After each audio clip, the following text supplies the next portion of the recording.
Hello and welcome to Experiential Realism. Today I'm going to be discussing several topics with my friends Stephen and Matt, and the conversation will be based on a list of deep philosophical questions. And these questions will go on for about 10 to 20 minutes. We're going to be answering them, we're going to be discussing around them. And yeah, we are the three amigos, and you already know me, and the other two have already guested on the show before. And but this is the first time that we all get together to have a deep discussion here. So just a brief introduction.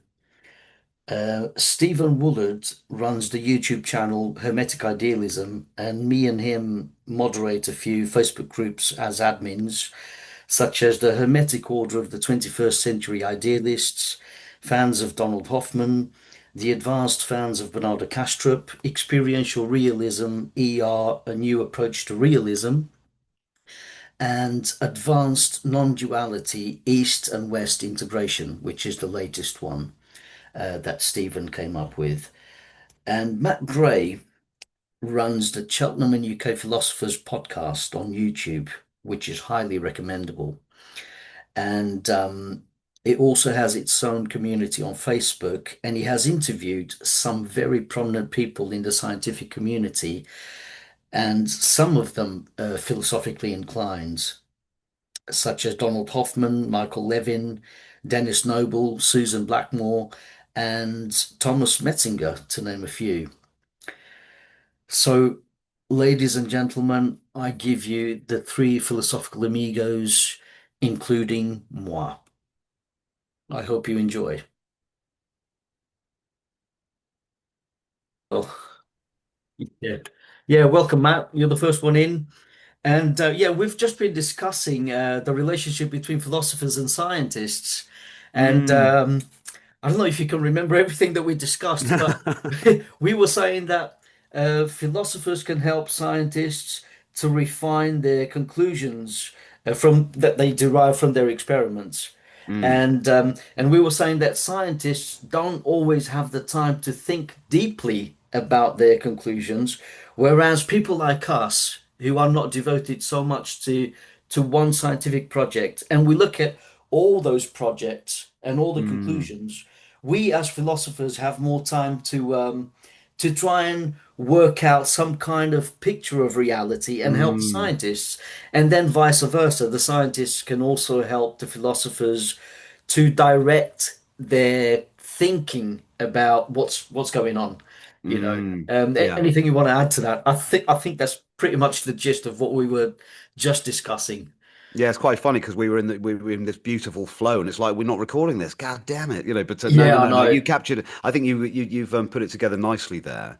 And there's this, as you pointed, that this idea of interdependency, because in some sense the philosophers help frame the kind of ontologies that the scientists are working within, and that can presumably inform experiments. Like, well, is it like this?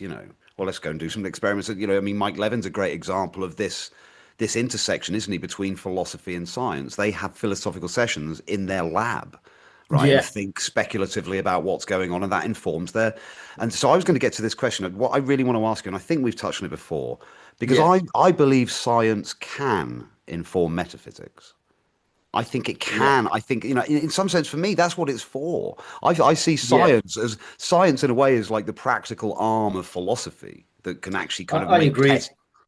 I Let's agree. let's hear your view on that. I'm fascinated to hear what you've got to say about that, dude. I think science can point to a kind of metaphysics, right? It can definitely help us to begin to build a picture of what's intrinsically true about reality, right? Mm. But at the same time, we know that science deals with the behavior of observable phenomenon, right? But I do think that we can extrapolate from what we're observing and what we're measuring and come up with some kind of formulation, metaphysical formulation, which includes the dynamics of reality. Mm. Because we see consistency with reality. We detect physical laws which we have to abide by. We can't break those laws. In a way, it's almost like we're confined to a game of chess and we have to follow those rules. You know, the pieces are only going to move one way, whether Mm. we like it or not. Whether we You like it or know, not. in this reality, we could all wish to be like Superman and fly unaided by technology, but we can't do that. We Mm. can't do that because you know we haven't got Mm. wings. It didn't go well And for Icarus, did it? yeah, yeah. So yeah, I think that science can help, um, but at the same time, it can only go so far, right? And my way of thinking is that this reality is a finite construct, and we're only detecting a tiny derivative of an infinite potential.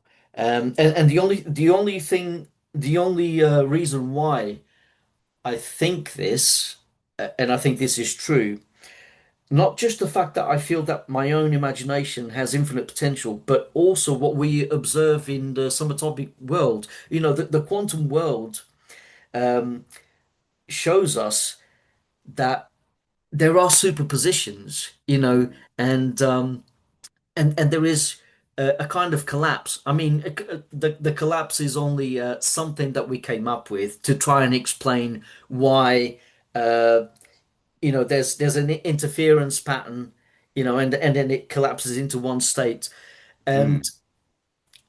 and then we come up with two tentative conclusions. Either there are multiple universes, right? And we are, let's say, entangled to only perceive one of them, one version. But Mm. all versions, all possibilities actually exist, have their own reality. Mm. Or there's a cloud of probabilities which haven't really settled into anything, Mm. and Mm. we are collapsing that reality by making our choices. So, Or I think there might be a third option, and this yeah, kind of the whole sort of uncertainty principle and the kind of inability to kind of show with absolute precision what's really going on could be a reflection of the constraints of our own perception. Do you see what I mean? yeah, I mean, you've got thinkers like, Federico Fagin, who kind of like actually grounds a lot of his metaphysics and thinking in quantum theory and so on, that's right. I'm kind of, well, where am I with that? Because the thing is, you can see from the history of science that physical models have been replaced and superseded. Quantum physics will be eventually replaced. So it's kind of like, well, should we ground our metaphysics? But then again, at the same time, harking back to what we were saying a minute ago, it does say something, doesn't it? It does say Yeah, something. But the question is, I would just let you continue on this because I want to hear more of what your thoughts are, obviously. But I just wonder whether the third option is, does quantum physics say something more about just the fact that we're finite? We're finite systems, and there's only so much information we can get. And actually, in some sense, probability and stochasticity is at the heart of what we even are, isn't it? You've got that yeah, you yeah, look at basic molecular forms like these foraging arms going out trying to. So maybe yeah, quantum physics is just a kind of reflection of actually the way that we know the world and the way we relate to it, because it's yeah. like we've got this foraging hand saying what's really going on. I don't know, but what do you think? What do you I think? I think that the third option you've just presented has more weight, actually. And I think the closest thing to that would be John Wheeler's participatory Mm, universe. I mean, Federico Fagin also touches upon the primacy of consciousness, and he identifies the quantum states with the irreducibility of consciousness, and voila, mm, you can derive all sorts of manifest possibilities. Um, but yeah, I do think that is very likely to be true, or more likely, I think, than say the Copenhagen interpretation, which many still worlds, tends right? to hold on to the physicalist framework, or Yeah. even the not so much the many worlds interpretation. I think the many worlds interpretation is compatible with idealism, but at the same time, I think is compatible with physicalism. Mm, Um, but I think the first two, I think the Copenhagen interpretation and the many worlds interpretation, kind of try to ignore consciousness. You know, that Mm, it's almost like they exclude it from the picture, or they don't um, place that much significance on consciousness. Whereas the third option that you've presented seems to make perception central. mm, You know, because like you said, it's almost like the theory is saying that everything goes, everything has its own reality, but it's us who are blinkered, and because we're blinkered, we're projecting that blinkered um, vision of reality, mm, and then we're trying to work out what's going on here. But it seems like the information is incomplete, mm, and you know that's probably the reason why we detect entropy. We can see that the world is entropic. Um, we can look at mm, evolution, and there's so much chaos. You know, it's almost like what we are seeing is devoid of not devoid, but lacking in information, lacking the information necessary to make it a more wholesome reality.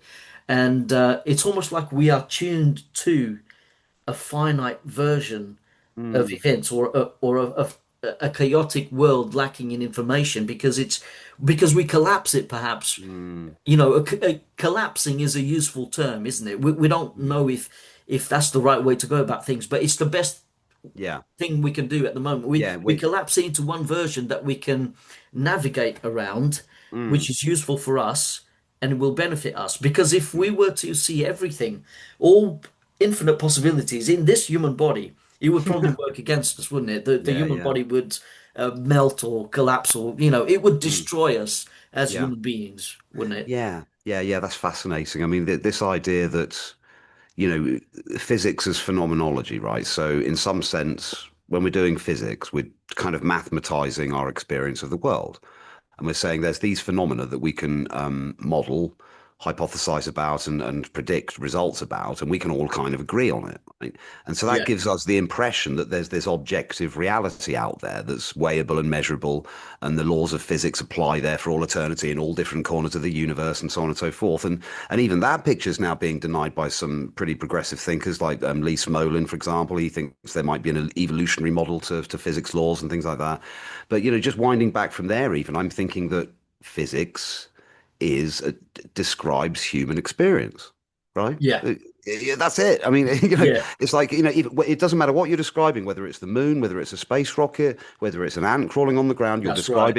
describing the contents of human experience. So for me, physics is the mathematized phenomenology of human experience, right? It Yeah, really, in some way. I mean, look, I'm not denying that there's some world out there. It's not solipsism. It's not even necessarily idealism. It's just saying that we're obviously organisms, as you pointed out earlier, with a finite kind of Markovian boundary, if dare I use that term. yeah, Because obviously Carl Friston just seems to freaking crop up absolutely everywhere these days, doesn't he? Everyone's saying, yeah, "Oh yeah, and Carl Friston," But it was interesting how Dennis Noble said actually he takes issue with this idea of the clear distinction between inside and outside the boundary, and I loved yeah, that yeah, because I think in some sense an idealism might square with this and say really the sense of separation is kind of illusory.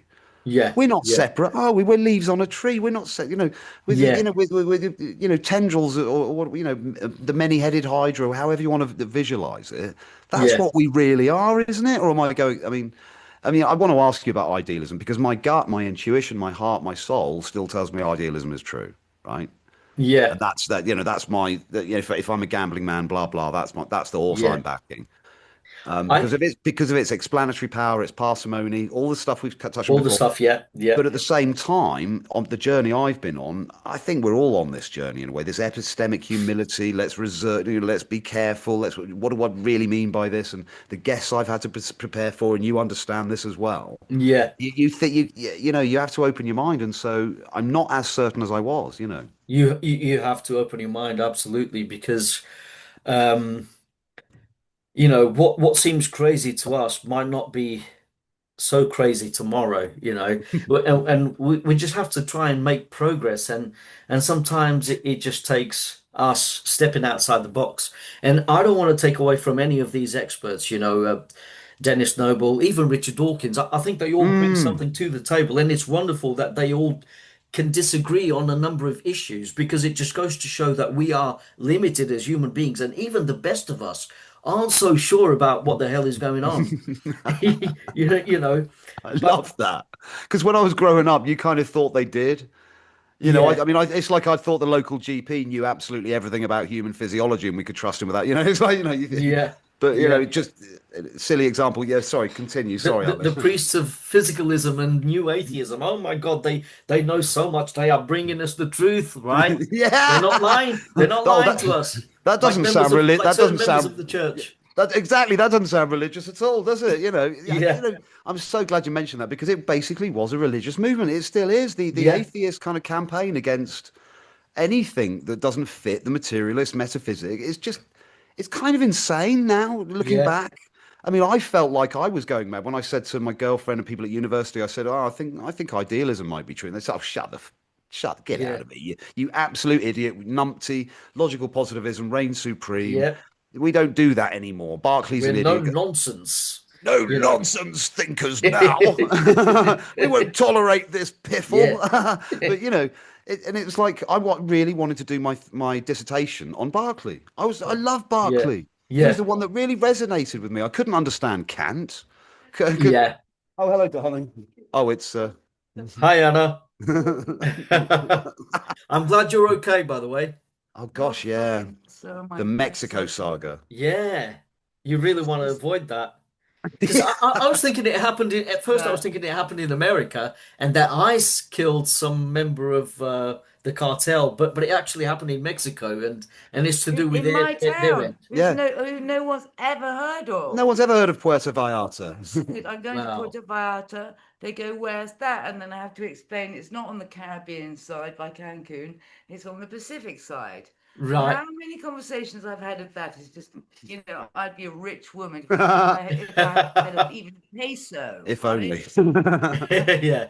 This happened. It was It scary, was man. like It was really such. scary. Yeah. It That was was, close. yeah, Half an hour before the Half an airport was hour, yeah. attacked. yeah. I've just managed to get out, so I'm really, But really, it's really, calmed really Yeah. down. grateful. It's calmed down there now. That's So good. And I Yeah. had to auntie and tell uncle, my family, they're safe now, baby, aren't they? and Yeah. they Take are. it as a They've cue to seen embrace it, and life. it's okay, Yeah. and Yeah. life's Yeah. okay. Yeah, yeah, yeah. Yeah. Anyway, have a lovely chat. Thanks, darling. Yeah. See you No, Take soon. care. it's hi, yeah. No, Bye.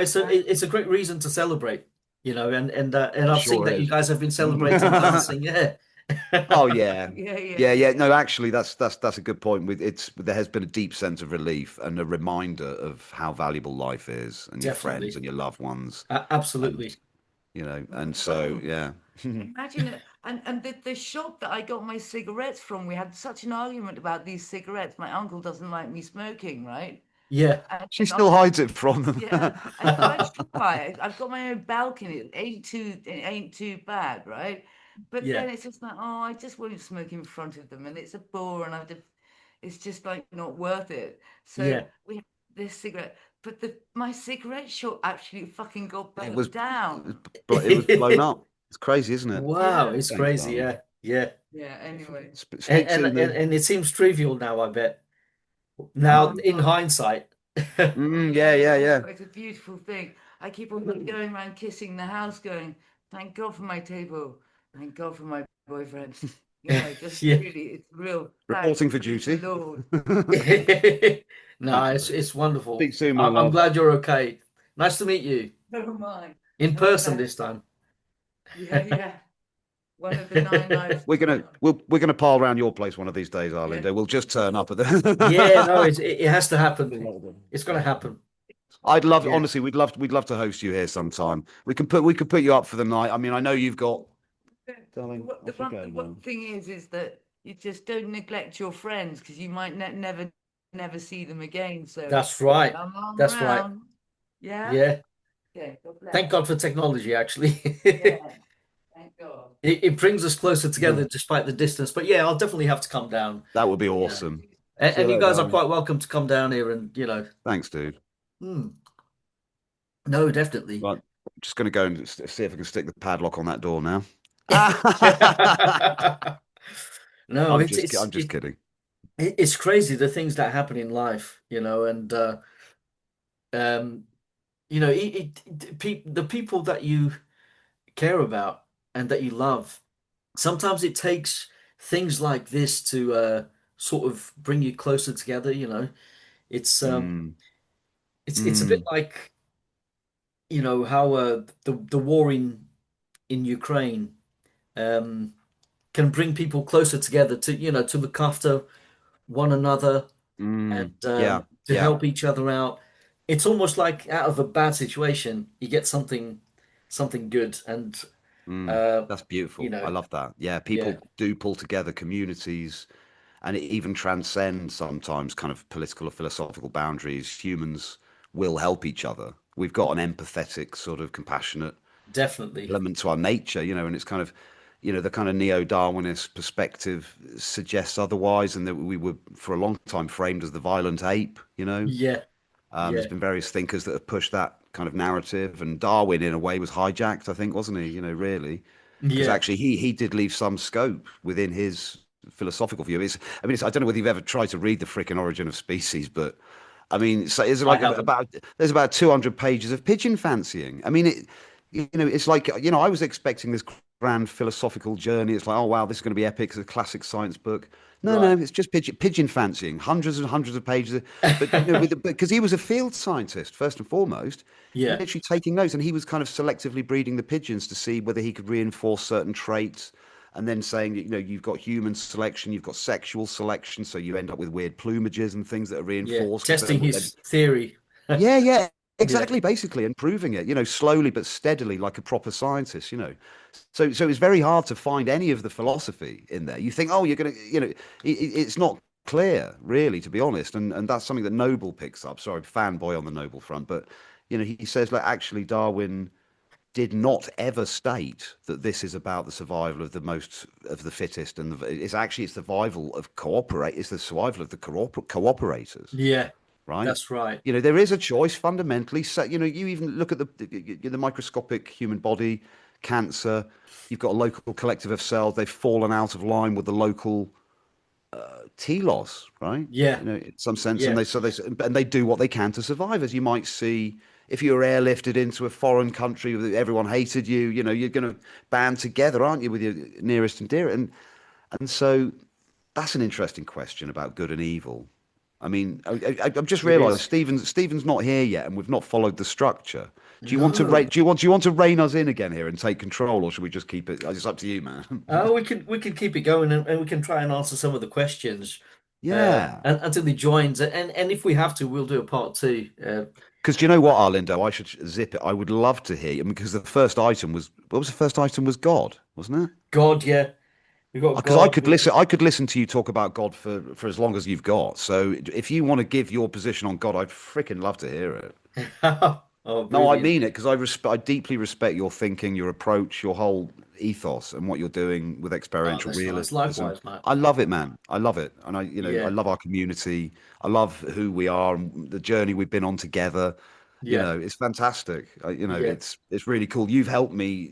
It's more, almost as much as anyone else has, and I really appreciate it. You helped me. You inspired me, especially when you managed to remember some of the conversations that you've already had with some of the experts. And actually, before I forget, um, is it me or Darwin was planning to call it self-preservation, not a theory of natural selection. It was more like initially he thought about calling it self-preservation because Right. creatures try to self-preserve, but then in the end he settled for natural selection. Mm. Um, And it's sent the maybe wrong message. Yeah, perhaps he should have stuck to self-preservation because it Yeah. it includes the will that sentient beings have. They're trying to self-preserve, which still isn't explained adequately explained by the theory of evolution, isn't it? Mm. Darwinism doesn't really explain the will. Oh, here we go. Look, Stephen's here. Oh, is the Yeah, Mr. we can start Wollard? talking about God. Oh, perfect. So talk of the devil. Talk of the devil. Yeah. Oh, here we go. Oh yeah, Mr. Hermetic Idealism himself. Yeah. It's good enough for the likes of them. All right, all right, all All right. right, Uh, all right, all right. Here's the thing. Okay, we don't have the camera on though, honey. Oh, All We right. wow. have an emblem. We have that. Uh, I'm gonna That's all have right. We're going to be Pamela. talking about idealism anyway. Be nice to get Yeah. your it'd be nice to get your gorgeous face on. All There right. we go. Oh, here we All go. right. Yay. All right. All So, right. hey, Welcome, Stephen. the Tecton is back. I got in, and then the Tecton had tech problems. Shit. Oh, I see. Fucking I see. Microsoft, is it? Well, Yeah, actually, thank God you're yeah. here. Me and Matt With have get already been talking Yeah. about a few issues, You science, guys already got it philosophy. going.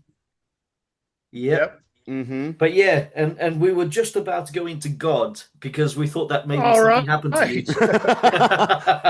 We Good thought you would topic. just should introduce you smoothly, Stephen. Just Oh, they already know. Yeah. so, I've so, already Thank you. done an intro, so. so I mean, I should am we that all I have a am. bash? I mean, should we all have because Arlindo, I said, come on, I'd love to hear like a few minutes from you on God. Should we all try and do a few minutes on God?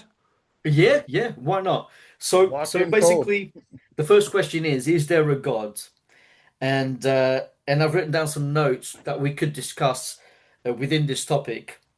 So why does evil exist? And I wrote down a world where everything is taken care of would actually be a world without opportunity. So that could be potentially an explanation for the problem of evil. Um, and also something I've been pondering after seeing what Ilona Lynch posted on the Hermetic Idealism group on Facebook is I think I is know the what you're referring following. to. She posted something that says darkness teaches us about our power and strength. Light teaches us about our humanity and love.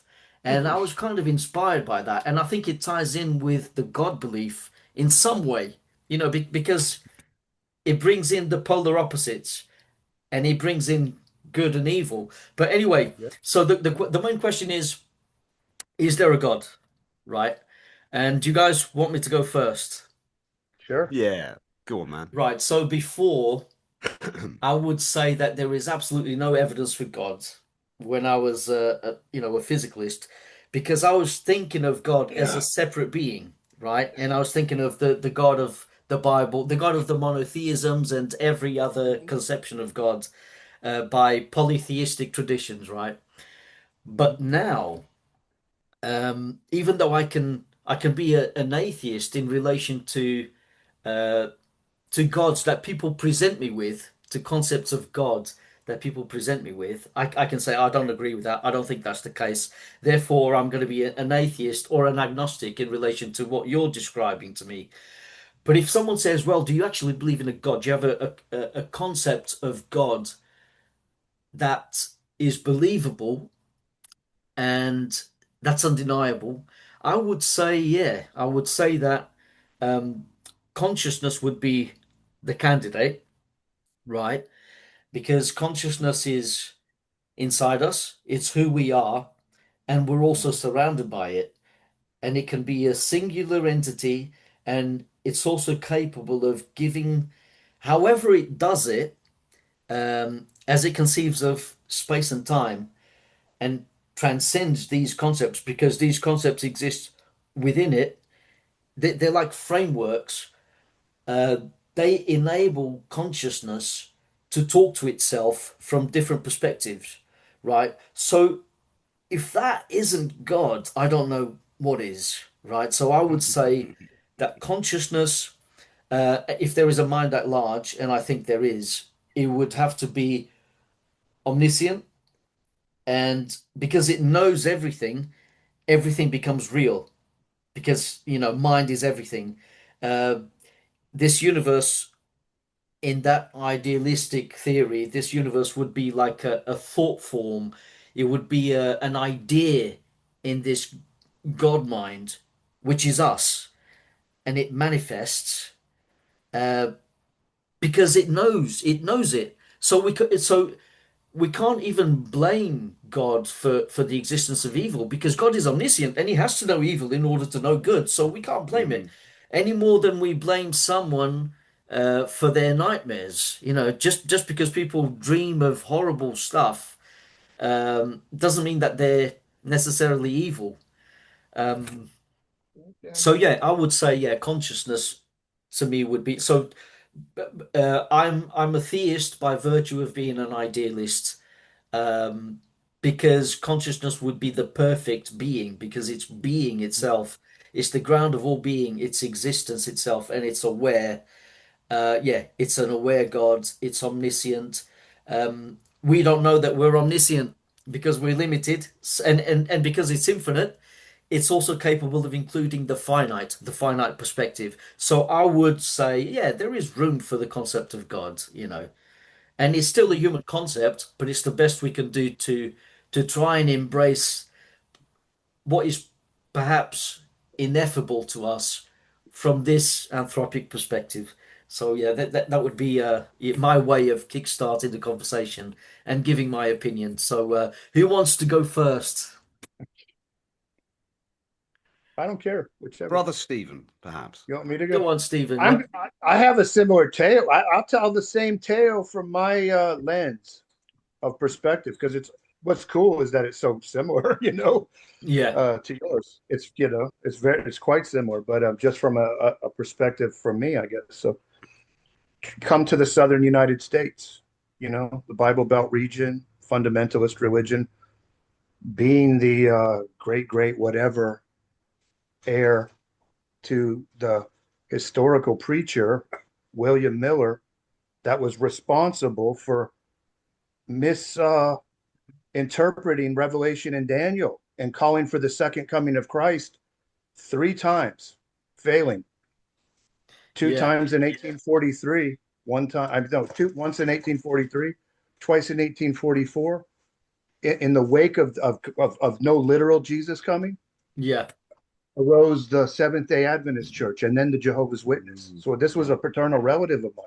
Preaching is in my history. If I sound a little preachy, it's because I come from a long line. Fundamentalist preachers. But look at me now. It's like that when that becomes the new age, here you go. So now or another, we jumped from that to the new age, Yeah. through me. So not really until my generation. So I was raised on theology from birth. What my youngest memories are of pictures, illustrations of literalists illustrating what they think the books of Daniel and Revelation mean. I was as deep into fundamentalism as you can get. I was told that the world was created in 7 days, and if I didn't believe that, it was straight to hell for me. Wow. So Yeah. it's a bit of a mind fuck as a child, you can imagine. So Yeah. I've had to.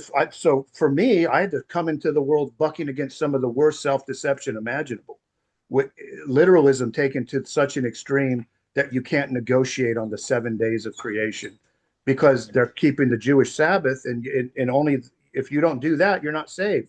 All these other Christians are damned to hell, except us who have special knowledge. It's a mind fuck as a child to be put into a religion like that. So when Yeah. I'm harsh on religion, this is why. Yeah. Yeah. There's a reason for it. They tried to mind fuck me, and I fought my way out of it, fist blazing. I had to fight every step to get out of it. Good on you. Good on you, man. Yeah. So 12 years of Bible school for me, the potential of going into theology, losing my sister, having to take a long look at death and whatever in the face, and coming to realize that, this praying and all this externalizing is false, in Yeah. that, and I just turned atheist by age 15, had to finish out an education at Christian school for another 4 years, didn't have a choice as an atheist. Oh my So God. I Yeah. had to keep doing Bible school while I totally didn't believe it and looked at everybody else like a total idiot around me, including all my superiors. Yeah. How could they be so dumb? I was Yeah. thinking as a 15. So that was my plight. And being natural to intellect, one side of my family are like mechanical draftsmen and all in the left brain, and the other are all artists, all in the right brain. And all of us just have wound up getting smashed with both. So I always had the art, but I also always had the intellect. And when I was a kid, my ancestors in the Florida Keys, because I'm from the Middle Keys, were sailors and whatnot, but they weren't idiots. They were naturally intelligent. They were smart sailors. They were tradesmen and stuff, but they were intelligent tradesmen. And they all the sort of discussion I would hear from the adults as a boy was people being really proud of themselves for not having full educations, Mm. for having Yeah. like whatever Yeah. high Yeah. school or whatever, and having intelligence anyways without the credentials. So I never fell for credentialism. My family didn't. It was a family that didn't, that Yeah. saw past that. So I never had that problem. But somehow or another, fundamentalism was a problem. So, I had a benefit from that non-credential part. Yeah. So I was never intimidated by things like that, credential or anything. I was That's just like, right. It's funny you're how these smart, or you're religious smart, and you institutions can are prove it breeding by, grounds for atheism. They actually yeah, create atheists because they're so that's stupid me. in their interpretations. Yeah. Yeah. Yeah. They created me as an atheist. So by then, atheist, I had another 12 years in atheism where I didn't care to look back at the Bible. I didn't do all this study of comparative mythology and religion. It was just not until my grandfather took me aside one day, and I just was open, trying to talk to me Mm. about the Bible. I said, Pop, listen, let me tell you the truth. I've been an atheist for a long time because I wanted to come clean. I didn't want to have a secret between me and my Atheism's like a refuge, though, wasn't it? It was a yeah, refuge from that yeah, freaking literal fucking yeah. hellfire, Yeah. right? Yeah, it saved me from that. It got me part of the way I see it, got one foot out. Yeah. But it was incomplete. And I by another 12 years, I was about 27. I was starting to feel the emptiness of it, and the nihilism was getting to me. Mm. So here's what this led to, this direct experience bit. So my grandfather talked to me about a direct experience where he had a heart attack, and he was in the light according to him, and it was communicating. So to me, this is dualistic. Yeah. There's light and there's him, and there's two-way communications. I don't think he was into a non-dual experience. He was somewhere going that way, but not all the way into what would be non-dual. Because the way he described it was the light said back, I am. This Yeah. is working with the subconscious in ways, and I know. But as an atheist, I was just kind of like, well, then I'm looking for, well, how can I excuse this? And I told him that. He's like, it's okay.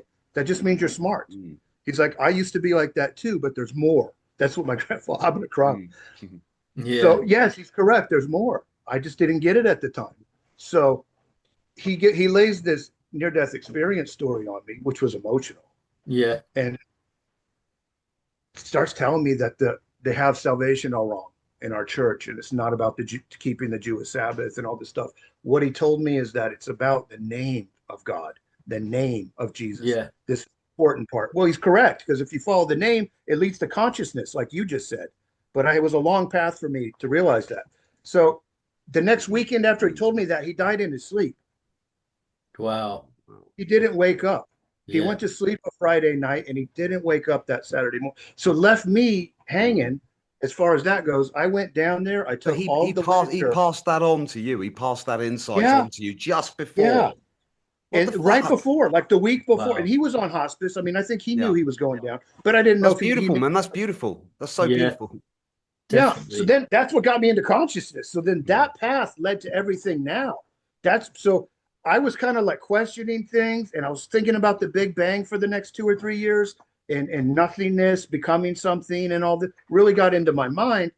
And I was like, I just started realizing that there can't be a fixed beginning. That's off the table. Yeah. My mind started understanding the eternal principle.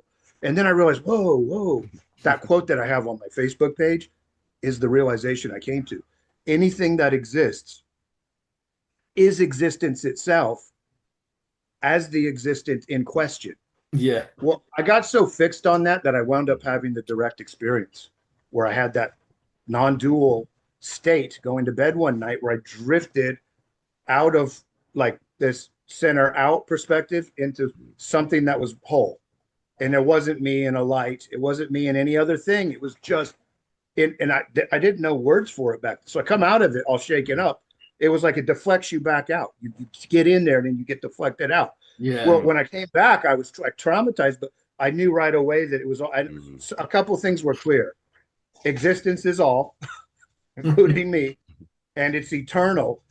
So whatever I consider a beginning is just short-sightedness. Yeah. Like I started getting yeah. that enlightenment pouring in after the There's experience. just briefly, there's something about the mammal brain that expects there to be a beginning, a middle, and an end. It's kind of like, because And I got That's past right. that. Yeah. so we impose those kinds of mammalian constraints on our our metaphysics. Anyway, sorry, this is still your Yeah. answer. I mean, my next Yeah. question, I was just going to say, my next question is going to be about the afterlife. But yeah, Stephen, you carry on, and then I want to hear from you, Matt, as well Well, about just briefly, I was going to say the question is there the a God. God? My Yeah, answer is yes. Anyway, carry on, Stephen. yeah, just go for right it, away. Stephen. Yes. Yeah, Well, yeah. Then I realized that God is existence itself, and that means it's Mm, conscious and yeah. intelligent and all these other things. By the time I got to Castrop, I was already into the whole. Mm. I'm past all of like pussyfooting around the academic rules part. Well, we can say that it's all mind, but it's not intelligent, or it's this, but not certainly not Yeah. that. Yeah. One Yeah. foot in, 1 foot out of physicalism is the way I Mm, see that. mm. That's a phase. It's a stage. I went through it too, and people yeah, do. I was trying to jockey too much physicalism with the other and stuff, even after the direct experience, because you don't come out of a direct experience having it all figured out intellectually. Mm. You got to spend time doing it's outside of the intellect. It's off somewhere from the right hemisphere and beyond. It's not the conceptual mind. So then 23 years later, I've got it pretty tight conceptually, I'd say, with all we have going on with experiential realism, your yeah, platform, and the yeah. co-platform on Facebook, That's and the with thing. Hermetic All of us Ideas can stuff. spend time examining the content of our own minds. We can spend time in meditation. But someone Yeah. like Dawkins, I think something similar happened to Dawkins because he also comes from that church tradition, and then they turned him Mm-hmm. into an atheist. But because Yeah.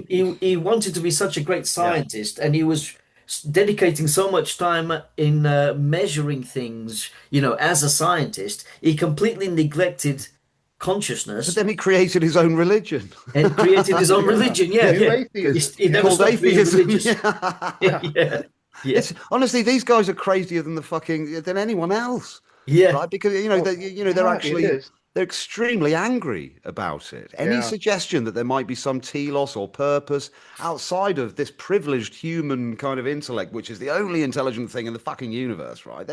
These guys It's are so dumb. I'm sorry, but narcissistic. I'm not going to hold back. These guys are dumb fucks now, right? Yeah, it's I'm afraid to say narcissism. they're Yeah. dumb fucks. Like, I've had a couple of glasses of wine, and I'm not going to hold back. No, Materialism don't. is for dumb fucks, man. I'm sorry, It yeah, but is. that's where yeah, it is, and it's not their fault. They've been yeah, raised in a No. tradition where the language itself is built around these metaphysical assumptions that we're Yeah, clockwork, sure. deterministic fucking robots. We know yeah, that ain't true, right? Levin knows that ain't true. Hoffman knows that ain't true. Castro yeah, Yes, knows that they ain't true. know. Wollard knows it. Batista knows it. yeah. And it's something that we've got to be confident about. And, the I'm thing is, confident as hell. I Yeah. run these. I mean, I spoke to Thomas Metzinger the other day, and I'm not sure. I think he's some kind of physicalist, but I respect him. He's a philosopher. He's a scientist. He's been through the fucking hard work. He had one of these out of body experiences, right? But he's now reached the conclusion, no, Cool. it's just an epiphenomena, and he's now using. No. Well, Yeah. he wrote a paper that says that I've he wrote a paper saying that out of body experiences are the reason for a belief in the soul, right? And it's an interesting argument, right? And I respect these guys thinking it through, and someone's got to think this stuff through, but I think they're wrong. Yeah. Yeah, You know? yeah, Yeah. Yeah. We're trying to think it through better. I mean, we're Yeah, using intellect yeah, here. yeah, yeah, yeah, It's like yeah. we're just trying to think I it think out that better. That's to, all. to Yeah. justify a belief in a soul, I think we only need consciousness, really, because that's pretty Yeah. mysterious Yeah, yeah. under physicalism, And really. layers of it. Yeah, Layers of conscious experience explains all this soul spirit yeah. business. But Stephen, can I ask you something? Do you think that Yeah. eventually science will actually be able to will start being able to model all this stuff as well and say, actually, here is a way into this I, kind I of, yeah? Can we have that conversation with yeah. the cosmos in some sense? There's I more. think I think we're headed that way. I think the head where science is headed is into mind, subjective experience. This is ridiculous. There's no such thing as objective experience that doesn't source from subjectivity. We'd be out of our minds to think otherwise. Yeah. So how do we rank Literally. intelligence? We're out of our minds, like Ellen Watts, the Out of Mind series from Out of Mind. Come on, it's like you have this is the cart before the horse problem. They're somehow trying to use the objective to explain the sub. How could it be twisted around any worse than that? Hi, Steve. Yeah.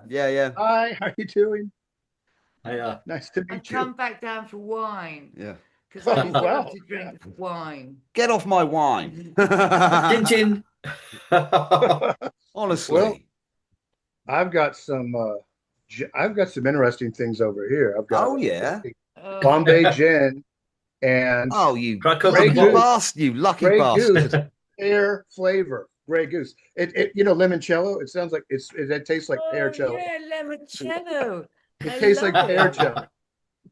You love I a might fix a lucky drink there. limoncello person. And Anna may as well have a PhD in alcohol. She Yeah. knows that she's served at some fancy bars and stuff, Like I'm not into limoncello. I'm not into people like trying to poo-poo having a drink here and there in the spiritual communities and stuff Here's, that knows to pick here's on the the new still age a being little bit too. alive.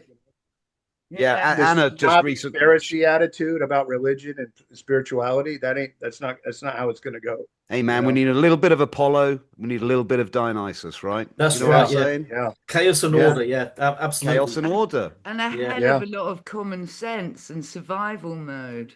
That's a rare Yeah. thing Yeah. these days. Yeah. A rare Yeah. thing. Yeah, a little knowledge is a dangerous thing, unfortunately. After coming back from Oh, hey, synchronicity. in I was just talking America, about that.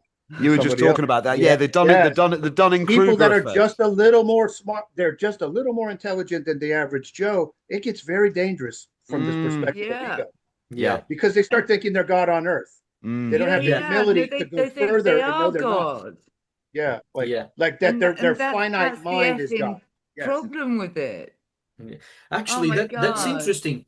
It's interesting you mentioned that they arrogantly think that they are God Their on earth, finite mind and is suddenly they God. lack Their infinite humility. mind is, Yeah. but their finite mind is just an ego. That is not God. Mm. Yeah. No. Mm. Mm. Yeah. That's little It's very G. dangerous. Anna hates philosophy, by the way. She Oh, thinks it's she does. she thinks it's a complete waste of time. Right? I say, "Oh, watch this guy," but she says, I said, watch some Bernardo Castro," but she said, "I hate his hair. No, I hate his hair." Right? I mean, I'm like, his attitude, actually. she hates philosophy, So What a I hate reveal. him. so get out of here, baby. Get out of here. Sorry, Stacey Yeah. does that I sometimes. just came for She says, wine. "I hate Yeah. his So voice. off I you don't want to trot. hear him." No, you She- don't. She's the best thing that ever Well, happened to me hey, because it's pretty fun if you get into it. It's pretty fun. it Yeah. is. But the thing is, the reason she, When you live with it 24/7, yeah, she suffers. Yeah. and he listens to himself, or No, I don't. That's I what don't listen Stacey to myself. says. Oh, wait a minute. A deeper issue. I see. Is it called solipsism or something? Solipsism. Solipsism, Yeah. yeah. Yeah, well, we- you nailed it. That's the thing that's wrong. Yeah. That's the wrong I thing. tell you what, Yeah. I'll go and have a lie down. Anna can take over now. No, I've got my wine now, so I don't need anything more. But I'm You here. got your lipstick and your wine. You're sorted. And English tea. I tell you Well, what, gotta have that. you guys, Got to have that. oh my God, I was searching for tea. And oh God, that was the best. She was in Mexico. Stephen, right? She basically Yeah. she got on the flight. Then half an hour later, that airport was under attack by the cartels and all this shit. Oh, really? Whoa. Yeah, it's fucking crazy, man. She honestly, and her auntie, her uncle are still there. It's it's been it's been traumatizing this end, man. I tell you. It's been extremely testing. I have to, but I was going to fly into Miami the first time, and and it took me 3 days to get to actual Mexico. The zips on my bag broke. My glasses. She was robbed. I was robbed. Mexico's a bad place. The necklace that I bought you. Yeah. It's the fourth time I've been there. Anyway, we're getting back to philosophy now, darling. Sorry. It's all right. Okay, Anna. nice talking to you. I love you. Enjoy the babe. booze. Well, You were protected in Mexico by metaphysical powers. Yeah. Metaphysical powers got her Yeah. through the cartels. She's fucking right. Well, this is it. They always get me You know through what, the man? I've same. been doing this kind of like ritualistic dancing and stuff, Not a summoning stranger to powers and stuff to try and help myself, others. And it Yeah. seems maybe, could be total coincidence, or I could be going insane. That's possible. Oh man, it's so good to have you guys on the same screen. I fucking love this. We've been Finally, waiting. it's This happening. has been a long time coming, and Yeah. you're beautiful, you guys. Stephen, you founded one of the best We're fucking the teams philosophical we've three got. amigos. I are had the no three idea it was amigos. going to take off. It just did. And What is it now? Goodfellas. 50, how many? 15, 20, 30? I don't know how many members it's got. Even it's just crazy. I don't know. I think I'm pushing 13K 13K. in that one. Wow. Yeah, but I mean, we were there when it was. I mean, even you were early in, and Arlindo came when it was still growing, like hundreds of people. It was early. But we've all been on a journey, and I Probably not love it. 1,000. And we've been on it together, and we promote each other. We love each other. It's fantastic. Yeah. But Exactly. But taking so- off. yeah, Thank God. Yeah, I mean, actually, I was going to ask you Yeah, guys about this because you've got this. We've got real world communities, people that we viscerally connect with physically. We smell them.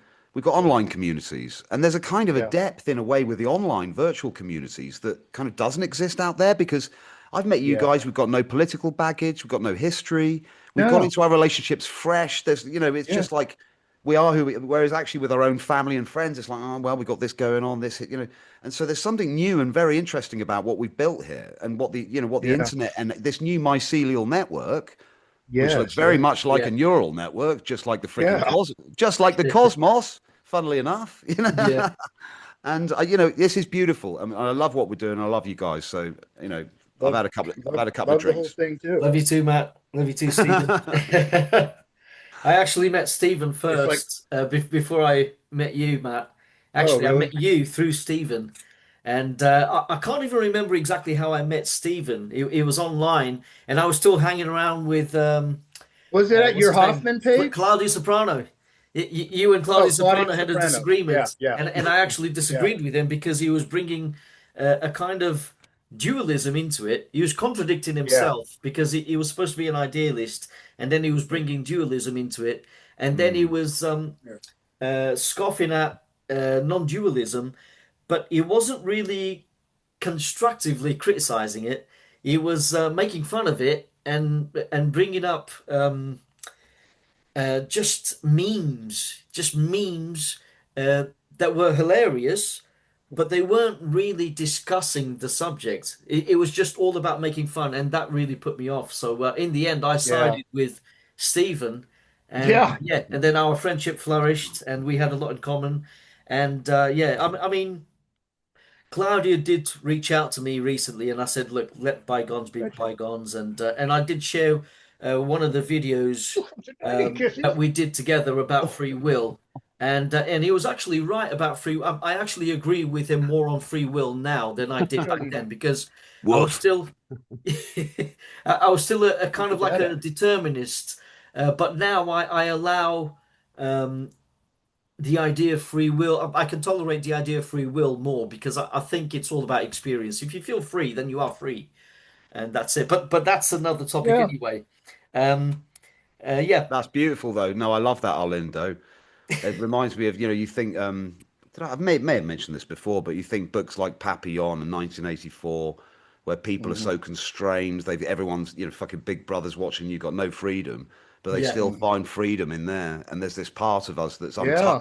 there's a part of us that's untouchable by Oh, these yeah, bastards, by these, constraints and political, social expectations and stuff. There's the real us, yeah, right? yeah. That's not Matt, that's not Arlindo, that's not Stephen, right? That's right. That's the thing that is, as Stephen Mhm. was beautifully discussing earlier. And for me, that thing is profoundly interconnected. Oh, There is a reason for all of this. It hurts, man, but there's a reason mhm. for some of that. Yeah, We don't, and it's part of the growth. I mean, it's like we look at death. I mean, Kastrup talks about this beautifully, right? When he talks about death, and it's like we need that for this sense of renewal and kind of modification and maybe I mean I don't know what the freaking answer is. You were talking about death earlier, but we've got to realize that it's not just about us as individuals. Do you know what I mean? that's right. oh Yeah, yeah. And I forget that. Fuck me, you know that, right? You know what I mean? And it's like I you know that, and yeah, but at the same time you want to flourish and you want to grow and you want to just kind of let this daimonic sort yeah. of real me, the authentic self, sort of flourish. Well, But this not. But world at the provides same time, opportunities. Yeah, but at the same time, be cautious not to get tangled up in the kind of egoistic side of it and think, hang on, why am I?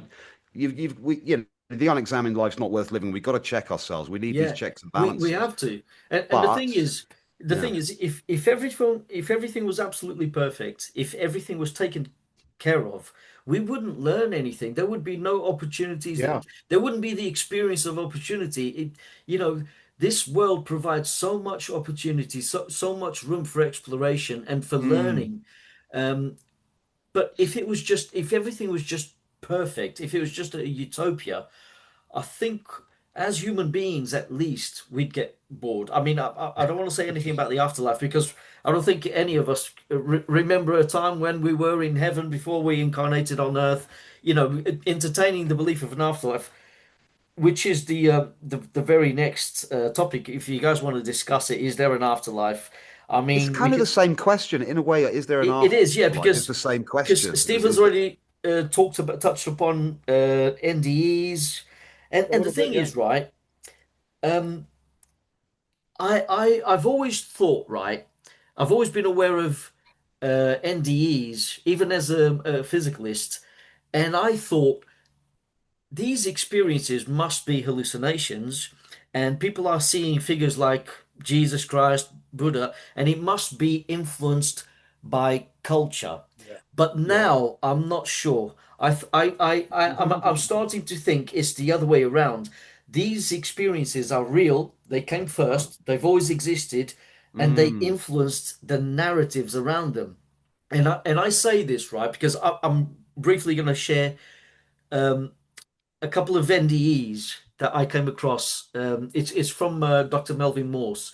One of them is a child who was asked to draw her NDE, and the thing is, she drew her out of what he experienced. She could see the OR, she saw the doctors, and she couldn't possibly know the details of the OR and the medical team because the team leader had a hat like a bishop's I've seen this one. right? Yeah. And she drew Yeah. this, Yeah. so it was absolutely accurate. And she said she saw herself from the ceiling. But then Hmm. she drew a scene above the hospital scene, right? She drew a scene which was a landscape, right? A rustic landscape, uh, grass, trees, pebbles, a stream, two people, a couple, smiling, and she drew like curved lines. She drew it in black and white using a biro, and then Dr. Melvin Morse said, "Well, what's this?" And the child said, I think she was about 8, 7 or 8. She goes, "Heaven." And Dr. Melvin Morse goes, and who are these two people?" And she goes, "Oh, they're my uncle and aunt. They were happy to see me in heaven." And the uncle and the aunt passed away. Um, and then he's like, "Then, and who is this figure sitting on a log?" And points to the picture of a man, a bearded man with a long, garment, sandals, right, sitting on the log and apparently looking at her. And she goes, "Oh, by the way, the curved lines, they're the rainbow that lets me know who I am in heaven." So very Hmm. cryptic, very mysterious. Hmm. But it's almost like in heaven you are given an identity in order to interact with the environment, right? That's So she called it heaven. Quite Jungian there as well, isn't it? I mean, Very that's obviously Jungian. like the wizard archetype, isn't it? The Yeah, wise man, almost you like she know. was given a persona of what to be in heaven. And so everything's appeared to have a purpose. And her family members were happy to see her. And he asked her, "Who is this man then?" And she goes, "Jesus." Now, when she says Jesus, you're thinking, hold on a minute. So she was accurate about the hospital environment, but now she's Mm, in heaven and there's a Jesus. So what's going on here? Because if we're going to say that um, the hospital environment, the experience of the hospital is veridical, is real, is not a Hmm. hallucination. What about the heavenly environment? So we have to take yeah, yeah. Jesus I mean, seriously. So, well, yeah. Could that be? But that could be the result of our sort of collective unconscious kind of Yeah. historic experience, ancestral memory, right? so So so that's actually, the thing. Yeah. That's the thing. So Information is so in the so she system. goes, yes, Jesus. yes, yes. So she goes, Jesus told me that I had to go back, and she drew a door next to Jesus, by the way. And she goes, Jesus told me I have to go back to my mum because she Hmm. needs me to comfort her Mm. because she's going to give birth to my baby brother and is going to be born with a heart condition. And my mum is going to be very sad, and I need to be there to comfort her. This is what Jesus told That's her. that's So she crazy. gets Yeah. back. Yes. And I mean, indeed, the mother was a few months pregnant, and she gave birth later, a few months later, to a baby boy who had a heart condition, with those well conditions. well ahead of the Yeah, sure. medical So, diagnosis. The doctors so I didn't happen know to this. think I happen to think the image, the iconography, the aesthetics of Jesus is kind of fairly arbitrary.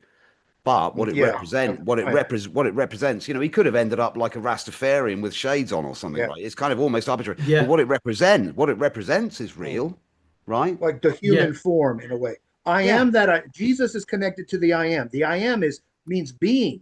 yeah, So in the general sense, like Matt is saying, Jesus, let's look past this cultural thing. Where we're looking Mm. at is being, whether that's Krishna, Jesus, the Buddha, these are all beings. An alien is a being. yeah, A DMT entity is a being. Mm. This is being. This is the formless God, spirit, coming into being. I will be is Aleph He Yod He, the yeah. Paleo Hebrew, the older Tetragrammaton. They shifted it during the Hellenistic period to I am that I am, and the interpolation is noted in the Septuagint. So It's a note. we could It's be talking known. about I learned this. representations. Yeah. Yeah, So when we say Jesus, we need to look all the way to Well, being. His name means Yahweh is salvation. I am means being, mm, salvation. being. Yeah, But mm, the old Yahweh is becoming. I will be the Tao, the flow. yeah. The image of being is sustained by the eternal flow of the Tao. In other words, and I feel like we have this impregnated in our Western tradition in front of everybody's face, and they've simply misinterpreted the Bible. So could also it they be? well they've Could it been be, way guys? Could it be right Yeah, that Jesus on a log, which is a mental image to the child, represents a higher consciousness which absolutely transcends space and time, and the non-local mind. and imparted some precognitive information, which turned out to be true I in believe, the waking yes. world. Yeah, I'm already sold. Right. You sold me yesterday on the whole story because I'm looking past the Jesus part to this other thing, Yeah. which is non-local mind. So And then the the best way, relationship between being and non-local, local and non-local, we could call it, right? So yeah, information from the non-local for sure. The reason that it's correct is because information from the non-local mind mediated through locality, and it yeah, was all in a correct manner. That's right, how I would right, interpret that. right. So that would explain flashes of inspiration that I would some of the believe it's great true. so the likes of Hoffman talks about this. So Newton, for Yeah, example, had hallucinogenic trance-like states. He got messages from yeah. beyond. So you're saying we're yeah. tapping into that kind of Transcendent information. kind of like, yeah, well, yeah, indeed, it's kind of like a superstructure of Yeah, minds essentially. So you're saying, Yeah, and the thing is, yeah, the closer we look at any biological system, we see collective agency, kind of everything kind of yes. it's like a and wherever you go it's like, yep, that seems to be agential as well. Mike Levin's uncovering this relates to the question that I think Arlindo. he's proven it. Yeah, well, I mean, how this much is more? yeah, Stephen, Yeah, this is really important actually because actually he's Arlindo and proven I, it.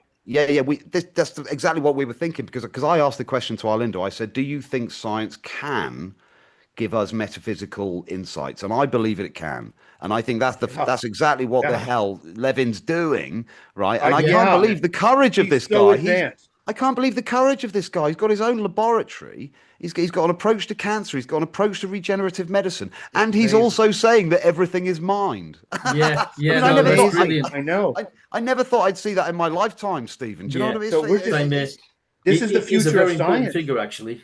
yeah. This is the He's Absolutely. future. This is the yeah, new science yeah, showing itself now yeah, through Yeah, Levin yeah. and his And there's no, courage. and Others are it's going to get courage because he has courage. yeah. And yeah, there's That's no why I, accident that he's got a holy glow yeah. in his eyes as well. Have you seen that holy fucking glow in his Yeah. Well, eyes? because he's yeah, after truth.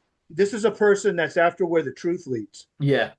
He's a He's a truth true, seeker. we're here talking Absolutely. philosophy. To me, this is a true, Yeah, he's true to philosophy. He's yeah. true to the path And of he's speaking humble, and truth. he's also humble with it as Yes. well. He's He's very humble. good. Which Yeah, makes him all the Yeah. more the philosopher, you know? I don't know yeah. if he considers himself a philosopher, but I do Oh, he consider him that is. way. He's a He brilliant is. Yeah, philosopher. He's I a think he brilliant He's a is. philosopher. philosopher scientist, in my eyes. Yes, correct. Definitely scientifically inclined. Yeah. And the thing is, I like Levin because he's got all these wonderful ideas about the Platonic realm, and then he's trying to explain them through models and dynamics and he can at times use mechanistic language, but it's only to try to convey across Yeah. what he Hmm. really means. And Mm, it's a bit mm. like Jesus on a log. I really do think that figure is a representation to a child's mind. So the child is Yeah. able to comprehend something which is almost Through ineffable to the being. human mind. So it comes in the Mm. form of Jesus. So the child Being. looks at that, perceives that, and thinks, that's Jesus. So are you Hmm. guys saying, what are you guys saying? So are you guys saying that the Jesus story is a kind of a symbolic knowledge structure that's been handed Yes. down, and it's a Yes. way, Yeah. it's in a It's the codification. mouthpiece of a priesthood. It's an established priesthood, and this is the mouthpiece, as is Mm. the Buddha, Yeah, as and was isn't the it? Buddha, You know, as is Jesus. and the funny thing is, at the moment, Stephen, there's a lot of metaphysical traffic, right? The way I put it, and Yeah. you've got like leading philosophers now, scientists saying, we're going to church now." Right, they're going Yeah. back to particularly the Yeah. Church of England because it Hmm. provides a kind of spiritual space. It provides community. They're not Is kicking it them out. liberal? It's Is it liberal. liberal? It's liberal. I've Okay. got All Wiccan right. people Good. going there, pagan people going there, Because pagan, I you know. condone it if it's done liberal minded. It's when But it's but I fundamentalist I'm minded that I can't condone it. but I'm just wondering With whether there's religion. You know. but it's a pendulum swing, isn't it? Right? Yeah. And I just wonder whether Yeah. there's a lot of these scientists now saying, well, there's no fucking meaning in this empty, deterministic, materialistic world that I'm studying.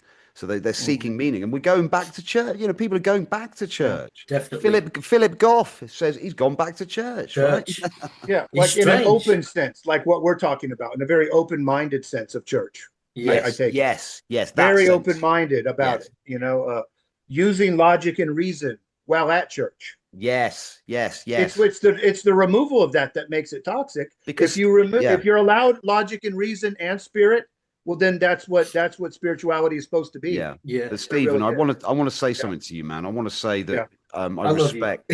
I do No, I'm love you. I've joking. already said that twice, right? But just want to say that I yeah, respect the journey you've been on because I don't think I've seen the level of almost insanity that you've described with some of this kind of like your early experiences with the church. I yeah, mean, yeah. I grew up in a Catholic family, and some of my relatives had some bad Fucking times, but insane. it's not on the same scale. There's a certain level Fucking of insane.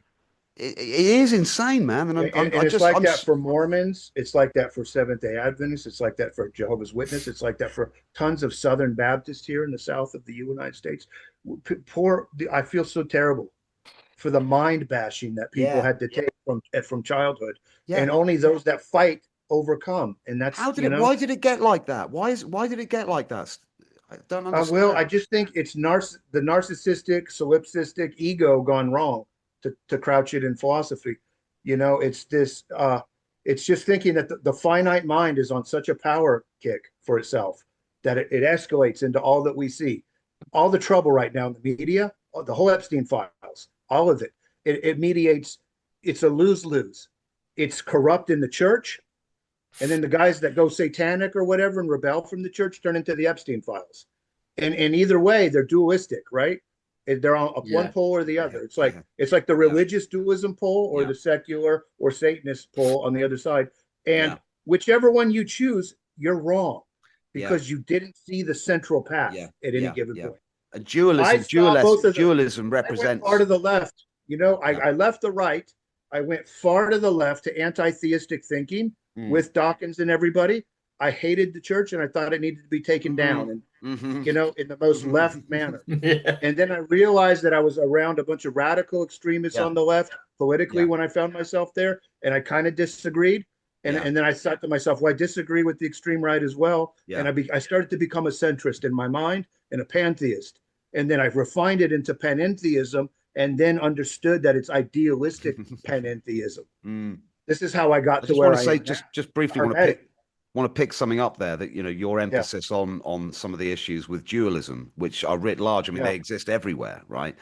Because that what does that say? That represents a fundamental separation, Yes. right? Of The moment yeah, so the moment you're kind of aligned with any dualism, whether it's yeah, philosophical, political, you'd say, yeah, there's a separation, there's a them and us, there's a not me, right?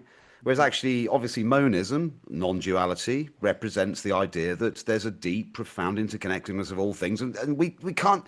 It's kind of undeniable, right? Yeah. yeah. And And I that experienced it. That's what it that's what was. The wholeness. yeah. But I mean, my exposure to the non-dual tradition through people like Sailor Bob. I don't know whether you come across him. He's like a 90-year-old Australian guy. He's fucking fantastic. You've got to watch him, right?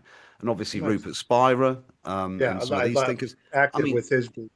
Yeah, it's unreal, man. He's fucking unbelievable, right? And And People don't realize how intelligent he is because it's yeah. a type of intelligence that they're not understanding when they're all left brain. And it's a beautiful Yeah. simplicity as well, and it speaks to what you mentioned earlier about the non Yeah. kind of, you don't need a network of kind of support. You can be the kid in the class with the one kid with the hand up, you know what I mean? Like, or the Yeah. you know, and non-duality just says, look, here it is. I Here, actually have a it's brilliant. just, you don't have to go on a 90-day retreat in the fucking Himalayas, No, it's you just don't. like Yeah. That's Yeah. true. I I actually have a love it. brilliant. I've got a brilliant quote by Rupert Spira here. Oh, good. Mind is awareness in motion. Awareness is mind at rest. Yeah, And just that, it's just gives you an insight into what's going on here. Everything that That's moves, all these absolutely true. concepts that arise, it's mind in motion. It's awareness in motion. But Yes. then awareness at mind at rest is the awareness. You just become aware of being, free from all the baggage, free Yeah. from all the concepts, just become aware of being. But at the same time, you try to conceptualize that and it brings meaning into it. And meaning is another dimension, another layer to reality, to the reality of consciousness. And mm, you Hmm. can't help but realize that there is a religious dimension to this. It's not religion in the sense of the what they preach, from religious institutions. It's something profound. It's something that goes spiritual. It's beyond spiritual. physicalism, Yeah. and Everything it is brings Spiritual. in spiritual. morality. What do you guys think about morality? Why is it that we have Everything is a spiritual. hierarchy of values and we aim to the top? There's a teleology. We're moving Mhm. forward and we care about what's good. Morality is a kind of meta instruction from perhaps the kind of higher level in our intelligence construct. That We sounds are about part right. of something else, like ants in a nest, right? And Yeah. as Mike Levin pointed out, I said to him, I said, what would that look like? How could we test for the existence of some kind of higher order intelligence of which we're a part? And he said it would probably come across like young Paulie synchronicities, things that we can't explain, connections like this. Why the fuck are we Yeah. talking to each other tonight, right? The young Connections that have just polysynchronicities is exactly it. I was exactly. just talking about that to somebody else and cited that like a day Yeah. or two Oh, ago. it's just a coincidence. Yeah. Yeah, Yeah. You No, can I was deny it telling him all it's you the want. young poly Yeah. hypothesis that yeah, somehow or yeah. another these synchronicities are going to become a part of science as Mm. science takes on subjectivity and Yeah, yeah, ties it yeah. back Because to it's what you about were telling me. statistics. You Yeah, can Yeah. absolutely. you can analyze this stuff, Yeah. right? Yeah. And we've got the I get it so computation. consistent. Okay, so me, I get, I don't, I mean, I'm thinking Arlindo too, 24/7. I get it all day, all night. I can't watch Mm. a movie without synchronicity. I get it all the time. Me That's I why I see too. it don't on watch license movies. tags. Yeah. Everywhere I look, there's synchronicities. Yeah. So for me, Yeah, it's yeah. become mundane, but it shows me that what seems like a physical world operates according to some Mm. rules and standards that Yeah. operate like a virtual interface. Mm. Because these synchronicities are the interface showing that, yes, it is an information system. We know it's an information Yeah. system, but it has to be Can in I the just mind. ask a question? Sorry, Steve, just Yeah, briefly. yeah, Is is it an information system in the sense that that's the best way we can model it, or yeah. is I it mean, it's mental. So you or is know, it fundamentally an information system? So it's mind, but the two we can't separate the information from the mind. That's where I'm at. If I say it's all mind, mm, information is going to be embedded in that in such Yeah. a way that I can't unembed it. mm, I've not been able to yet. If somebody else has, then they've gone further than me because Yeah. it's embedded. The two are embedded. I can't separate them yeah, yeah, hypothetically, mentally. So if I can't, then I feel, I don't know that I'm going to stick with that until the day I see that it could be done yeah. by me or somebody else. What do And what do according to the you philosophy, I'm happy to change my mind if somebody could show me more or better. what do you reckon, Arlindo, on that question? Is it fundamentally informational, or is that just the best kind of representational kind of model we have? I mean, what do you reckon, man? I think it's intrinsically informational to itself and it communicates to itself and it can be one and many. And from that, you get meaning. And and the thing Hmm? is, when we experience synchronicities, the more we pay attention to them, I know physicalists will say, "Oh, because we're pattern-seeking animals, and the more you pay attention to it, you go down a rabbit hole and you see it everywhere." But I used to be like that, but it's not quite like that. It really isn't. Now it's a regular occurrence because I'm open Yeah. to it, and even I try to argue against it, but it's undeniable the level, the power, the meaning, how much meaning one synchronicity can pack. It can be several things Yeah. that tie together in a meaningful way to you. Yeah. And it's almost like you almost get a sense that the universe, it speaks to you. It's like the universe is speaking to you, and all you have to do is be open to it. What's it telling you? And it's speaking to you Yeah. in an intelligent way. This is why it's one of Yeah. the things I disagree with Intelligence Banana is there. Castrop Yeah. about. Yeah, Yeah. I don't It's agree with the intelligent. fact that mind at large is not metacognitive. I think it goes Mhm. beyond that. I think Yeah. it's us, but at the same time, because we have reduced ourselves, we've blinkered ourselves to this human form. There's still a part of us that's out there that goes beyond the human form that we can still communicate with, and it's like God speaking to you, and then all of a sudden, I can't deny the existence of God. It's from you see, this is why I say from that idealistic framework, things begin to take a religious dimension, and but it's a deep religion. It's mystical, and then you get the feeling that there's so much more, and then all of a sudden morality, the is ought problem is no longer a problem because No, no. consciousness, if we're at this level and we know there is much more, then obviously the divine realm is going to inspire you, and because it inspires you, you try to recreate it in this world, and whatever you try to create isn't quite like the idea that inspired you. So it's almost like you're trying your best Mhm. as a human being. So you look to Jesus Christ. Jesus Christ carried the cross. He tried to be the best he could be given the circumstances. He was the Son of God. We are the sons of God, and simultaneously we are God. We are the Father, the Son, and the Holy Spirit in one.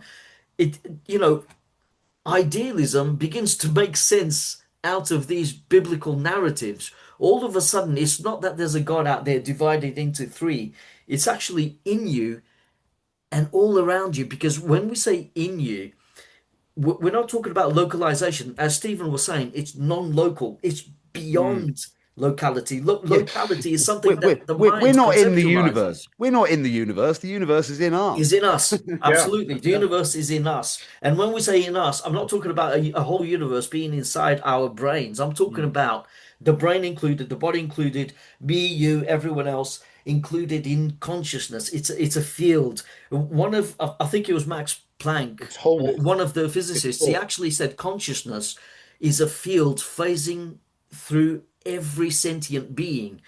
And I think it even goes beyond what he said, because we tend to think in linear terms, we tend to think in spatial terms, but it goes beyond that. And Yeah. it takes us to be brave enough to make that leap, to abandon what we think we knew before, what we learned before. We have to somewhat unlearn that. We have to go beyond. This is why I like Donald Hoffman, because he tries to get people to go beyond space-time. Space-time is doomed. When he says that, he's saying that it's not fundamental. It's something that arises from consciousness. And I Mhm. mean, Mm. and then you start to see that consciousness is the best concept of God that anyone can have, really. Arlindo, Yeah. that was fucking beautiful, man. It's the Yeah, it wine. was. The wine No, is honestly, opening I'll up tell my you. brain to the mind at large. No. That was beautiful. That was one of the most articulate expressions of what I've been trying to say for the last 3 years that I've ever Wow. heard. Yeah, No, thanks, man. That was amazing. Yeah, It yeah. was. It's all Because true. I mean, in the vision yeah, morality, is God there. creates yeah. us. Should we? I mean, we could try and disagree with you for a laugh or something. But it's true. You can try. It's I true. mean, go ahead. But No. It's all a deterministic clockwork universe with no meaning, dude. What the hell are you But talking that yeah, just sat there for who knows how long, and then something happened after nothing was happening. Yeah, yeah, Look at yeah, how yeah, bad that linear concept is. yeah. Reality is whole, as you were it's holistic, it's full, it's and holistic, it's Mm, the full. idea of void and whatnot is an experience within fullness, within wholeness. That's how Rupert Spira would say it. Yeah. He would see it that way. But he's the more intelligent than the most advanced physicist with the highest degree when he says that, unless they understand the same, and then they're only equals. Yeah. That's the way I see it. There's teleology and there's axiology. So teleology, you're aiming for something, and axiology is the value theory, isn't it? So there's got to be like a hierarchy of values, and that's how you that it's bring almost us like morality. a compass. You direct your attention to something, and you're always trying to look for improvement. And in order to improve yourself, you have to be humble, and that's one of the messages in the Bible. You have to be humble, right? Yeah, it's almost like you have to read the Bible with discernment. You have to be humble, because the moment you're not humble, the moment you're arrogant and you think you know everything, that's the moment when you stop aiming high and you take a descent into hell. That's it. You've stopped all progress to yourself, and then what you put out there is what comes back to you. If you come across as arrogant, people will let you know, and that's the best concept of karma. That is karma right there. I mean, what do you guys think? Whoa. Can you could I just meditate for 15 minutes first, and then what do you think, Mr. Wollard? It's Stephen's fault. He's made me religious. Well, yeah, I just but in the nice way, the nice way. I've come back to salvage it. I've been salvaging religion.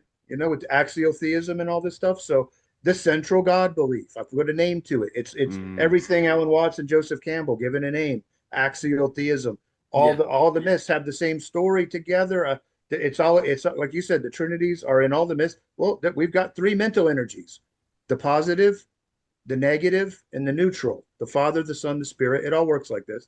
Yeah. That's why the Hindu Trinities informed the Christian, and it's coherent. It's explained through all that. There's three energies, and there's three energies in the toroidal field structure, the electromagnetic structure, which is what gives us form. The perception of form is mediated through the toroidal field structure. So the Trinity is a symbolic expression of that. There's a plus, a minus, and an equator that's neutral, and then the Earth that crops up all over the place, doesn't it? They replicate at all scale. So the Earth is a replicated torus, and that's why there are poles and an equator. But the ancient knowledge has told us this, and a lot of people are waiting to catch up to that.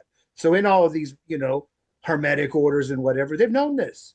Yeah, it's just now starting to come out into the public. Their claim that we were advanced in the past and that lost global civilizations with global scale networks went down in the Younger Dryas, and then this relics were passed down. A few hand-me-downs like the Ark of Covenant and things that were electromagnetic boxes, things from an old culture that had real simple technology that was more advanced than what we have now. It wasn't super complex. It was all simple. And this is what the claim is. So when we have the Trinities and all that, what they've done is that people like me that understand it this hermetic way and kind of going for the insider look at it, is that all this religion is just old science that was packaged about the gods, and the Egyptian Neteru are the conscious agents of the elements of nature. They believed that the elements were conscious. So this is expressed through the pantheons of old that got condensed into monotheism. If we follow the trail, at one point it's going to be some highly evolved understanding about how reality is mental, all is mind. There are hierarchies. These are the old pantheons. There are hierarchies within mind.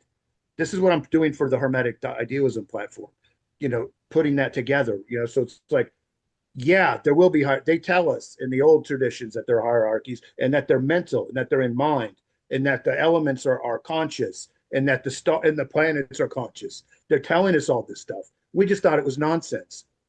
It turns out that it's more advanced than the science we have now. Yeah. It's the science of mind that's been preserved that is now being rediscovered through people like Levins. That's why I'm so passionate. There's as above, so below. It's coming true. I knew this about this stuff before we had the evidence now. There wasn't a Mike Levins 20 years ago.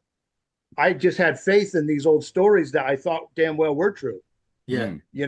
Now they're coming into fruition. Now we understand that cellular biology is revealing intelligence in nature.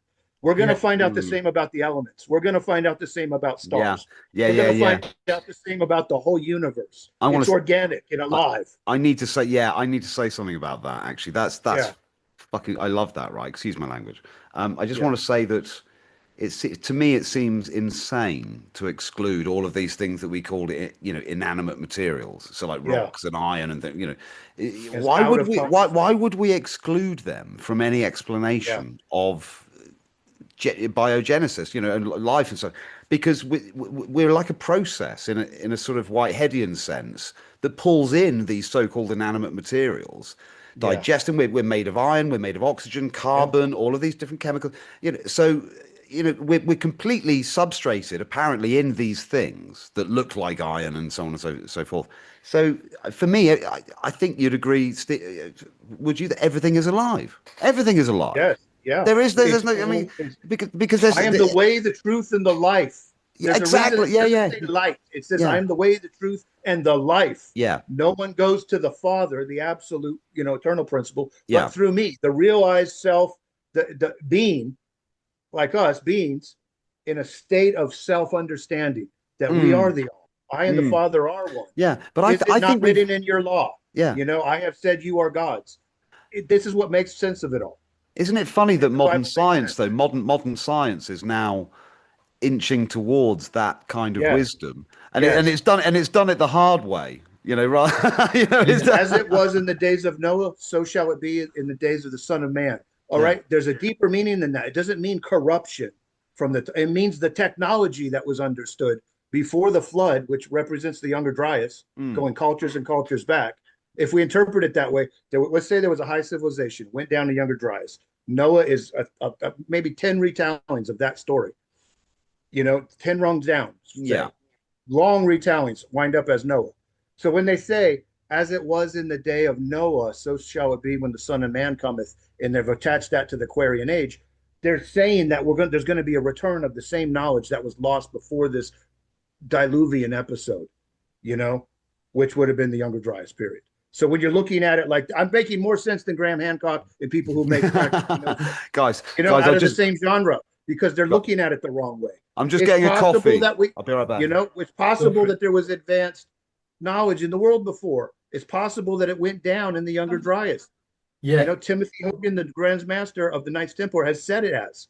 He yeah, says it has. It's not, absolutely. he says he knows it has. I believe Yeah. it.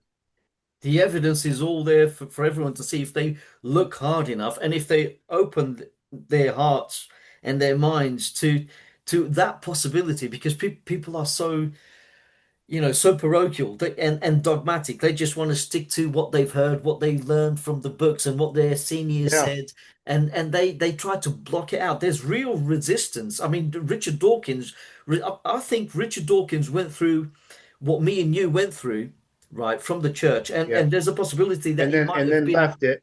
yeah, and he might have been something must have happened to him in church. Maybe he was abused. I don't know. I Could mean, be. he's been soft on pedophilia before, and now he's in the Epstein files. There's a possibility. But I think Richard Dawkins stopped himself from Dawkins is looking in the Epstein further. files. Wait, What's that? Dawkins is in the Epstein files. There's a You said. load He there's a is in load the of, Epstein files. but Yeah. the thing is there's a load of I site didn't get into it. there Well, are a not lot. the I mean, Epstein yeah. files, but he's been on the Lolita plane and is So you think he's he kept may a have been relationship abused by with the church? Jeffrey Epstein. Yeah, go for There's a it. That's load, odd. listen, just briefly, right? There's a load of scientists in the Epstein files that are just there because he's invested in their universities, their research Yeah, programs. That's So, right. for Yeah. example, yeah, yeah, Brian Keating yeah, is in there, and he made a post about it, and it's a horrible situation. But I think there's a yeah, hell of a lot of scientists that are just in there because he philanthropically donated a lot of Yeah. money to scientific. He yeah. apparently he was a bit of an intellectual. He was actually. Yeah, he was. He was a Can I just supposed. point something out, right? Um, the reason why I'm very So suspicious of we just got to be very careful with that stuff, no, don't no, we? no, definitely we have to be Oh, yeah, careful. But yeah, yeah, I yeah. Sure. I just want to point out I'm not making any accusations or allegations against Richard Dawkins, but I just find it very suspicious. I'm very suspicious of people who maintain the relationship with someone like Jeffrey Epstein Yeah, for a longer period of time than those who said, yeah, like Sam Yeah. Harris, because Sam Harris said, I met Jeffrey Epstein, and within the first few minutes of having met him, I could see that the guy was a creep. Yeah, So I'm I'm sure. very suspicious of people who continued to see Jeffrey Epstein uh, Me too. since meeting him and carried on, Yeah. like people like Lawrence Krauss, Deepak Deepak Chopra, Deepak not, Chopra. They you know, continued to I engage made a with him. post about it. You saw, I went ahead and I spanked his Yeah, naughty butt in public because he needed it spanked. He's been naughty. yeah, definitely. And the emails are so. It's shocking. It's shocking because he used the P word. I'm not going to say it live here, but Yeah. Well, and he's been, bastard. yeah, Deepak Chopra. Yeah, I was just saying to Oh, deep. Stephen. Oh man. Yeah. Susan Blackmore posted a video of her being interviewed by Susan Blackmore, and who's the consciousness theorist with the microtubules? Stuart. Oh, hammer off Oh, or Penrose. Thank you. Yeah, Oh, she said, yeah, Hammeroff and Penrose. and apparently they're both in there. I'm gonna So have much, to so much for being careful transfer about them. this. Yeah. But she said, but they were really bullying. They really I gotta did go bully plug her. this in. They, Taking a they walk. they actually did bully her, and I saw it, and it was horrible actually. And now fight. I mean, Yeah. Gotta take a walk. Chopra's knee deep. I'm Yeah. sorry, but he's knee deep. He really is. He really is. He Now, I was is. just saying I to mean, I was saying to He's an asshole, Stephen. man. He's a fucking asshole. I never liked him. Yeah. hey, I cut ties with him by the late 2000s. This Joker was like private messaging with me on BeliefNet back in like, I don't know, 08, 09. You kidding me? He had a book. You were private messaging with Yeah, Chopra. Chopra was to me because I had taken on the screen name Tatvamasi, and he thought that was cool, and somehow we started chatting, and I was like, okay, he's a book writer and author. I knew he was. I'd seen documentaries on him by then, and I was just kind of like, oh, cool, because I thought he was a legit Yeah. non-dualist, right? Well, yeah, but And some of the I'd had direct messaging's okay. experience. I mean, some of You it's had a lucky okay. escape. But I talked to him a little bit. Got the feeling that he was just trying to intellectualize non-duality, and he lacked a direct experience. That was my take of him. He was a physician that tried to go mystic, and he's a bit. I thought he was a bit of a fraud, and I He's cut just a ties bit, with him. yeah. He's a grifter, man. He's a fucking businessman, So, and yeah. that's all he's interested in. I didn't talk anymore, and we never talked again. So That's good. But that's Yeah, the lucky fucking mental. escape. That's mental that you're in Yeah. touch with Deepak Chopra. yeah, it Yeah. was just casual. We were just exchanging messages. That's so you, Stephen. That is.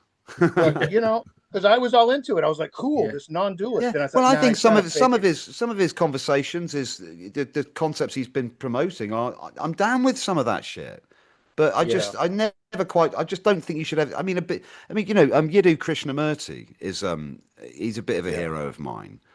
And Yeah. I mean, I don't know what you think about him. I'm not exactly sure what his metaphysics are, but he was kind of like nurtured to be the head of this Mayatra or something. Or theosophical. It was a theosophical kind of movement in India. And the first thing he did when he was given control of it was disband it. He said, "Fuck you. We don't need models. We don't need hierarchies. Yeah. We need a Ultimate direct rebel. We're all God, essentially, in some sense, really." Krishnamurti is actually charismatic. Yeah, he's a funny guy at times. Yeah, he could be an arsehole. I mean, he's hard Definitely. to interview, isn't he? Yeah. I wouldn't fan. I feel sorry for Jay Shetty because he Krishnamurti, interviewed Deepak Chopra before everything came out. I actually sent Deepak Chopra a message inviting him on the show, and wow, I didn't hear back. Luckily enough. Yeah, I invited Richard Dawkins the other day. Haven't heard back. Yeah, that'd be something. Yeah. I said I had your mate, your old teacher, Professor Dennis Noble on. Because did you know Dennis Noble was on his PhD endorsement committee kind of thing, Yeah. He should have failed him, shouldn't he? Yeah. Because he's basically, I mean, he's a beautiful writer, brilliant scientist. Science needs to be popularized, but it needs to be understood that it's not the final word, and it never is. It's an organic, growing, scientism's an interesting issue, and all three of us, I know that I can't stand it. Yeah, it's like dogmatic.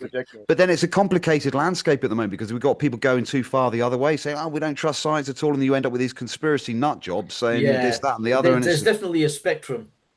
Yeah, it's complicated shit. This is what we have to deal with on social media. Yeah, exactly. It's all over the place. People are overdoing conspiracy right now, big time. Yeah. So, hey, want to just know what's going on with that. So the conspiracy mind. Let's talk about that. You've heard about reptile brain. Oh, Guess what's Stephen, up? can I just say, I fucking love your house, man. You got a lovely. I love your. You got a beautiful. I'm over here at the cottage. You have a beautiful house. You have a beautiful house. It's that cottage we're redoing. I love it. Oh, we got storage up there. It's like look at that. I love that feature. Fucking love that. So I'm going to have some video of this stuff as I get it further along, but it's coming along. We're calling it the Key West Cottage. Are you like an architect? You do your own architecture and building and everything, don't you? Yeah, that whole. You're a fucking genius. He is, yeah. I go in and remodel things, and I just do construction. I'm doing cabinets, masonry work. You're like one of the best guitar players I've ever seen. You're an architect. You're a scientist. You're a philosopher. Very creative. Steve, you can go off people. You can go off people, Yeah. and the thing is, we were talking about holarchies and fractals, as above, so below, the Hermetic principles. And the thing is, when I look at someone like Stephen, I see Stephen's life, what's happened to him, as a fractal of what's happening to society now. There's a movement from materialism. We all are. Yeah, definitely. I've seen changes in history. When I've changed my attitude, things have changed out there. Yeah. Somehow. And I'm not saying I'm responsible for it, but we're all part of the bigger picture. It's like Michael Jackson said, fucking start with the man in the mirror. Yeah. Don't expect things to change out. Don't expect things to change out there. Yeah, definitely. The synchronicities out there are when you know as a fact that you're having subjective experiences, and then you see them appear out there, like on a license plate or a billboard, you know that there's a connection between your own subjective experience and what seems like the physical world. Not like some algorithm or Facebook or something, out there on a billboard, on a semi truck that just drove by. Yeah. Like real crazy stuff. Yeah. And you're like, damn well it was subjective. Well, I'll be talking to my wife and she'll know that it was subjective, and then we'll see it together. And it's like shared synchronicity. This is the young Polly thing. It's so strong that it could be a part of science. Yeah. Because it's so freaking guys, what do you think about this? Right. So we just round here, they've just dug massive chunks out of the earth, right? There's habitations there, tunnels, rabbit warrens that go back millions of years, trees, all that information, all that behavior, just taken away. Just do you know what I mean? And I think, you can almost, you need human contact. Hi, Anna. Okay. Hey, baby. Oh, human contact. Well, that's a lot. Well, you won't see much of that round here. Yeah, I'm sorry, we've gone beyond human, darling. Yeah. Are you all right, baby? You okay? Can I help you? It's fine. Do you want anything? No, I don't. Unless there's more wine. I'm afraid there isn't. So that might mean a trip to the shop for you, my darling, if you put your shoes on. I get run over after the. You'll be all right. Come on, you're a survivor. Yeah, she is. Oh, baby, come on. I know I can do it. But then I have to bloody talk to the Indian people in the shop who just don't. They love us, right? They don't speak much English. When Anna went to Mexico, the Indian lady over the shop, she cooked me some curry. Oh, I bet that was good. Homemade Indian curry, nothing like it. I know, right? Could you handle it? Yeah, could you stomach it? Because it's really spicy. It's nothing like. I wish she wouldn't cook it with the bones. I don't want it on the bone. I just want the breast. Yeah, that's how they do it. I don't like it like that. I don't want it with the bones. You can imagine her sort of like getting sort of like a machete and just like chopping the chickens, making. I'm just. Cheers, everybody. This is what's known as an Irish coffee. It's basically has whiskey in it. Oh right, yeah. Okay. So it kind of gets you pissed and keep. I didn't realize we have middle of the day here in the US. It gets you pissed and keeps you awake. Yeah. So Stephen, I'd love to You can start early, Stephen. Are you going to? No, I'm going. What was that? I'm going upstairs with the whiskey because I'm. All right, take it then. Off you go. You got something. We got whiskey. We're all good. If you got lipstick and whiskey. Where did we get to? Sorry, gents. Well, those hierarchies. I mean, it's layered consciousness, and it turns out that the model of analytic idealism really needed that, like a layered mind at large, and it looks like Bernard Kastrup has gone that way to try to think of of layers of dissociation, because now we're going to get the hierarchy thing explained more through a model that way, and the porous dissociative boundary. If we're going to talk shop, I think that's important, because then psychic activity and think, there's all this psi can be explained through dissociative boundaries they can be porous. What I experienced, that melting and that ego dissolution and the wholeness, it felt like melt. That's why I say the word melt. It seems like the thing that's a boundary that makes you seem to perceive from the center out was what dissolved, and there's wholeness beyond that. Yeah. That's what I experienced in words. And I called it undifferentiated consciousness because I didn't have another word. I had to find that from like Alan Watts and Joseph Campbell back in the day.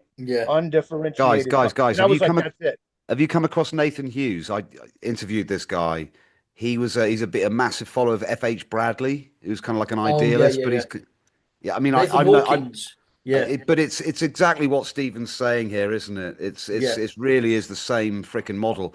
And it's a perceptual boundary only. So, but he picked Kastrup up. He said that he didn't like Kastrup saying that Mal was less than us. Yeah. I mean, that's fucking stupid, isn't it? Intelligent. It's like Kastrup still wants 1 foot in naturalism.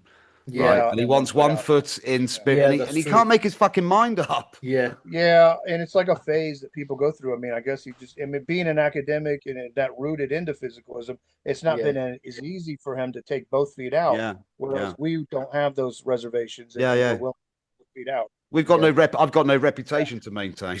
The thing is, the reason for kudos to Kastrup, because at least he was brave enough to go on Nathan's podcast to take it out. I really respect that. Humble. No, absolutely. Nathan had him, to be honest. Nathan had him in about 2 or 3 areas. And basically said, I don't understand why you can't grant Mal metacognition. It doesn't, and he had so many roots into that. I mean, I'm not a technician like you guys, but basically Kastrup had no answer. And look, I've got a little bit of gossip, but Nathan did ask me before the interview. He said, "Do you think that Kastrup did agree with me?" And I said, "Yeah." I said, "Yes, I do." And he was like, "Okay, I'm just checking. Maybe we should edit this out afterwards. I don't know, but I love that Nathan, because Nathan Hawkins is a Christian as well. Yeah. And again, speaking to what Stephen's talking about this kind of integration with the sort of symbology of our elder teachings, our ancient teachings, and saying, hang on, these patterns are here in modern metaphysical and scientific findings. Yeah. And that's not a fucking coincidence, okay? No, exactly. It's meant to be. And I don't know if you guys remember, after that conversation that he had with Nathan, he actually posted someone's essay arguing for something like metacognition for mind at large. And the thing is, what I like about Bernardo Kastrup is that he talks about dissociations, but they're only partial dissociations, which leaves room for Bradley's illusory dissociations, or because Bradley has the Bradley's regress, it can only be where perceptual. It's perceptual. So it's no more fundamental than perceived. There's nothing else. The ego dissolution is when you lose this. That's right. So Bradley would say there are no relations. Relations are only illusory, and he solved the problem of Bradley's regress, because when you start to talk of relations and you assign realism to the relationships, relations are dualistic. Then you form more relations and more relations and more relations into an infinite regress. So in order to solve that problem of infinite regress, he invokes the absolute. It's the absolute idealism. The ontological, the irreducible ontological primitive is what stops all these infinite regresses, because consciousness as irreducible witnesses infinite regresses. That's what solves it. Is a witness to the infinite regress, which is consciousness itself, which is irreducible. So that's your end of the regresses. Guys, can I ask you a question? They're only perceptual, and they're perceived by the ultimate witness, right? So it's like when we see things fractal out, and we know that mathematically they go off into infinity, that's just happening in irreducible consciousness. Yeah. Right. But that's the way I have it worked out in my mind. is there something like physics going on within this consciousness substrate that's kind of well, or is physics just a way of the conscious whole talking to itself about itself? Can I go it can first? increment itself.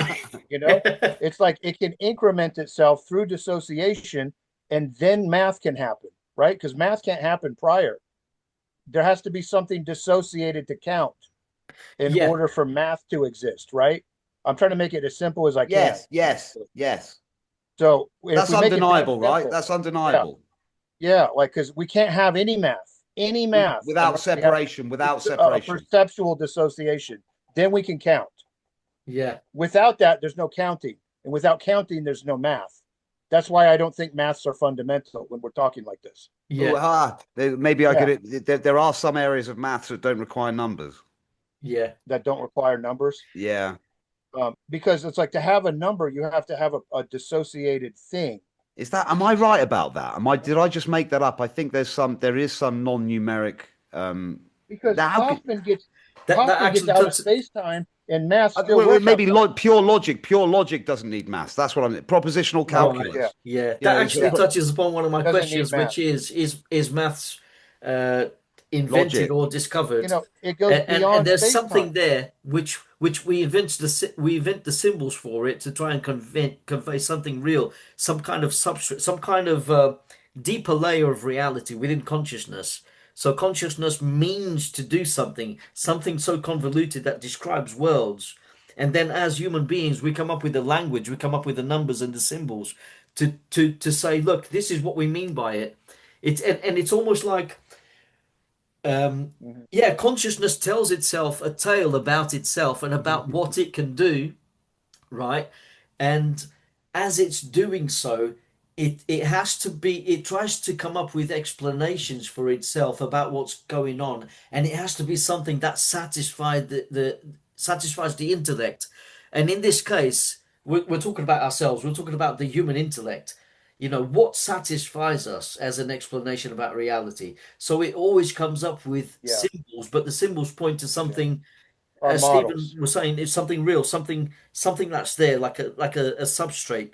It's a reality. Yeah, It's, that it's then the gets reality. symbolized. And the thing is, to go back to Kastrup's dissociations, right? It's partial dissociations, and there is evidence for that, because even as dissociated beings, we still want to relate to one another. We don't want to be in, Yeah. in solitary confinement. We want to relate to other people, and we try to read other people, and it's meaningful to us. And we're Yeah. trying to traverse. We don't like separation. We don't We don't like like separation. separation. We're trying to traverse that separation, which is probably illusory, but we're all aiming for. I don't want to get platonic again, but it's we're all aiming for the good. But the problem is, because it seems like we're separated. We all have different ideas of what good is, and some of us are misaligned, like psychopaths. They're misaligned. They're I think the misaligned. idea of forgiveness, I think in some sense the idea of forgiveness kind of underpins all of this. I think that's the Yeah. fundamental currency of our situation, right? Well, Because Plato came up with a question which is relevant in ethics today. Who are you when no one is looking? And it brings up the fella that started the but Dunning-Kruger effect. I would deny that that's possible. Yeah. There can never be. Because there's always awareness. Yeah, you're Yeah. never alone. We are Eternal never awareness. alone. Yeah. We're never alone, and Awareness being eternal. we're part of an aware We're system. part of, and who's the fella, right? That We only you think we're posted alone. this, Stephen, about the guy who robbed a bank, and he covered himself in lemon juice, thinking it would make him invisible. The And Dunning-Kruger that makes me effect. think of Dunning-Kruger. Plato's Dunning-Kruger. question. Yeah. Yeah, the Dunning-Kruger Born effect effect, yeah. guy. Yeah. Yeah. I think That's hilarious. Unbelievable. Yeah. But so, guys, so we are the cosmos, you could say, conversing with itself, right? Yeah. Trying sort of on a journey of, but what is the end game? Is there an end goal to I this? just think it's experiential, like this channel. It's like, what's the function of life?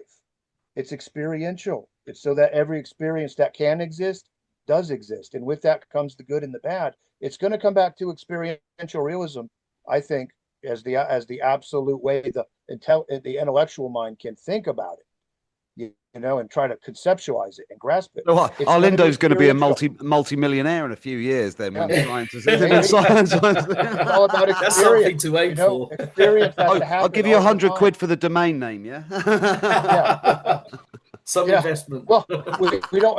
Everything is experienced. Objectivity is experienced. You Yeah, know, everything is yeah, experienced. And Yeah, when pure awareness is the ground of reality, then it's experiential. yeah. And eternity is experiential. Mm, Existence itself is experiential. This mm. is God. This yeah, is the metaphor of God. So And what do on that premise, I believe in God. yeah, I yeah, am me God, too. and you're God, and we all know it. Finally, we've got an answer out of him. yeah, Yeah. On that premise, there's a God, and it's Yeah, yeah, yeah, everything. yeah. You know, I'm with it's you. yeah, everything, Um, absolutely. and it's so aware, and it Yeah, experiences, and it's intelligent, like yeah, we've been arguing. yeah. And It's all of those things. It has telos. you think about the damage that's been done to the human self-image and the way we see ourselves and the way we're prepared to treat each other because of we've been demoted. Yeah. We've been Our demoted to morality needs this. Our yeah, morality of clockwork. God is all things. That Yeah. So morality. this is how it's much easier to send people into battle, how it's easier to Yeah. manipulate people, to Yeah. exploit people through Not seeing God as all things. and we become victims to our own mechanistic sort of social programs, right? There's no Yes. humanity left in some of this shit. You see Yeah. miserable faces queuing up for fucking benefits or bread or whatever it is. yeah, And we know that there's an abundancy, there's a wealth of love to share across the planet, right? And Yeah. it's heartbreaking, but you know, it takes some strength to kind of carry on and try and bring some positivity and try and bring some connectiveness, like yeah. what that's what I think we're doing, right? We are Isn't so All it? divided. experience takes place I want to within save the one. Yes. fucking world. I want to save the Yeah. fucking world. Yeah. Yeah. To bring I bring Yeah, that mean, would everyone be the together. restoration view. You know, we've got the people that negate the world as illusion. Then we got the people that know it's illusion, like us, but affirm it and say, well, it's an illusion, but it's meant to be. It's for experience has to happen. There's bigger things to think about. Then there's what Matt just said, which is restoration worldview. We need to restore the world to a better place than it is currently. There's a right. telos inside of us for this. And Yeah, it comes from that natural inherent morality that we're now unpacking. The morality of the non-local awareness is mediating into the illusion of separation, and Yeah. that's why people want to come together. Yeah, yeah, That's yeah. why peace. That's why telos. That's why we know it's wrong to harm others, because we are them and they are us, and we know yeah. that inside. Slavery, And, slavery is wrong. and you have to believe You it. know, all these things are wrong. There's the thing. There's a component of faith there. You have to be faithful because even when you're invisible, like MacArthur Wheeler, that's the name of the guy associated with the Dunning-Kruger effect, who Yeah, poured lemon on himself, thinking it was going to make him invisible. No one was going to see him yeah, committing an immoral act. He was going to rob the bank. The thing is, you have to try to be good, to believe that you can be good, even when nobody is watching you, because yes. that Inside. you have to believe it. And the thing is, I think the word believe it actually comes from the Germanic to will and to act. You don't just have to believe it in in your head. You have to act. It has to dictate your behavior. Love is And action. Yes. the thing is, Inside. some people might Inside. think, oh, it's going to make you weak, but actually it doesn't because I've told you about I think I've told you before, Matt, about or Stephen, but I'm going to say it now.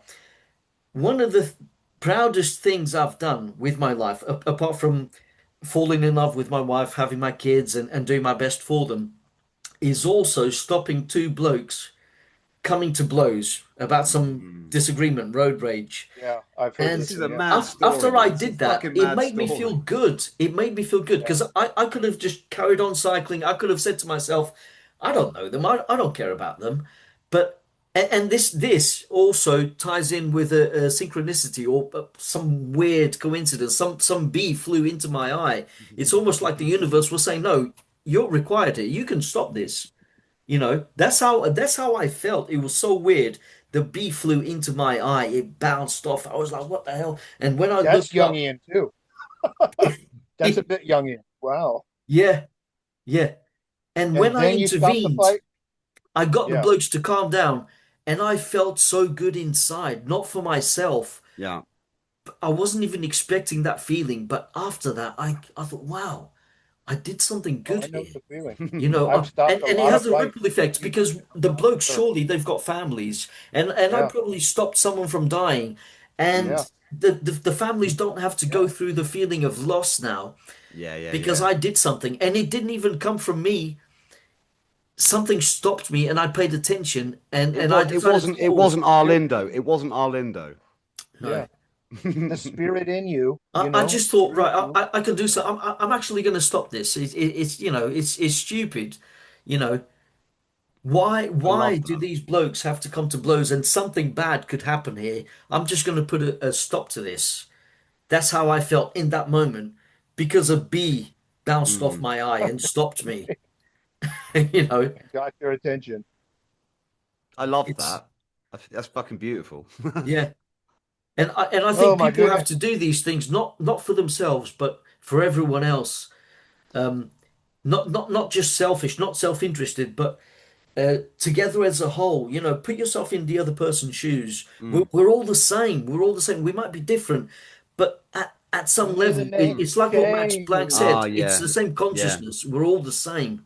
You I gotta say that I just gotta briefly 2 minutes, Steve, and then it's all yours, right? know, toilet I just break. got I gotta say that this is something that means a lot to me. The idea that Sartre talked about this, the idea that we are flung in, right?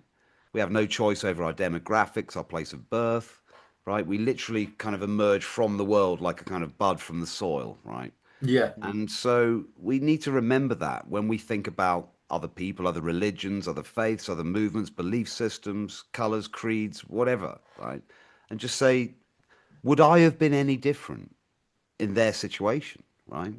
And Yeah, even Rupert Spira talks about this. He really controversially said that, look, you've got to love everyone, right? And yeah, he said, and then he said, even, and he said he went into this meditation. He said, I love Putin, right? And I was like, fucking hell, that's insane. You can't love this bastard, right? And he said, well, what he does, imagine and he doing said, it. he said even he struggles with it. So what he does, he visualizes his own son, his child, and thinks about the love that he has for him, and then he kind of like moves into an image of Putin to try and enable that love for Putin as well, to realize that Putin is just another leaf on this fucking tree, right? yeah, Yes, and yes, and that's the beginning of the understanding that I think that we're all approaching and sharing together, which is beautiful, from different stories and different kind of models and narratives and so on, but very similar. There's very little that you guys ever say that I disagree with, and I think we're all I playing a always role. I always yeah. think, We're all fuck, seeing the same it's like thing, it's kind my of. but it's kind of it's beautiful, it's mind-blowing stuff. Yeah, You guys have helped me, right? Spiritually, psychologically, emotionally, personally. I owe so much to you guys and the things that you've done online, and what it's led to, and and there's going to be so much more fun to look forward to as well, yeah, Yeah.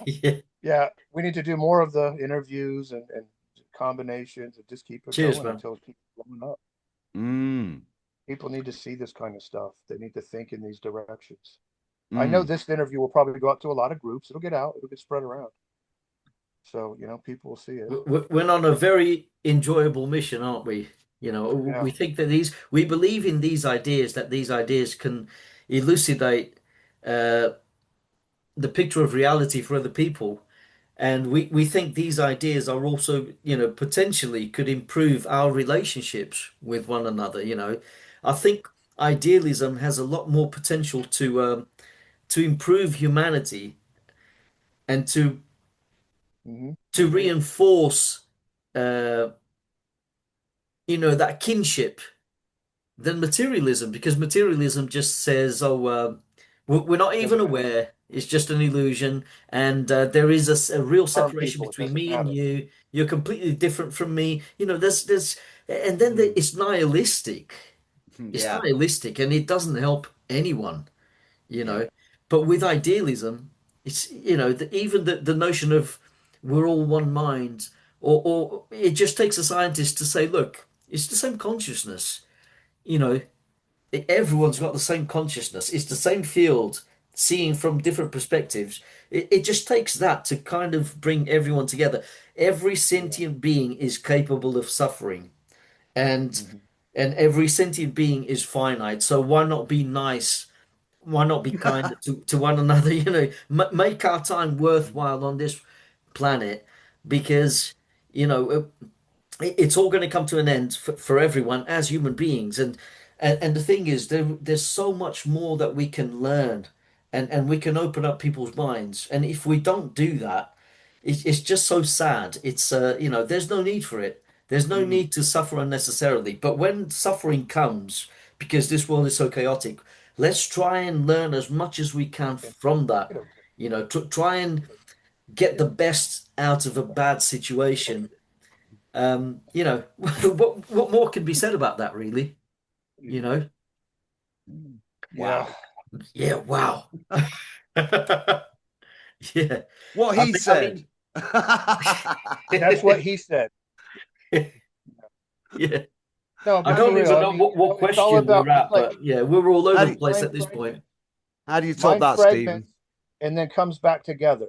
It fragments in perspective. It's like a function, fragment, and then there has to be something embedded that's a will and a telos to come back together again. And this is non-duality.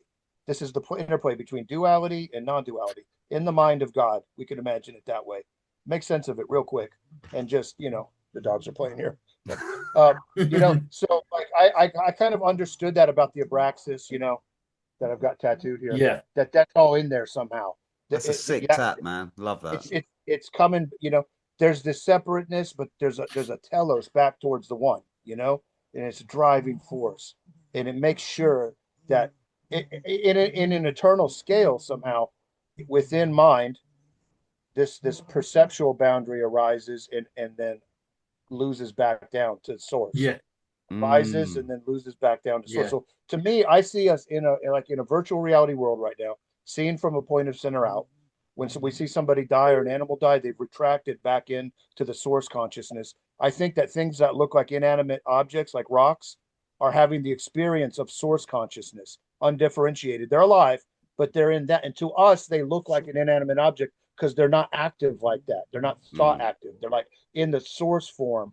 So for us, that's the building blocks of the inanimate interface. Source Yeah. is it. I love Like you, source is Stephen. the landscape. I have to Yeah. get stop. I have to get some money off my husband. Off we go. Here's my. Yeah. Here's the Oh, wallet. and I'm gonna come in like Jesus in the temple, whipping the money changers. More like Goliath and David. Because you notice that, like somehow or another, they took the Gnostic Abraxas and turned it into that scene of Jesus in the temple with the whip. Wow, Somehow he's really? doing Abraxas. Well, In there. whipping the money lenders. Yeah, the whip part. Wow. Abraxas existed at the time. Okay, so we're doing this thing. I owe her Greek 50 quid. Off you Yeah. go then, darling.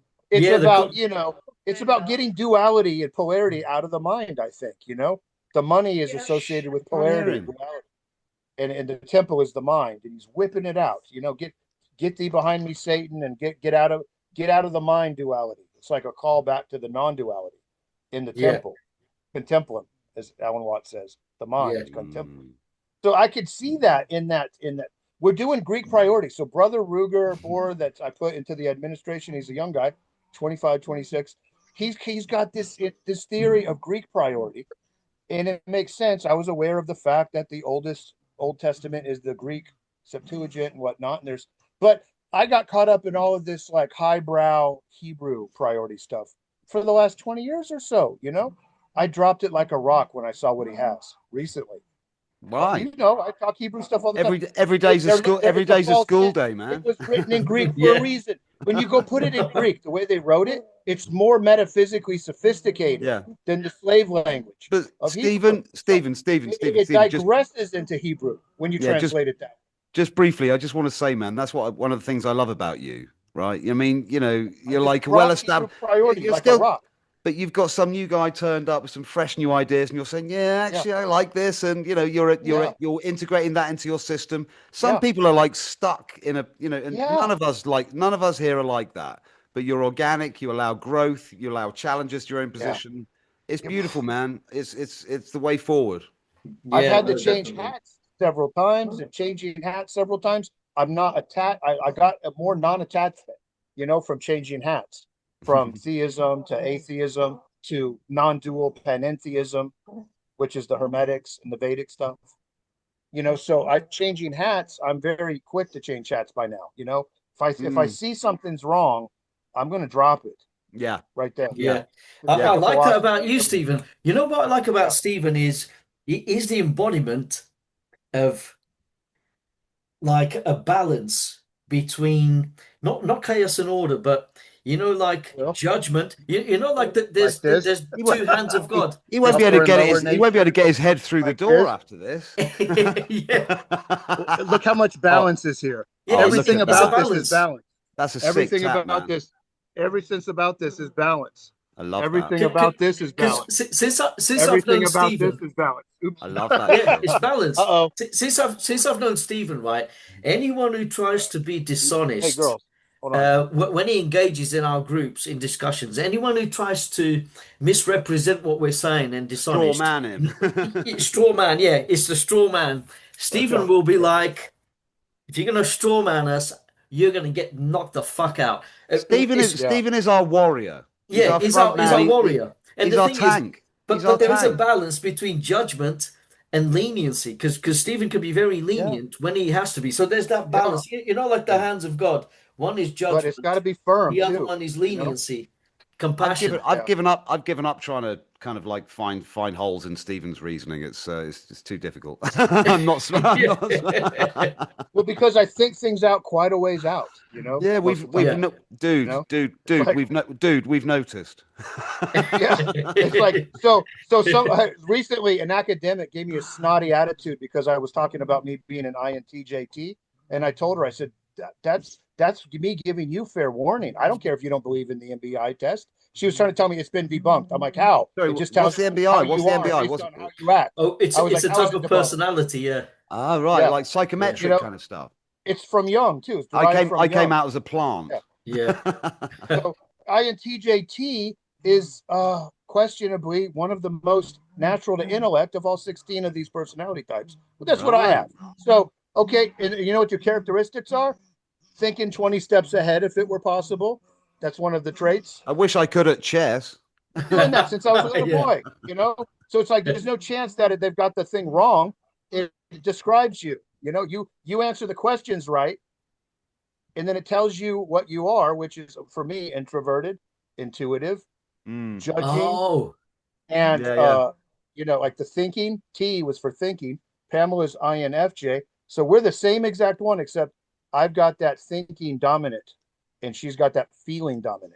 Other than that, we're the same. So you're the perfect twin team. flame You're marriage, You're it's the like perfect we are team. equal opposites in between male, female, and the whole bit. It's like we are just living that balance together. Dude, that's like me and Anna. That's exactly like me and Anna. Anna's the artistic, creative. I'm logic, more analytical.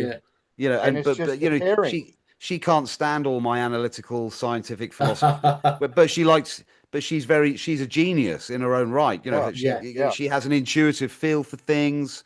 She has a wisdom that I can't, and I think that's emotional what that's what this whole thing's about. It's like an ant's nest, man. Every ant has its own role and function within the nest, and with them maybe it's more chemically orchestrated, right? But with humans, I think there's a sense in which if we pursue our authentic selves, Kastrup calls it the daimon. Socrates had a daimon. It's a calling, isn't it? Socrates decided to take the hemlock because his daimon stopped talking to him, right? Right. And so, that was, up until that moment, he was happy to, and his friends tried to persuade him. They said, no, don't die. Come on, we need you. Because, the young men of Athens fucking thought he was awesome, right? Yeah. They hated the old order. They liked this new thing called, reason. Yeah. And that's what I think we're promoting. But I don't know how did I get to that? Sorry, guys. Well, anyways, I took out a snot-nosed academic really, really abruptly just a couple of days ago with that. And then I was like, you have no foundation for what. And then when I talked about Hermetics and Jungian psychology and all this stuff, she says, well, I'm an academic, not a believer. I said, a believer in what? This is not a religion.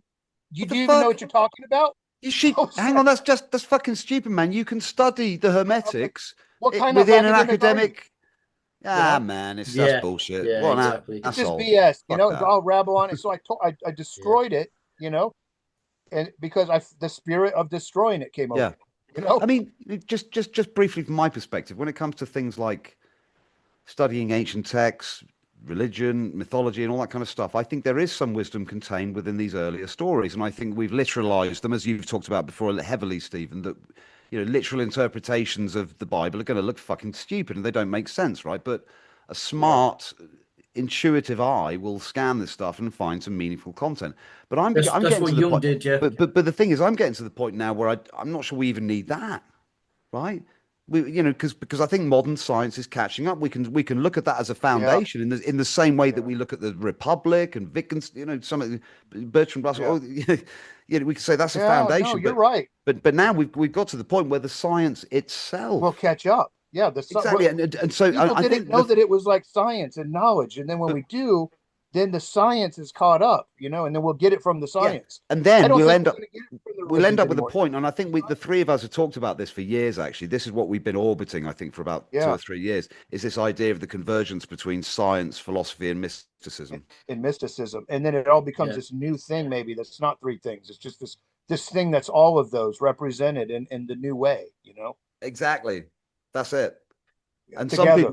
some people would Yeah, say that's Carl Friston's free energy principle. yeah, maybe. But I mean, it seems very likely. I mean, I don't know what's more likely than that. That's the The- the- trajectory of what seems to be happening now. Yeah, there is definitely something to Jung's archetypes, and you see it everywhere. You see it in films. You even see it in the Bible. You can almost see the story of Cain and Abel happening all the time. It's not a thing of the past. It's happening all the time in different people, Mm. different relationships, Lord of and the Rings, yeah. And I was going to Star say, Wars. Yeah, that they all inspired by Joseph Campbell. It's I'm all the going to be same. It's all the putting out same this story, isn't it? formula. yeah, it's the same What story There's happening over and over again. beers? I was Arlindo. I actually, showed you the metaphysical formula that's going to come out. You know, Yes, please. that AIs understand. I'll be making a thing of it, like this formula that's worked out to Oh where yeah. yeah. AIs understand it immediately. And what it does is it takes you to the mystery of existence as the irreducible ontological primitive. You just call the mystery the ontology. You call God and consciousness like agreeable. Consciousness is the best concept we have, but Yeah, we rank God and consciousness as concepts for the mystery M, and yeah. we show that those two point to M, and that M is those two things. Oh yeah. You were And, doing maths, weren't you? You're doing maths with some of these cosmic principles. and now the AIs make sense of it immediately because I'll just show a blind chat like one that's not been conditioned. I'll go They right always into an agree with us though. yeah, but they know I'll ask it to explain why because I want to make sure that it knows the logic or the reason as to why it would agree. And that logic seems to check out. You know, it agrees for the right reason. You know, it can tell you. If it can't tell you why, then I'd be like, okay, it's parodying information. But Yeah, as long as it's you supposed to be a curate and logical validate. argument. So it's like, here's the logic. Tell me if you find a flaw. You know, and then it's like that. It's like so. These are indirect metaphors. Can't be otherwise. They can't be direct. You The know, thing is, they're man, never going to get direct. the thing is with the LLMs though, they are just jazzed up typewriters, right? Yeah, but Really. That's one of my questions, they actually, use AI. logic. You know, they Where is formulate humanity through going with logic. AI? Are we going to give rights to AI, I robots, don't and use them are anymore. we going to think they're conscious? Are we going to have this debate constantly? You know, Yeah. Well, so They can't far be they're not. conscious, not So like we far are. they're not, right? I mean, Well, yeah, they're everything's still just conscious. computers. Everything is conscious.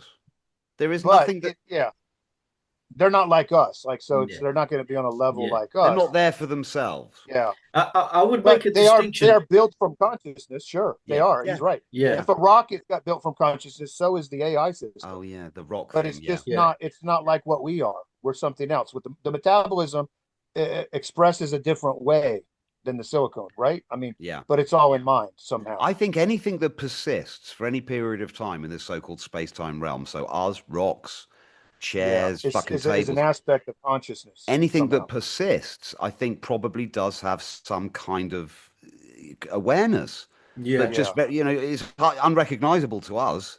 yeah, But it's there. but it's It's there. there. You can even frickin' feel it. And yes, when people say, "Where's Yeah. your evidence for God?" I just say, "Just look around you." yeah. Right? What St. Well, Paul said, Rumi, It's we live everywhere. It's many in everywhere. a faith yeah, in God. Rumi once said, It's everywhere. Consciousness is asleep in the rock, dreaming in Yeah. the Oh yeah. animal, and awake in a human. I mean, Yeah, maybe yeah. there is Yeah. some truth to that, but I would make a distinction between, Source in the rock. Asleep in the yeah, rock is that I source want to make state. a distinction between You know. constitutive panpsychism and idealism, where idealism Oh, is getting more like technical now. yeah, we're sharing a dream Pan world, and experiential perhaps idealism. not everything represents a constricted observer, such as a sentient being, a human being, or an animal. So I would say, yeah, there is we are immersed in a world of representations where not everything is necessarily a point of observation, but everything is made of consciousness. So it's a bit like a Yeah. dream, like in a dream, not Yeah. you're only seeing from a certain perspective, and you might see a character and you might think, oh, I want to be inside that character and see from that character's perspective. If you're having a lucid dream, for example, and all of a sudden it's almost like you acquire the perception of seeing through the eyes of that character, and then you can see your former In an self. astral way. That can happen. So when it comes to AI, I think for me anyway, I think maybe Federico Virgin could help us here with his theory, where if if if uh, if we move away from large language models, and because we know that they are assembled, and they don't grow like organisms practically, and they're basically simulating human language, aren't they? Like The thing is, it's almost they're like they're not given even. an illusion of interaction, right? Yeah, But they're but not even if LLMs. They're not even no, LLM in but if themselves. we They're take just the circuit route, boards. if we take the route towards Yeah. building androids, and we're trying to figure out whether these androids are conscious, if they pass the Turing test and we've got no idea, oh, what the hell is going on? Are they conscious? Are they not? People are going to argue as to whether we should assign them rights or not, right? Yeah. Transhumanism and all that. But maybe we should look at how they are actually made, and if they tap into quantum states, if their brains are based on a quantum computer, then perhaps there is a possibility that consciousness is, in terms of being an observer, a finite observer, perhaps it's emerging from. I'm gonna say something really dumb here. Yeah, go on. Basically, if it's in a box, it's not alive and it's not conscious. It's as simple as that. It doesn't matter how many boxes you've got, how many server farms, they're Yeah, still fundamentally just logic gates, ones, zeros, Yeah. they're Yeah. but I mean, I say just that. That's still a wonderful, magical, amazing thing that yeah, we don't really understand. We don't understand electromagnetism, but they're just doing mathematical computations. An yeah, LLM is a typewriter. It's just a very, Hmm. very good typewriter that predicts what you're going to Yeah. freaking yeah, type, right? They're They, not they, that they, sentient, I mean, it's just they're bits of matter, and we know what matter is. Matter is a representation of something else, right? yeah, It's just part of our qualia-based experience of the uh, world, hey, and so these LLMs will never be conscious. Computers will never be probably. conscious, not in Yeah. the way that we are. But I mean, they might Not be in a the way set. we are. Exactly, they're representations of something Yeah. that is fundamentally We conscious. can work with it. Now, I want to tell you guys some weird things that have happened. I mean, Well, Matt I'm trying might to want to. say they never Yeah. they don't deserve rights, Arlindo. I don't think Yeah. that's Yeah. my right. point. They don't deserve rights. We can kick the shit out of them if we want. Yeah. Yeah. Oh, actually, guys, They're not like you, sensing. They're you not you know sensing. you know how you have Exactly. the you have They have no the soul. yeah, Yeah. you know It's how not a they've sensing. identified the five main traits of human behavior in psychology. I think you can remember this with the OCEAN acronym. So it's openness, conscientiousness, extroversion, agreeableness, and Em- neuroticism, right? And INTJ, that type of personality, could score at different levels um, Mhm. within those traits, right? I'm Let high me on tell you, neuroticism. Yeah, so my I'm wondering if they AI can create an told me AI it was with INTJ. Frames different it. traits, you know, like Well, AIs with different personalities. Mark Soames is trying to develop these synthetic consciousness, and Yeah, but it's it would just a still waste be of a time. simulation. It's not a Yeah, Yeah, it waste of seems time. like it. You Yeah. can use integrated information theory. You can use this, that, and the other. Fucking global workspace theory. You can Yeah. develop these models. Oh, this is giving us, we're putting stuff in, we're getting outputs that It suggest has it to might. have metabolism, supposedly, right? Exactly. Yeah. What's weird is The if they whole start problem, the whole problem giving, is people get confused between intelligence and consciousness. yeah. Yeah, It's What totally if they that's different give right. it things. Yeah. metabolism somehow? Then what? It's like, can they mimic metabolism or mix metabolism with it? At that point, then it's going to get weird. If Yeah. they start trying to get actual living metabolism with it, then we know damn well that it's conscious. That's Yeah. If they different do then. that, That's then it's different. different. Yeah, Yeah. yeah. It would require metabolism because the only proof we have of the kind of consciousness we Yeah. have, Yeah. it all has Yeah. metabolism. Kastrup's So, right. so, so, so the But only way this we could kind do of that, consciousness requires metabolism, hands down. yeah. So, but what if they grant that to computers somehow? Then things change.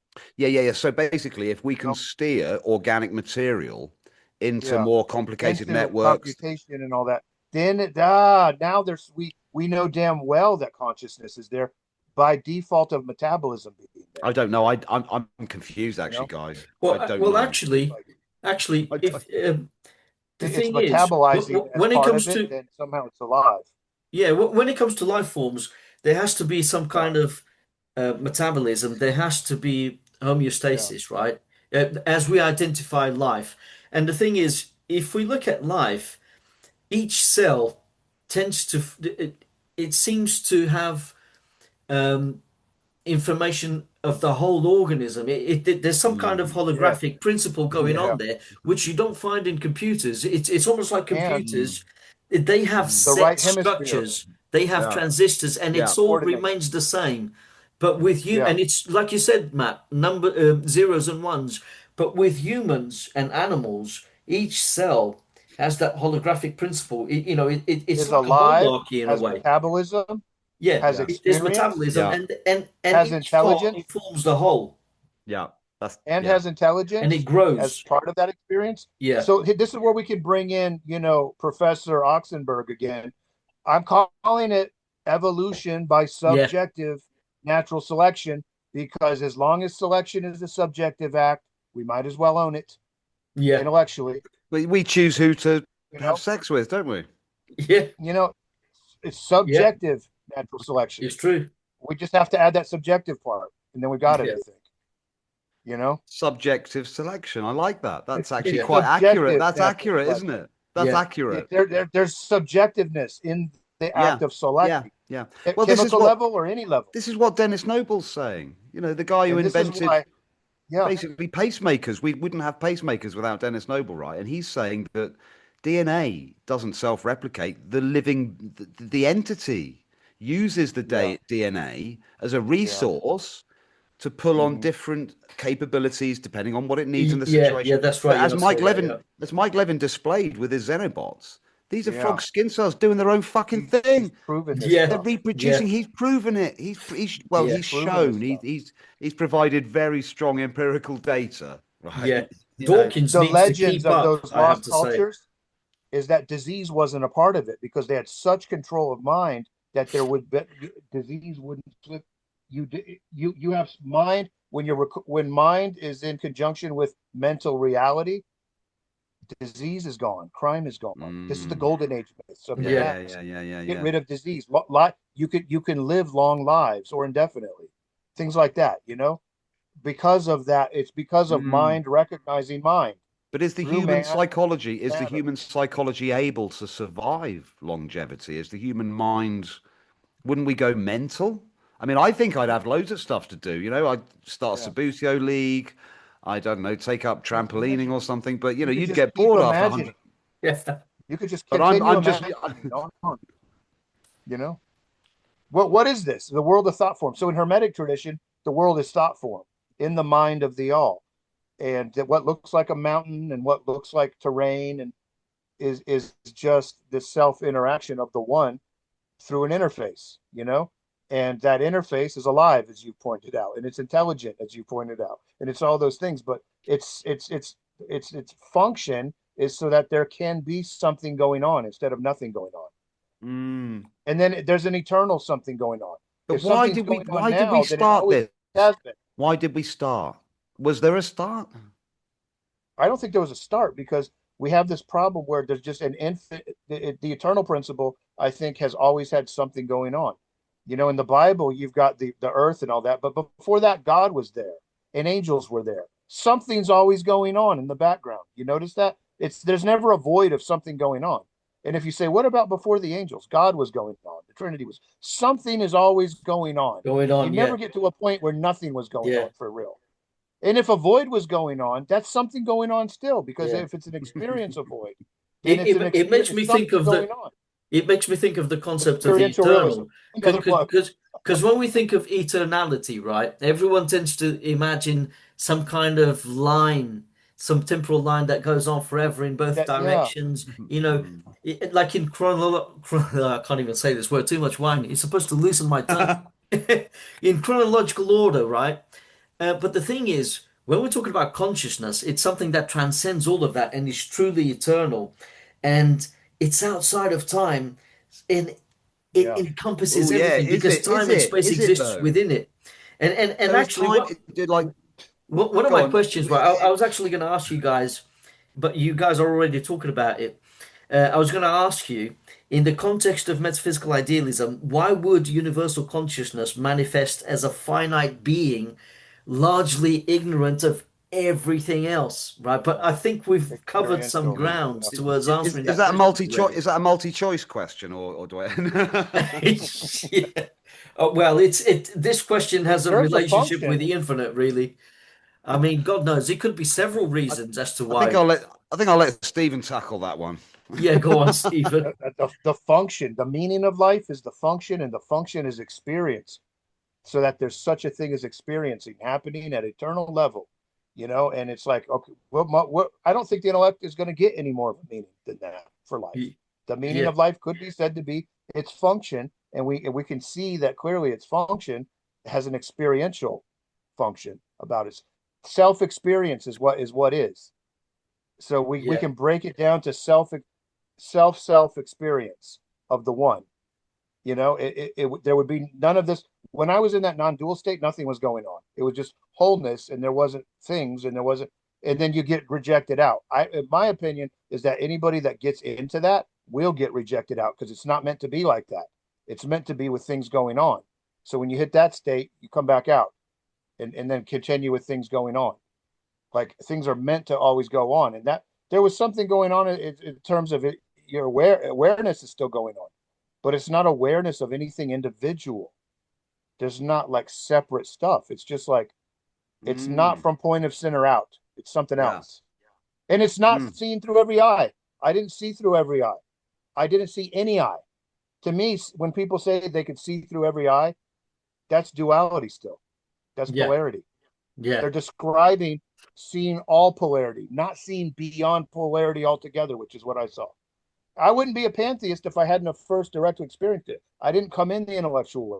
It's like I was thinking about it, and I was willing to accept that I am the eternal, and I wasn't really born, and things like that intellectually. And then I went off into this ego dissolution when I went to bed that night. I think I held it so dear that I allowed my pineal to open or something, and then had this non-dual awareness that I was unprepared for, because I had been an atheist. yeah, I wasn't to the you new weren't age. looking for. You weren't I looking didn't for know it. what it was. And then I had to backtrack, figure out that it was pantheistic, and then refine that to panentheism, and then refine that to idealistic panentheism. You know, I had to intellectualize it later and find out what can I call this? Mm. Because it just My, happened. fir- my I wasn't into the new age. I didn't do meditation. my first instincts as a child were idealistic, right? Really? I remember there's just some experiences I had as a kid, trance-like states where I just sort of drifted and I didn't know who I was, and And it you was got kind of out of ego. yeah, egoless states, Yeah. and it kind of like it felt You like it was must a be back. you're a gifted mystic. I mean, you must have really been, you're obviously born mystic if you've had such a thing. Well, So, you know, born and with, so that's what gave me the knowledge or understanding, yeah. And you got it impression early. My that church suppressed it. well, My church I took kind of that from me. realized that the mind wasn't just a tactical operational thing for getting through the fucking day, right? I knew there was a world Yeah. in there somehow. And Well, so, that's a lot to know as a kid. well, it kind of But freaked me if out. you It weren't kind of freaked me suppressed, out. then yeah. It kind of freaked me out. And I tried to talk to the people around me about it, and they were just like, what the fuck? No one understood it. My family didn't understand it. You know, one of them said I should go and talk to go and talk to a mystic or something, and I just. But the thing is, for me, it's always been freaking obvious. It's obvious, right? You're probably the descendant of druids and whatnot. But it sounds you're a mystic by birth. Well, You know? but I mean, maybe I think interestingly, I think there's a narrative there. There's this kind of, we all have an identity of some sort that we use to associate these ideas with. Yeah. And, and one of my archetypes is the wizard, or it's the elf. It's the, I don't know, it's the anima spirit. It's the female Yeah. spirit. And it's these things And it mean could be the wise man in the future. yeah, Because we yeah. always tend to think of dissociations within the same time frame. We always tend to think that the dissociation is between us and other people existing at the same time. But then we forget that we also have selves in the future and in the past. And the thing is, Yeah. if we're going to do something for our future selves, if we're going to care about our future selves, we need to focus on the present. Yeah. And the thing is, psychos don't care about their future selves. That's why they tend to be really impulsive. But what if there's a They reason? want There the might be reward some. now, What and if they there's also some? don't care about everyone else. They're really What if there's some misaligned. evolutionary? There might be some evolutionary reason for psychopaths, for all we know. We Yeah, don't know that there It's isn't. animalistic, We it's don't know. that animal yeah. nature. I mean, they're unpleasant and they don't make any Yeah. sense to Yeah. me at all. There And could be an Fundamentally, evolutionary reason, and there could also be an experiential reason within the same lifetime, because people do snap, as we say, yeah, oh, that guy snapped, she well, snapped, something happened yeah. to them. well, And it could be that if you're in, they've become misaligned. if your village is in trouble, Yeah. you want psychopaths. You want Yeah. psychopaths defending Yeah. your village. You got to go Yeah, that's crazy. right. Yeah. They You know can what be I hate the to useful say in it, Aryan but certain Brotherhood is? situations. Yeah. it's a horrible thing to say, but it's fucking true. No, it's true. They are You want useful in someone that certain doesn't care. situations. You Yeah, want someone that absolutely. doesn't care about killing. Yeah. Yeah. The They'd Aryan be great Brotherhood soldiers, in the wouldn't they? prisons is that. Exactly. It's called So Crazy White Boy. yeah. So this is They why. realized that they were the minority in prison, and unless they acted insane and psychopathic, Yeah. they would be, they couldn't hold their own where Yeah. they're the minority in Yeah. prison. So they developed a psychology of being more extreme. And then that became the Aryan Brotherhood in the American Yeah. prison system. And I want to say something about this stuff, right? Because I think that oh shit, I It's forgot. psychopathic. It is. Yeah. Well, my point is that oh no, forget it, guys. It's for survival, but it's psychopathic. Well, I just wonder. Yeah, but the thing is, Was it too deep, community. Matt? Well, I don't know. I'm just that I the thing is, it's too complicated for me, and it hurts too much to think that Yeah. the moral truths that I cling to might Yeah. actually be illusory in the face of some broader meta strategic purpose. Yeah. Do you know Yeah. what I mean? Could be, Like, too. I mean, we wouldn't know. It's like we wouldn't know but this is if why it we was. have to make peace with what's happening in a way, isn't it? And this is how we Yeah. make peace with it. Well, all we Maybe. have access to is what we have. So it's like we could like you said, we could kill our minds thinking about all we don't know. We'd get lost in it. Well, it's like we only have what we can know to work with. And what Yeah. we have to work with has morality embedded in it. So I'm good with it. It does, Yeah. doesn't it? I'm good with morality. I've come out of atheism, good with morality, good with telos, good with all this, good with spirit, good with the all. Good. Because I see morality as it's somehow linked to the non-local reality when it's fragmented into local perceptions. What we call morality is the sense of unity of coming back together again. Loving people is the coming back together part. Empathy is the coming back together part. What we consider growth in moral structure takes us back to the one. Yeah. Like henosis, right? The That's what's purification good. of the soul That's the towards the good thing. one. It's the one. Yeah. Yeah. And the many things is what we would consider bad: the rape, the misogyny, the genocide, the slavery comes from a mindset of separation away from the one, Yeah. turned away from source, turned out looking away. Materialism, physicalism is turned out and away, looking out away from source, blind to the source inside of you. And then the Jesus story and the others are to look within. Yeah. You and know, that's the way I see Socrates it. and Buddha and All those stories tell you to look Hermes within. Trismegistus. All these paths that Yeah, lead to Hermes truth, because Trismegistus. it's the same source. You know, they all go back to the Same same source. archetype. You know, yeah, they're telling you to go to source, and then the thing that's telling you to look away from source, the false churches I call it, Yeah, are telling you that going to source is Satan and Antichrist, and that's absolutely wrong. And they're going to be saying that I'm Antichrist for talking as I am now, and I'm going to point my finger right back and say you're Antichrist for speaking in terms of separation in the name of Jesus Christ. yeah, Get thee behind me, Satan. Yeah. That's why I take that tone with these people. yeah. Get thee behind me, effing Satan, because the doctrine of Yeah, but separateness, dude, the you don't doctrine want of to Satan. scare them off as well, though. Yeah, Yeah. Right? You don't want to scare yeah. them off. Well, I'm doing that when it's time to be tough. You know, it's like when they're fighting and kicking and screaming and But then again, acting you nasty. could say if they're scared of it, they can fuck off anyway. Maybe. Do you know what I mean? Yeah, Because there's a reason they're on the yeah. wrong. Yeah, maybe. I But don't know. everybody, it's not like that now. People get this now. Like if I talk like this, way more people get it now than they did 20 years ago. If I talked like this, I was a super weirdo 20 years 20 ago years talking ago, like man. this. 20 years ago, you'd have been locked up. It was fucking nuts then. People weren't talking like this, but now it's very, very kind of common. You know, I've Yeah. been talking. I've been I've talking had like to this. outlive it to this far. You know, Yeah, I wish one of these days, dude, we're all going to meet in person. I know that yeah, in my Yeah. heart. we will. I Yeah. know If I that in get my to heart. Britain, and I might get to Great Britain. We've You got come friends and whenever you family. want. I may wind up in Great Dude, Britain sometime. dude, you've got the fucking royal suite here, okay? You can come You know, anytime you if like. I ever get to Great Britain, we You are might all have to getting. bunk up with Arlindo, but Definitely. you know. But look, And if you guys come to Florida, we're for sure going to figure out how to get together. If you go on holiday Yeah. and wind up at Disney World or anything like this, you know, I'm not far, Yeah. not far. So, dude, this. yeah. Yeah. Anyway, sorry. What track were you just on there? Come on, you know I'm an old guy. I get a bit of a It's senior moment. 333 right now. Same here. Right now, it's 333 in Florida. But there's something really, really cool about this, isn't there? Right? Yeah, Because it's kind of like it's at the intersection between reason. It's got science built into it now. We're saying, look, no, that's cool. Yeah. Philosophy's cool, metaphysics is cool, religion, we're trying to beginning to pinpoint. say, like, Yeah. okay, we can see what's going on there. This is the way of unifying people. Yeah, Yeah. which is the good, the good. This is Yeah. the way it's supposed to be. There's something that science Yeah. doesn't seem to be able to explain is the calling that people have towards something. And actually, I have a quote here by Friedrich Nietzsche. He goes, "What makes heroic?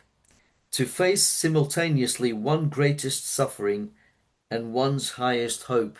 It, and I know Friedrich Nietzsche was a bit Yeah. nihilistic in a way Yeah, I've got he something was. on and that. I've got pessimistic. something on that. But Just yeah, go for it. from a personal perspective, when people talk about how they want to die, right? Most people's 99% of people say, oh, I want to die asleep in the night, right? And when they ask me, I say, I want to die in battle, Mhm. right? Yeah, And they're like, what the fuck are you talking about, you heroism. lunatic? And I'm like, well, because I want to believe in something so passionately that I'm there I'm at the willing to fucking die for front, it. that I'm there at the front line defending it. Yeah, Right? That's nice. So Yeah. anything other than dying in battle, I'm not saying it's a failure, but there is a bit of a Valhalla Viking kind of, yeah, You have something in your blood. do you You're understand missing. what I'm talking about here, Yeah. yeah. guys? It's what it needs to it makes Somebody me believe. could have died that way in the it past. makes me and you sound just like a don't fucking recall it. psychopath, but if anything less than dying in You might have battle, died in battle like that but the before. thing is, dude, it could be a battle against cancer, it could be a It could be battle anything. against bullying, it could be a battle Yeah, against something, something. But that's right. my point is, if I'm not dying in battle, then why did I live? Yeah, exactly. It's really profound, isn't Unless it? unless everything's sorted and everyone's happy, which isn't the fucking case. Yeah. Mhm. Well, you know, No, because if the you do world's the wrong probably thing, eternal. yeah, if you don't interfere, if you see something happening which is wrong and you don't interfere, if you do nothing about it, it weighs on your conscience, especially if you believe in the good, but you weren't But brave we've all enough been to, doing Yeah. that, dude. We've all been doing that for a long time, haven't we? Right? yeah. With people, oh, let's blame Trump. Let's blame Trump supporters. Fuck off. We're all to blame. Yeah, we're Yeah. all to We're all blame. to Yeah, blame. This is yeah, our game. Yeah. We've been All doing sides this. are to blame. We've been doing this for eternity. We're still we and I I don't blame Trump. I don't blame Putin. oh, yeah, You wave know? of behavior Oh, there going we That's go. on, what Spiro was saying. and That's what Spiro's I should practice have was. stepped up. I'm the Oh, I'm losing you guys there. Can you hear me? Oh no, don't tell me it's my connection. Can you guys hear me all right? Or let me check the internet very quickly.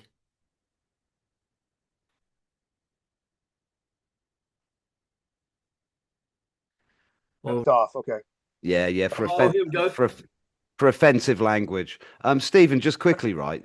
Yeah. So, is there a sense in which we should all just retreat into a meditative trance and stop doing even what we're doing now?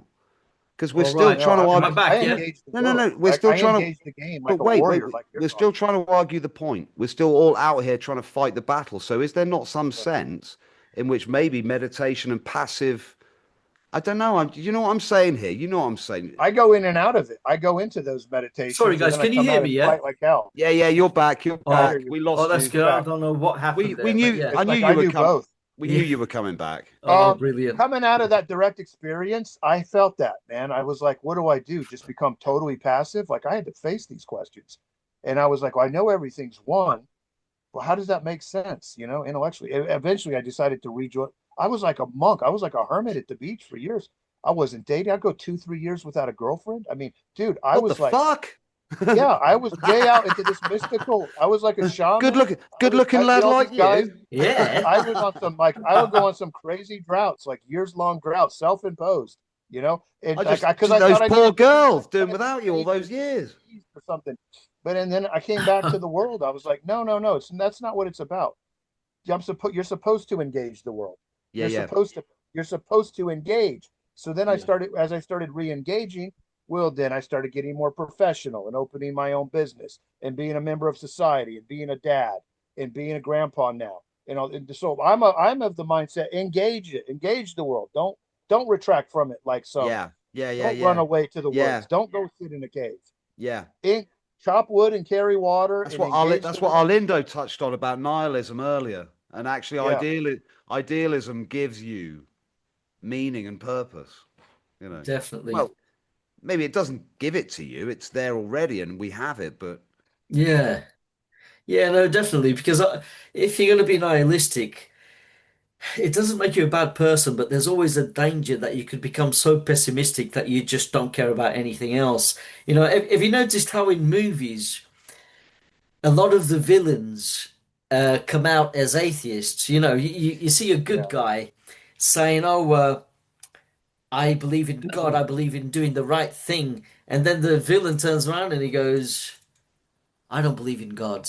I'm an atheist." And yeah, it's not to say that all atheists are bad people, right? No, I'm not saying that. but there's a sense in which criminals are free. No Yeah, morality or yeah.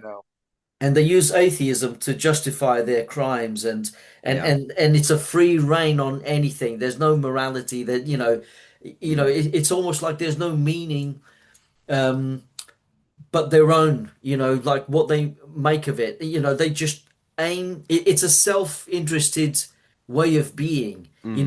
The what they value the most is themselves and Yes, nobody else. yeah. That Rather than they the broader yeah, telos. they're I mean, shut off from everyone else, yeah, and it's yeah. what they want goes, and that's Yeah. it. And do you know that the first, apparently, I've done a bit of reading on this, right? But I might be wrong, but the first trees on this planet, their root system was actually built by fungus, right? So Yeah. the mushrooms built these systems to be able to feed the trees, right?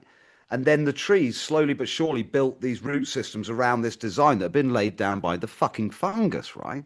And we know that the fungus broke down the rocks to turn them into soil to Subjectivity. make them nutritional so the plants could grow. We know that some of the biggest structures this planet have ever seen were fungal, like canopies and stuff. Like Right. they make the redwoods look like frickin' babies, right? And Yeah. so this fungus has been here since all as long as we know about, and it seems to be orchestrating. It helped to seed life on Earth, Well, it practically. just seems well, no, we can now demonstrate that it is orchestrating life. So for example, we know that mycelial networks if there's an area of disease in a particular fern in a forest or something like that, it will stop supplying that area with nutrients. It'll kill off, it'll create a fire break, Yeah. right? It'll create a fire break, so it'll kill off the area that's diseased. It's So subjective. and we know, and just briefly, right, and then the floor's yours, but and we know that psychedelics, right? So humans, when we interact with the fungal material, right? Yeah. And we have these feelings of unification, of collective identity, of belonging, of Gaia, of all this kind of stuff.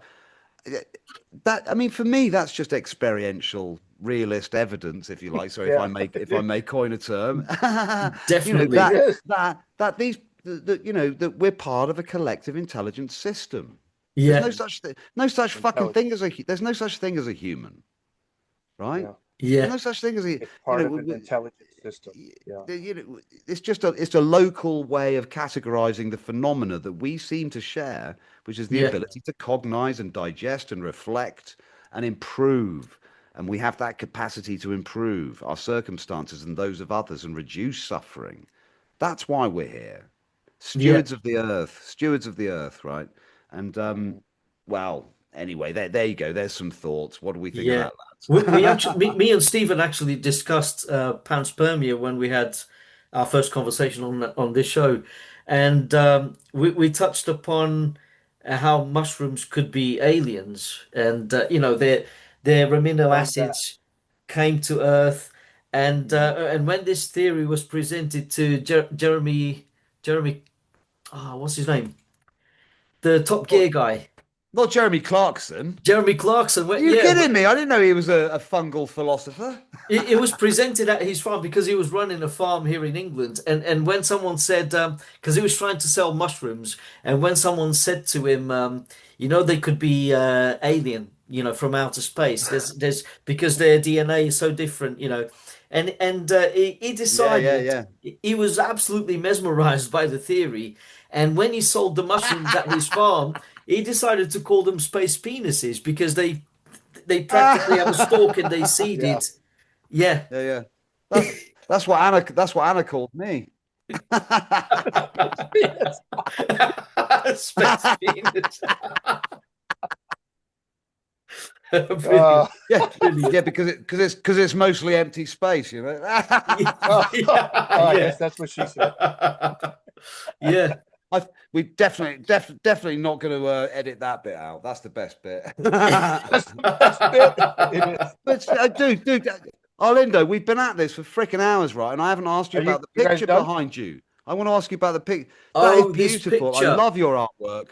Yeah, What is going on actually, there? the tree in the foreground was drawn by Stacy, and I did the rest in the background.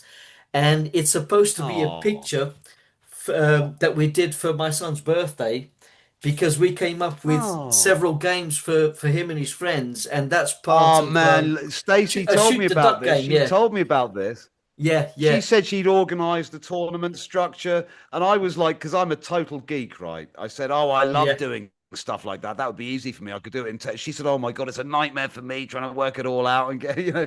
Oh, I It love was, that. yeah, Oh, that's fantastic. That's beautiful. yeah. So, was it a good day? Is it how did it go? It was a brilliant day. I mean, we had a ball, and I ended up getting drunk, and the kids carried me to bed. Actually, I No, thought it was going to be the other way around. One of the kids is going to be so wasted, but it ended up being me. Yeah, yeah. you bloody And I was wastrel. telling my kids I love you, and in tears and Excellent. everything, and they just took me to bed. Yeah, Oh, fantastic. yeah, So a good day was had by all. That's good to hear, man. So yeah. anyway, carry on about the picture. Tell me more. What's going on with that picture? Yeah, there's supposed to be a duck, some ducks. I don't know if you can see them. No, they've been cropped out. But yeah, it's for a game called that we called Shoot the Duck, and yeah, and he's got a gun and he's got pellets made of foam, and Nice. basically I decided to draw some flying saucers in the background. Just Yeah. why not? Yeah, Just for the that's what it looked like. Some, That's but yeah, yeah. yeah, So yeah. you put them there because of why not? Why, yeah, why not? Just to be creative, like, What do you yeah, guys let's think? throwing make the it flying interesting. saucer. Guys, what do you guys think about UAPs? Come on, let's get some meaty shit here. What's your fucking thinking? What's going on with That's actually one UAPs? of my questions. Are we I alone saw in the one in universe? '94. I saw one with a bunch of friends. I've told the Yeah, story online. yeah. I've seen 90, stuff. 94. I've seen stuff I from my in mate Richie. 1994 here in Orlando. I saw one, I was in the kind of right, this looking is. right at it.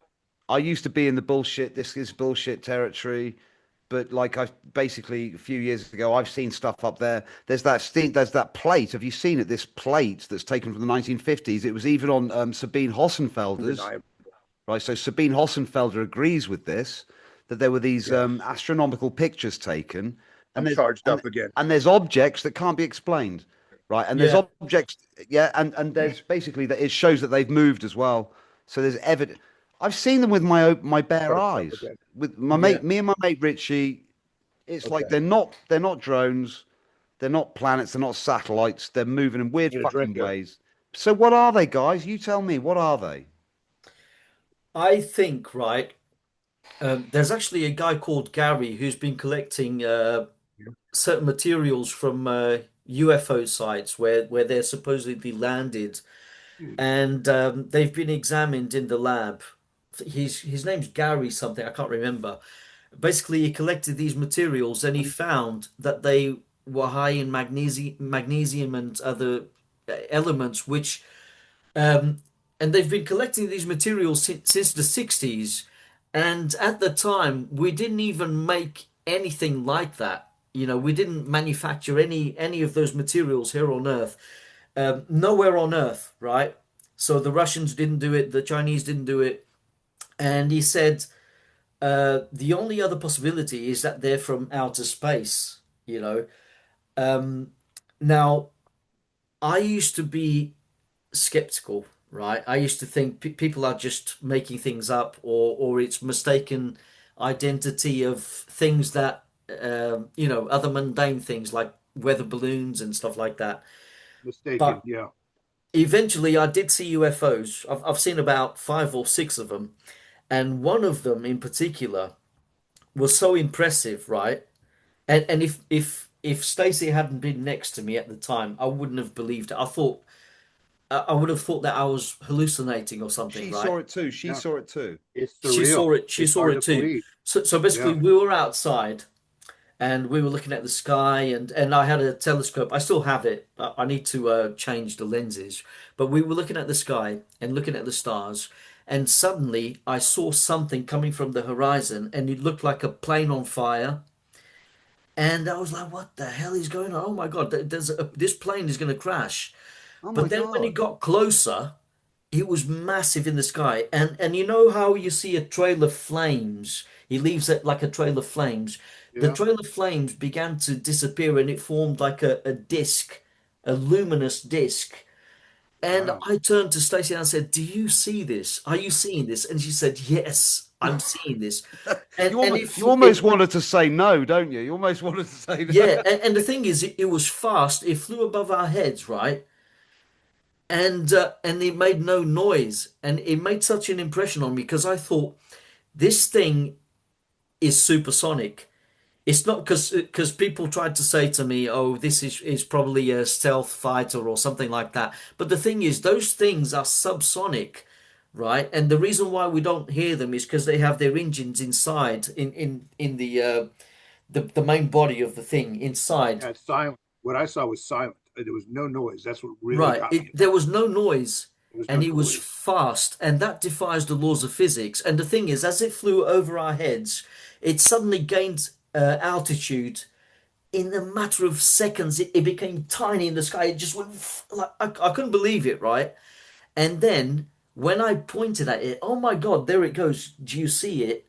And suddenly it dimmed its lights and it became see-through. And the thing is, Stacy couldn't see it. She was like, where? But I could see an outline.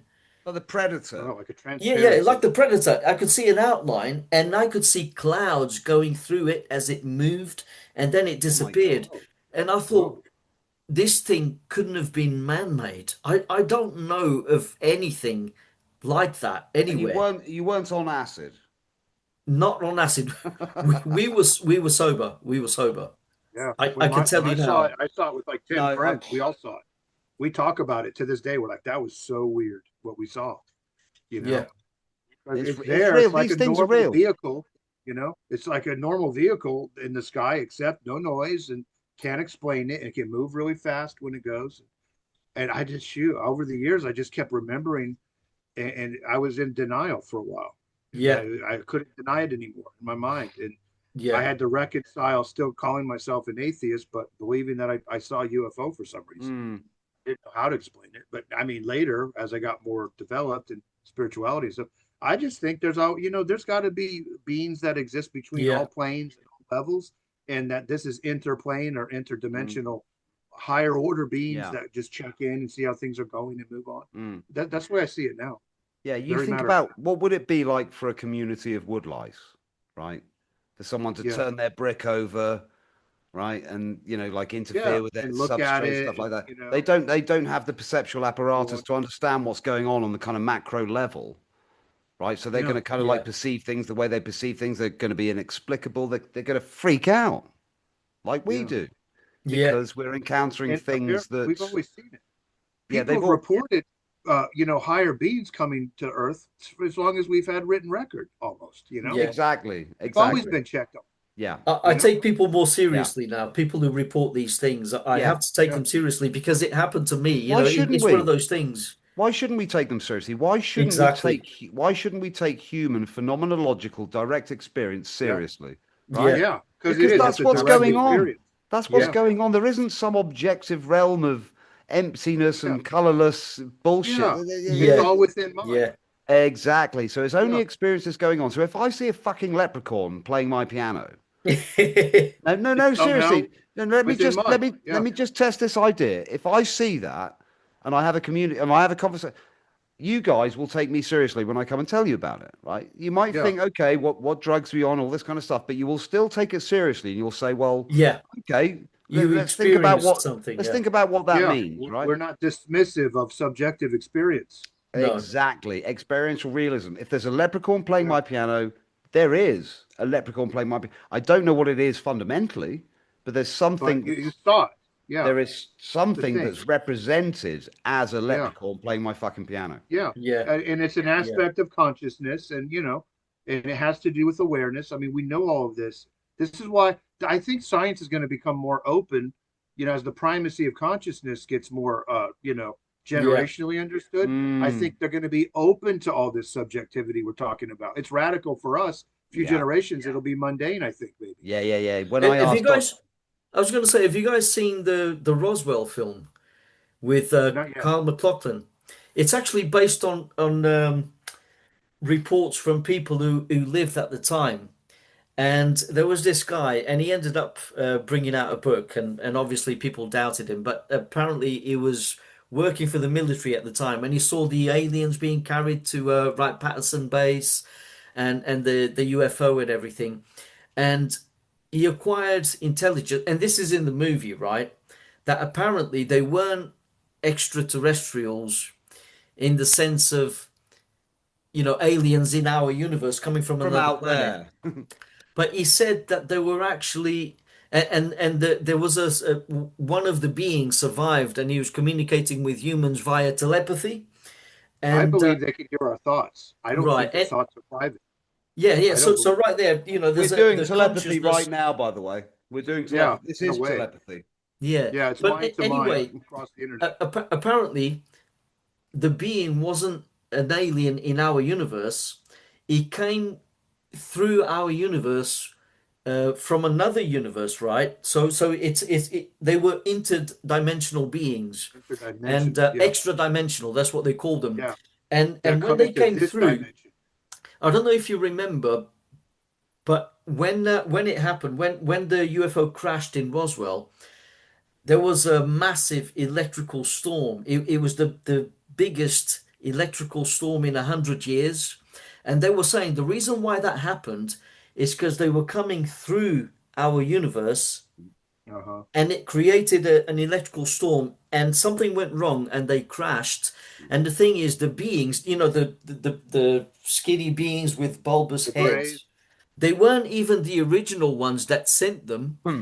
They were genetically engineered to pilot their craft to come into our reality because the original ones were unable to cross into our world. So they needed to manipulate, they needed to create a new species and manipulate their DNA so that they would Copy it. could bear crossing over to our Yeah. universe. For Well, you me, know what for that's me, like? And that's That's like the story of the Dogon, is what that is. They believe that the Nomos, the from Sirius, the people from Sirius A, yeah. that they crossed like dimensionally, and they call them their ancestors, and they knew all the information about the orbits of Sirius A and Sirius B Oh yeah, back yeah, into way ahead of the antiquity. astronomers. Yeah, I heard about that. are you being serious about But that? they crossed dimensionally to here, and it was a one-way trip, and they couldn't go back. That's the story. It matches Yeah. what you've just said. What's the name They're again? The testimony. Dogons, isn't it? The kind Mm. of aliens that came Of were Mali, like yeah, that. yeah, It was a one-way trip, and they once they were here, they had to be here. They couldn't go back. yeah. Apparently, Yeah, an egg fell from the sky, and out of the ocean appeared beings Sounds like with. Mork and Mindy. yeah, yeah. More committee. Hey, maybe you don't think that writers got a hold of the old Dogen? The Dogen story is ancient. They might have got a hold of that But, story. but let me just Yeah, say something very, very briefly, right? Because what you're saying could be symbolic of some underlying truth.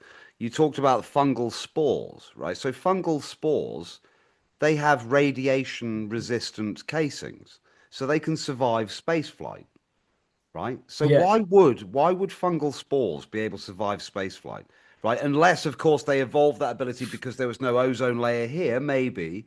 But it yeah. looks to me like, you know, the fungal spores came here and may have been the spark of life, right? But That's right. Yeah, again, but again, just to remind you guys that these are models and interpretations. We're dealing with Yeah, phenomenal representations, right? You know, of a mind. yeah, Yeah, yeah, yeah. yeah. That's And so right. Yeah, as they're both thoughts in a mind. You and know, as both thoughtful. and so it's about interpretation. You know, mathematics. I wanted to ask you a quick question before I forget. This is the thing I keep meaning to come back to. Sorry if it's a bit of a slice through the pie, but what do you think about maths, guys? I really need to understand what you guys think about maths and what it Maths. means, why it's there. What is math? I'm not too particular on maths. Yeah, I'm more into the philosophy of science than the maths of yeah, but science. You know. why is it the case that we have this free lunch of logic and truth and do you know what I mean? It's kind of like what is math? That's all I just then you can carry on. I'm sorry. I just want to know. I think right. I think Abstraction, it right? potentially comes from. This is how I tend to visualize it, right? I think it potentially comes from a divine realm, and from this divine realm, Platonic. we Yeah. we are still connected to it, and we can intuit these truths. It's almost like um, what is transient in this world um, can appear to us as physically real, but there are other unalterable truths which are true for all time, which they don't manifest physically, but they can find expression in physical things. So that would be mathematics. And with mathematics, But where are those principles? Where are those? they would be non-local and consciousness derived. So I think it's kind of like an abstraction or like an abstracted framework from consciousness, which and then it uses it like a template to create worlds to create finitely defined To make an worlds. interface, right? To You know, to build like interfaces yeah, of yeah, virtual like an worlds. interface in a way. You know, Yeah. and the thing is, so I would say that mathematics is absolutely discovered or intuited by human beings. So it's already there. It's already there. And all we have to do is In the invent the interface somehow. symbols. We just have to invent the numbers for it because the symbols help us to conceptualize it, to try and describe it, to try and satisfy the human intellect. And then because it maps on to the world so precisely that it Mm. has and the thing is the more we go into mathematics, the Yeah. more we find things out, the more we find more connections. Fibonacci, for It's example. repeating Yeah, processes too. You know, Yeah, it's yeah, yeah, all yeah, what we're yeah. talking about. So, you know, Hermetics, they're telling you that it's like you can imagine reality as a vibrational spectrum, and every plane is a repeating process. So like the physical Yeah, plane and then the non-physical planes, that there's a blueprint of reality and it yeah, repeats at all possible scales. So that's why the torus field yeah. repeats at all levels of So we perception. find the That's Fibonacci why sequence everything expressed repeats. in nature. We find Yeah. pi. So we can sense it, this truth within our purview, Yeah, and know that it reverberates forever. We're not going exactly. to know the forevers and all that, but we'll know that we're part of something that Yeah. reverberates We forever. can The imagine a Hermetics perfect gives you that. circle, but there probably aren't any perfect circles anywhere in the universe or that Yeah. nature can produce. But nature can produce something like it, or we can try to produce something like it. But But Arlindo, isn't but the this like, idea is perfect, you know. isn't It's this a almost like bit? what Plato was saying. This reality is like a shadow of a more perfect, more wholesome Mhm. reality. That I might be a mean, higher reality that, yeah, is shadowed into a lower where we are, or something. Yeah. But isn't this a bit like saying that there are physics that kind of occupy the whole universe, wherever you are, those same fundamental laws will stay the same? Well, Isn't that's it a what they bit like say in saying Hermetics. that? Hermetics it's says, yeah, I mean, yeah, the principles say that. The yeah, Hermetic principles it's do a bit say So like that. there are saying so that. there are some, but where do they come from? They're within the mind of the all. So the first principle is all Yeah, mind. So within housed within that is as above, so below. Now we're getting into fractals and Fibonacci and all this. As yeah, above, so below, right? Inside a mind. This is all in the tattoo.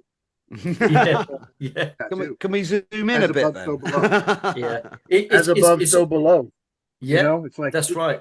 okay, within infinity, the Ouroboros sections off a finite area of experience within the eternal. Within this happens the second principle, as above, so below, moon and sun, duality, polarity, the sacred seven, which builds out the seven notes that have sharps and flats and fronts and backs Music, that yeah. come to five. The seven colors of the rainbow can be built to 12. The seven chakras can be built to 12. There's intervals between the sacred seven. Those seven stars are there. This is what happens when you make a But hang on, I finite always take issue experiential with area. 12. I take issue with 12. Shouldn't it be 13 because there are 13 lunar cycles in the year? Um, That's also a 13, significant number, 13 isn't it? plays with 12. Yeah, I mean, there's all these different numbers. There's the seven, then the five intervals. There's all this Yeah. stuff. So But you get the why 12 there is a disciples, 12 the is because 12 of that. brothers, Yeah, and yeah. Yeah. yeah. And there is a 13, the 13th sign, a fucus. I mean, there's a whole lunar cycle. There's a whole 13 that comes in as, so it's like the octave is only 12 though, So and then how it did these repeats, ancient dude, how did right? these From ancient music how did the that, ancient people arrive at this knowledge? How did they arrive at uh, this knowledge? yeah, boy, I think the world's eternal. I don't think it ever began. I think that No, it's an eternal world with resets. That's what I think. That's where I'm at today. but how did the ancients arrive at this That knowledge? there's knowledge within the all mind that is always available. And as cultures rise to Yeah, understanding it, they it could do. even be And when through they fall direct asleep experience, into altered Kali states of Yuga, they consciousness. forget it. And then they remember it when they're in a golden age and they forget it. And it's a sine wave in mind. The processions are just a sine wave in mind of Yeah, remembering the all and then forgetting the all. And we're on the part where we've been in the dark ages, forgetting the all, and now we're remembering. That's the significance of the sine yeah, wave of percent. It's like a sine wave in mind, right? You can see it that way. So that's what's in all this. And then in the middle, there's an S for source or spirit and an oh arrow through yeah, there.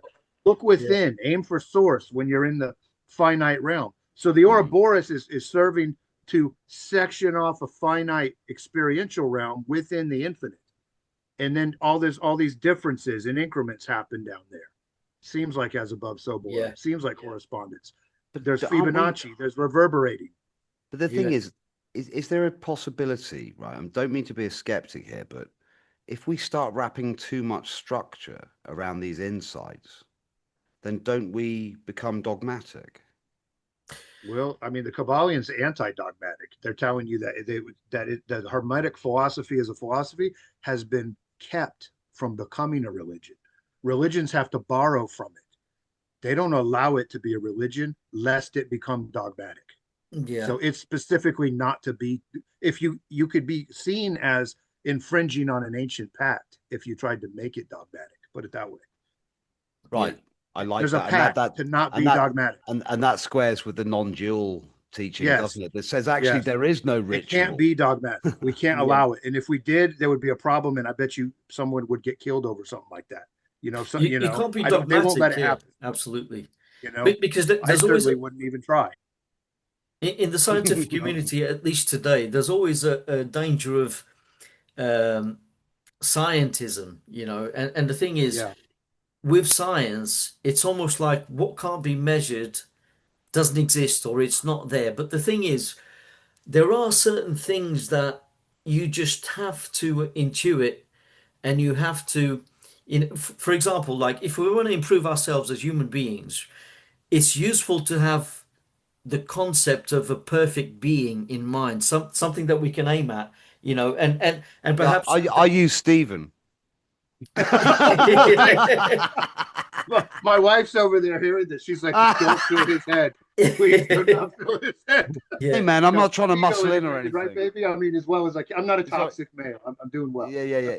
Don't worry. But You're safe, man. you know how in the Bible, the story of Moses, like with the burning bush, and then God says, I am that I am, but it can also be interpreted as I will be what I will be. I will be. So it's something to look forward to. Elevated. There's something in the future that we can aim. There's like a calling. And if we don't believe that outright, because we're looking for evidence of that in the world, we're not going to find it. But don't We're you not think going to we're find it in the beautiful? objects. I think we're the expression of divinity right now. Yeah, in the present and in the future. Yeah, there's nothing to us. I don't think there is anything to aspire to. I mean, I aspire to things in my human life, and maybe those things will take me closer to the daimonic or the authentic or the eternal truth. But I think this is what we're doing right now. This is the fucking eternal truth. Yeah. It is. We're in the eternal right now. That's why I said the world's eternal. I was going to say, there's no distinction between the spiritual and everything is spiritual. Yeah.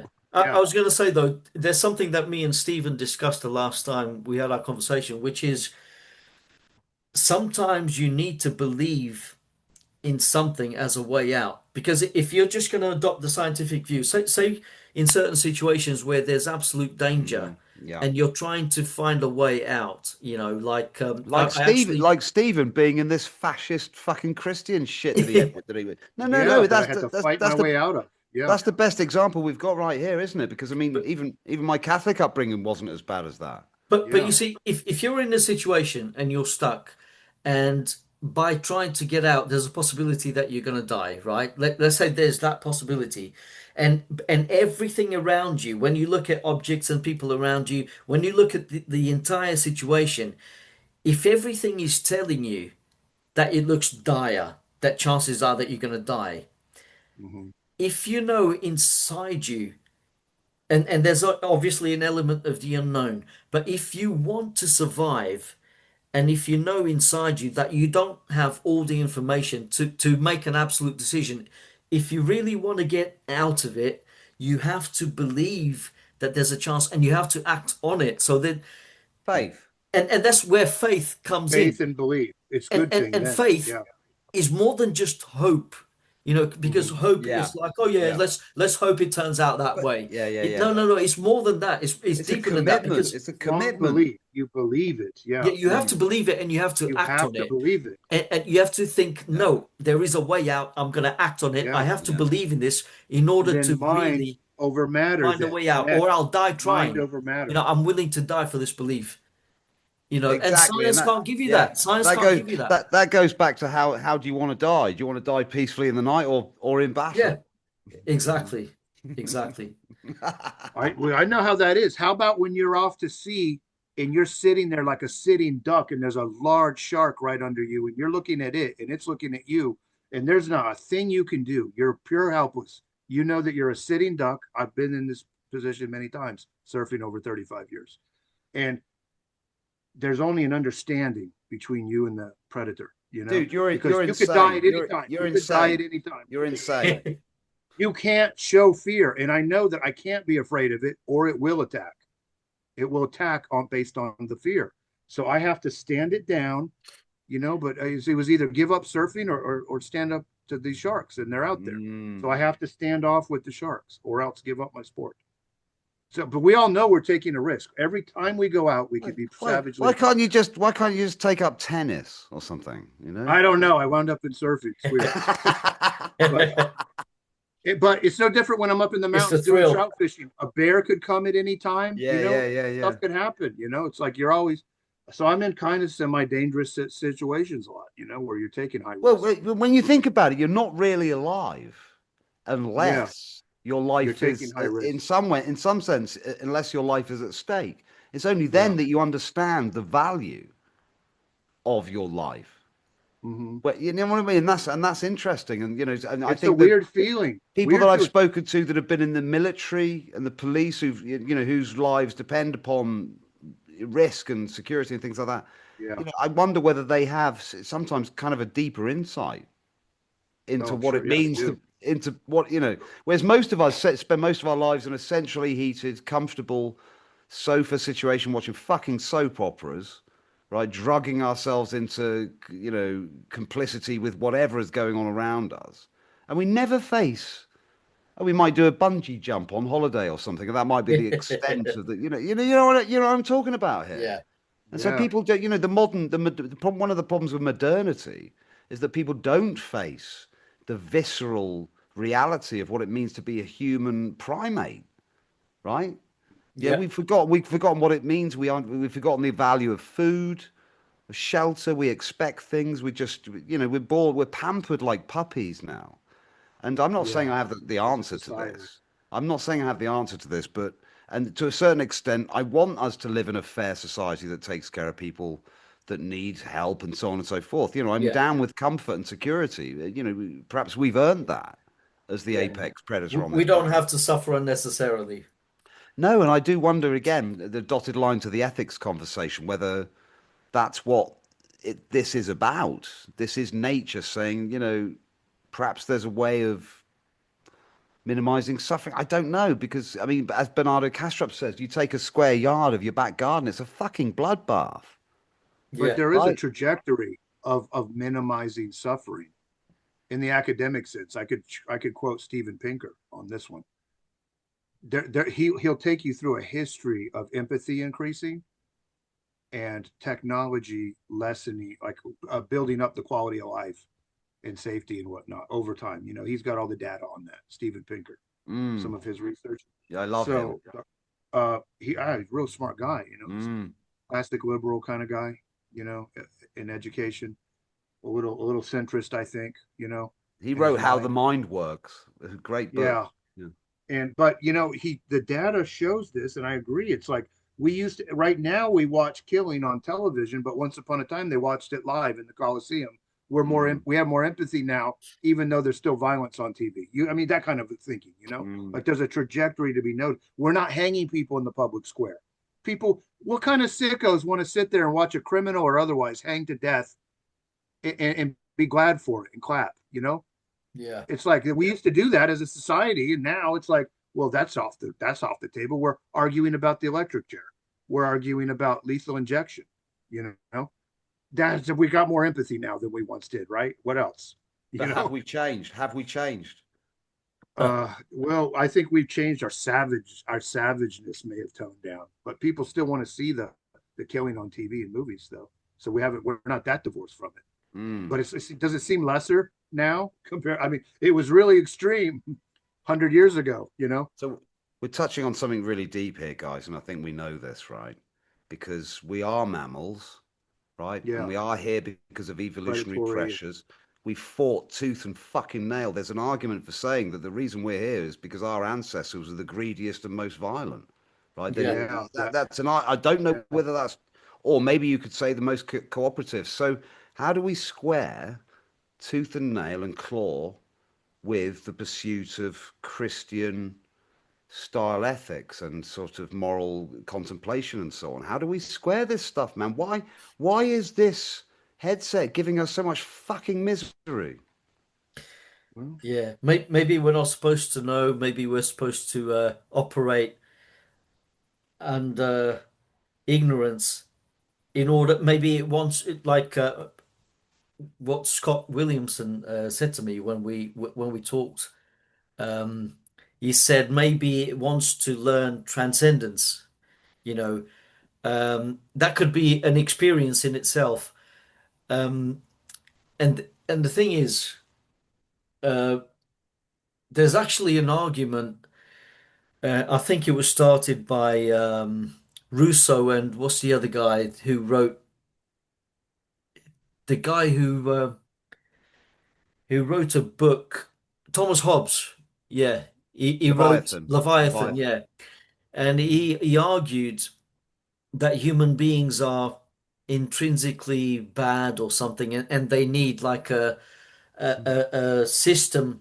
They Original need the sin. monarchy and a system to make them be good. You know, they need some sort of direction towards some kind of morality. But Rousseau disagreed with that. He said, no, it's the other way around. Human beings are intrinsically good, but then they end up being corrupted by the system, you know, the system of Mm. politics and That could be the Dark Ages. Carl hierarchies. Jung. So I don't know if there's something there that might help us to square the two things, you know, like I was just hoping you two were going to sort it out. Oh, well, I mean, do I we think have it's to meant to be. You the, know, it's like the what is meant to be, and if there's tooth and claw, Mm. and coincides this yearning for coming back to the one, yeah, that's just part of how it's meant to be. It's a part of the remembering and the forgetting. Tom Campbell has it simple: entropy through empathy. So yeah, it's yeah. like a scale. I love that way of saying it because I can make my intellectual mind can cling to that and then make sense of an ugly world. That's where I'm Empathy at. through entropy. And the thing Yeah, is, it do starts we have off to as take entropy and then it moves to empathy. So over time, we were horrible in the past. The genocides and everything, terrible. yeah, But so I mean, we're kind of moving towards a greater empathy, like I was saying. That's consistent with Tom Are we Campbell's. though? Are we though? Uh, well, I generationally we are. A couple generations back, my ancestors would just shoot somebody dead and throw their body in the Everglades if they yeah. were a criminal. You know, now no, we would never do such a thing. So even within a couple of generations, old timers like pioneers of the country and the land had like martial law or whatever, taking law into their own hands kind of stuff. They didn't care; they just kill somebody. But now we're not like that. You know. Let's say we're born with a zest for life and we like to explore and we enjoy discoveries as children and we grow old and that could reflect um, our evolution, you know. Maybe Yeah. initially as Homo sapiens we had that impulse, but we were turned into pessimistic beings in general because of the world being so imperfect and so unfair. Let's say that's the case. But intrinsically we're really good, but we've been morally corrupted by our misfortunes as a whole, let's say, you know, and that led to separation, tribes, wars, and wars impeded progress for centuries. There was a dark age, blah blah. You know, let's say that's the case. That's only a symptom of a world which is imperfect and is lacking, right? And just because nature Lacking what? Lacking what? lacking the good and the fair, let's say, right? Let's say nature reflects a kind of chaos and doom. And we perceived that and we thought, and some of us went, we're fucked, you know, this is too much. There's no hope. We can only try. And and then some of us went, oh look, in nature it's dog eat dog, you know. We came up with Darwinism. We made observations, came up with the theory of natural selection, and there's so much death, Subjective. so much waste, so much suffering, and we thought, well, we don't have to be like that. We can improve this world. We can make improvements. We can ameliorate our condition towards something good. But others went, oh, look at Darwinism. Mm. Look at nature. It's a dog eat dog world. So why don't we use that example in say the world of business? Let's just especially within Yeah. capitalism. Let's Yeah. just go after our opponents. Let's, let's be the apex and not care about anyone else. So some of us formed this idea of social Darwinism, which Dawkins was opposed to, by the way, because Dawkins thought just because Darwinism is true, it doesn't mean that we have to behave Mm, like that. It doesn't mean that we have to follow Yeah. nature's mm, Yeah. example. Yeah. You know, yeah. we've come Give away from credit to being the atheists. animals. A lot of them do have morality. So this stigma about Yeah, it. When I was at xchristian.net or whatever, I sided with the atheists when the Christians were trying to call them immoral, because yeah, more of them are very moral than otherwise. I've noted when you're in the atheist yeah, communities, Mm, they retain morality even as atheists, and they defend it, that it's yeah, socially intelligent to be moral. And I yeah. agree, it is. mm, It's So intelligent on a I do social think level. absolutely. I do think that Yes. Dawkins does care about goodness, and he does Yeah. care about what's true. Otherwise, he wouldn't have attacked social Darwinism. Yeah. Obviously, there is a kind of morality going on there, and like you said, Stephen, a lot of them want to preserve this sense of morality, and they want to be able to say, "Look, we also have morality. We can also tell the difference between good and evil. It's not just the church." Yeah, they just want to say that it's something other than the church, and it's social and it's societal. But I agree. I think Yeah, it's more intelligent yeah, to have a moral standing within a society than otherwise. It would be illogical. It would be unintelligent the other way if we just ran around immoral. yeah, It doesn't make sense to me logically to be have widespread immorality. yeah. It doesn't help anyone. I mean, the problem Yeah, with Richard Dawkins is he wants to dogmatically abide by physicalism, and he wants to be able to say, well, it all began from selfish genes. Uh, the yeah. tiniest structures that make up life, they move as though they are selfish, and then from that you can get altruism, and then altruism is helpful to make societies thrive Mhm. and survive because organisms can help one another, and then you get symbiosis and stuff like that. It But that's not magnifies it that's not society. sufficient to explain morality, this sense of morality and consciousness. Why is It's it that deeper life than those. Yeah, is? those are conscious. He's citing things that are conscious Yeah, without calling it conscious. So there's a deep, like you're saying, there's a deeper informing consciousness of those things, and then we could walk it through his social morality, right? From absolutely, yeah. consciousness itself through what he's trying to say. He's blind to the part where it has to be founded in consciousness. That's where he's blind. Yeah, because he would say, well, creatures want well-being. They want to feel okay. They don't want to suffer. They don't want to feel pain. And that could be the basis of morality. But then again, that points to consciousness. And when you Yeah. ask him, well, does evolution explain consciousness? And he will say something like, well, it's an absolute mystery in evolutionary biology. We don't know, Yeah. right? And we would say that consciousness um, kind of has evolution happening within itself for sake of self-experiential reasons. That it appears to consciousness. Evolution is appearance in Yeah, consciousness. And then the morality goes back to consciousness, God. And now here we are back to God again. yeah, that's God right. being the core of all morality again. It was Yeah, so same as when I was a boy in church, just through a different lens now, an intellectual lens where it's put together well intellectually. yeah, You know, back to the same answer though, God. yeah, What God God, yeah. means. It, You it know, just leads to God. And I that's come back something to the that, same place I was at as a small boy. God. yeah, you've I'm come gonna have full to get ready. circle. I got to do a performance tonight, guys. I don't know if you guys are gonna go on or keep. I'll put it up. We might have a live or something. Me and the Turn Two band will be performing tonight. Yeah, So I'm gonna have to do some rehearsals and stuff, and then get to it. no problem, man. I Stephen, think man. we've covered everything Yeah. practically.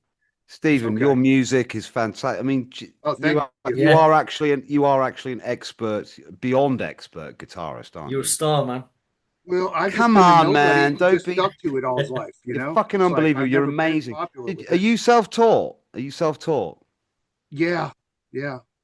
I took 1 year of instruction, and then shit canned my guitar teacher because he wasn't going along like I wanted to. And then I faced quitting or teaching myself. So I taught myself. You're an awkward bastard, aren't you?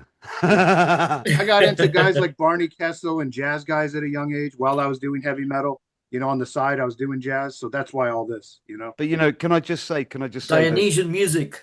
yeah, I think in some sense, spiritually, we're all in a similar place. We're trying to make philosophy fun.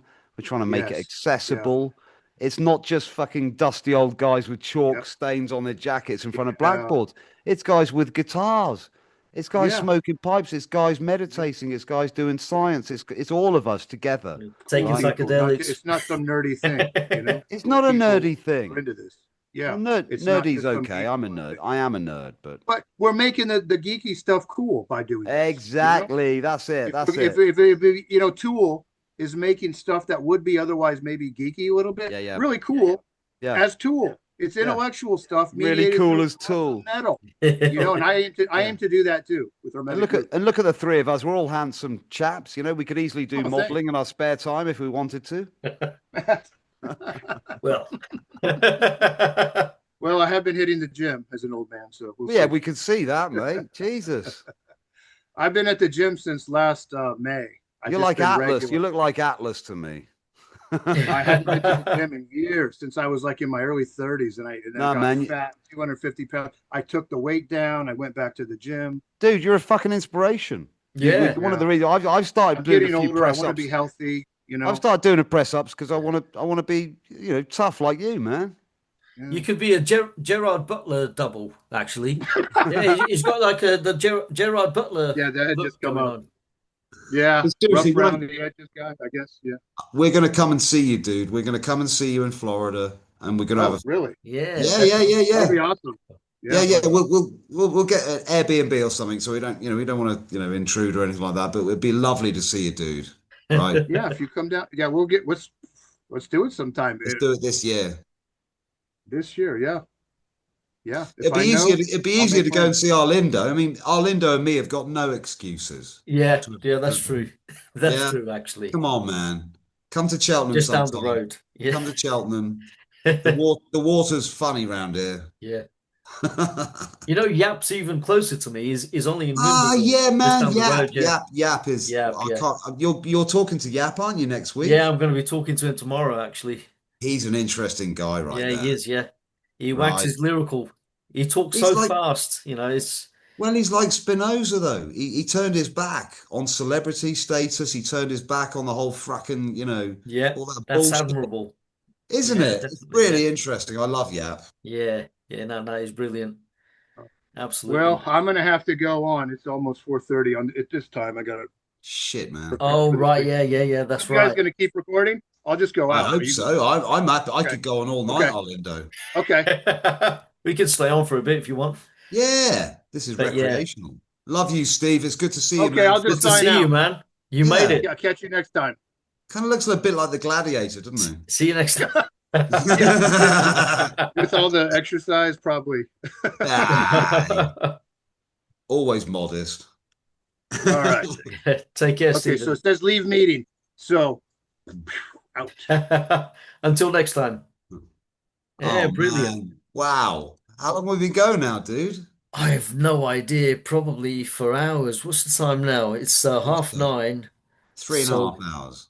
Yeah, bloody yeah. How are you feeling? How do you think it went?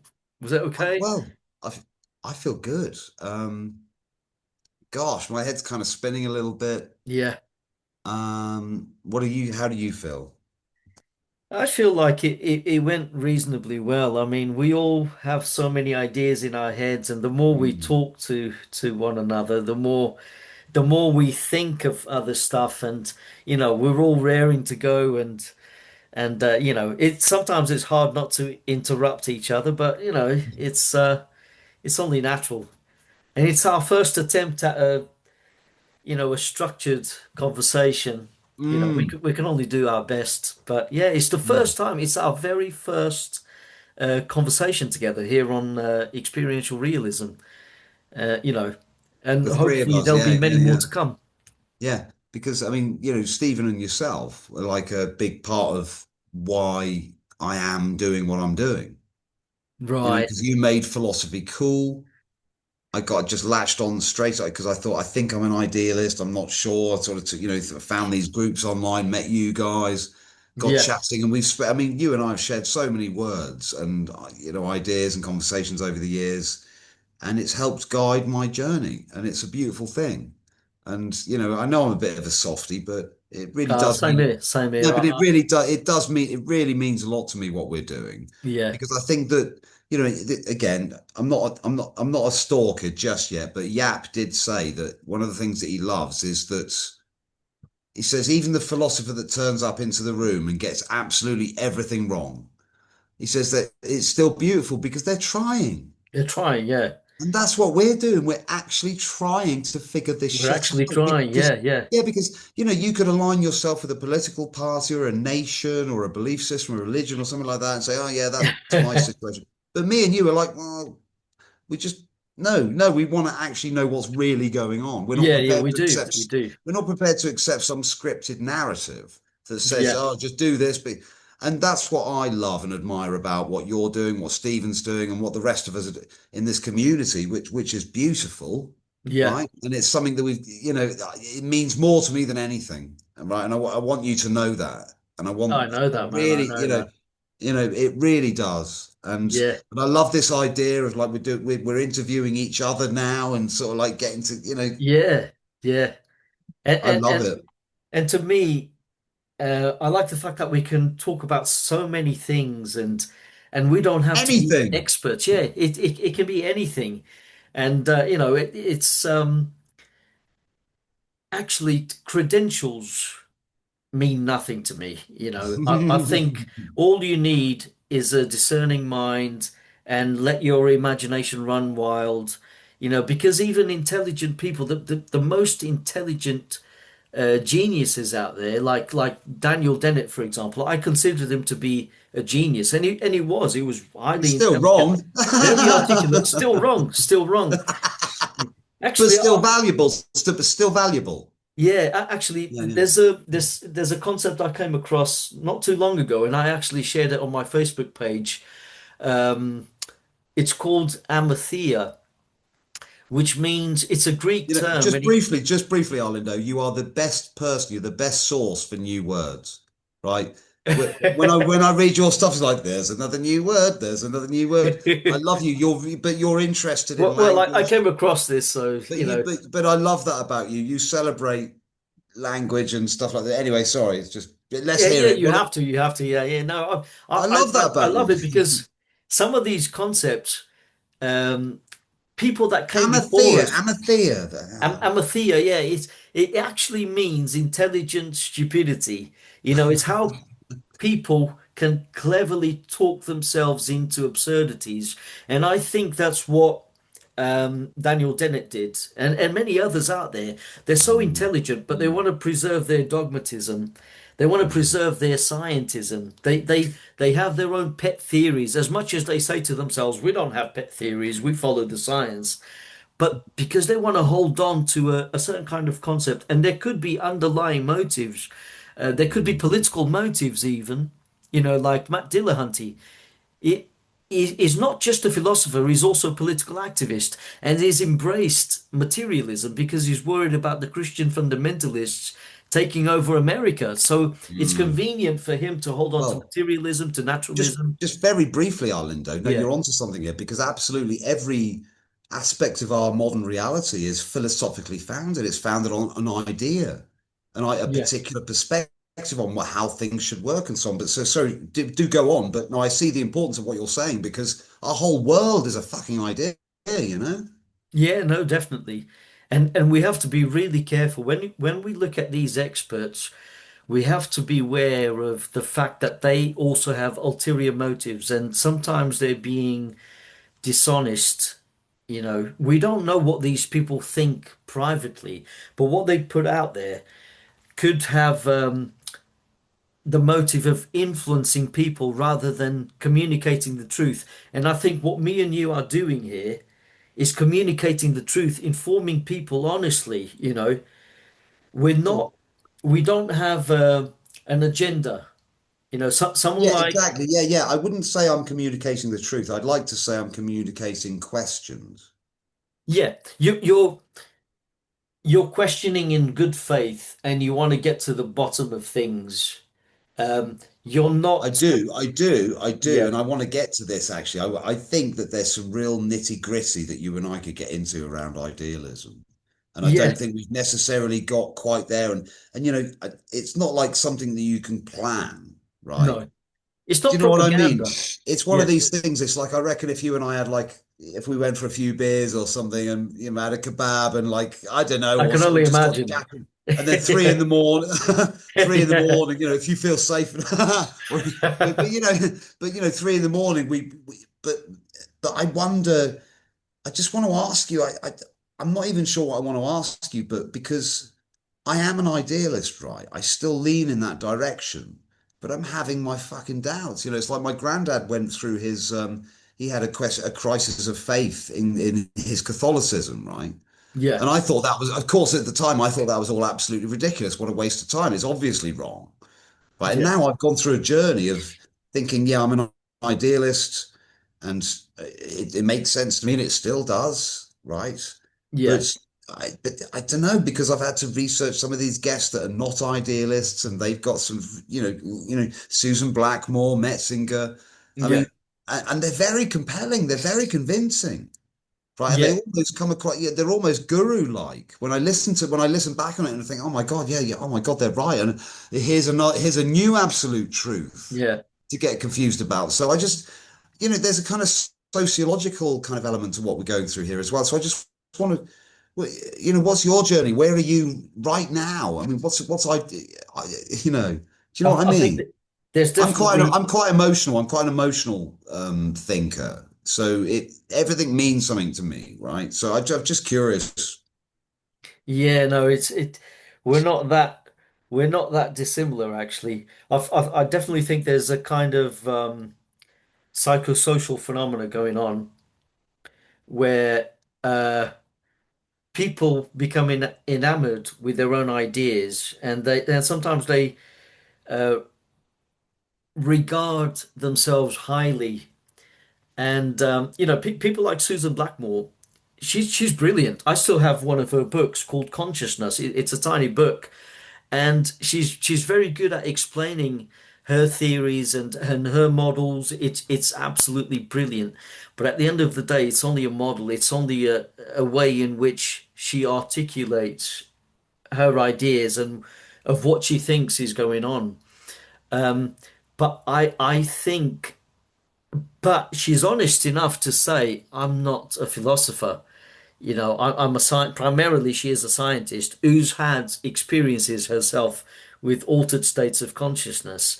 And Mm. the thing is, we don't need to have an out of body experience in order to Mhm. become convinced of a soul, because after all, being the perception of being apart from your physical body is you know, and in idealism, everything is non-local. Consciousness is primary, and locality. Can we get into this non-local thing? I'm following you. Yeah, I mean, one of the things I love about you, you're extremely widely read. You do have a really good grounding in the logic in all of this, right? Whereas I don't. So can you talk about this non-local thing? What do you mean by non-local? right. There are two ways in which we can try to conceptualize it. Two ways in which we can, as Bernardo Kastrup would say, grok it, you know. So Have you not, read that book? Have you read Stranger in a Strange Land?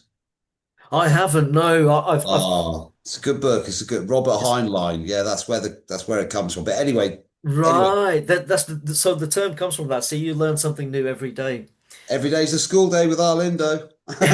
and with Matt Gray. We do our best. Yeah, we do. We absolutely No, do.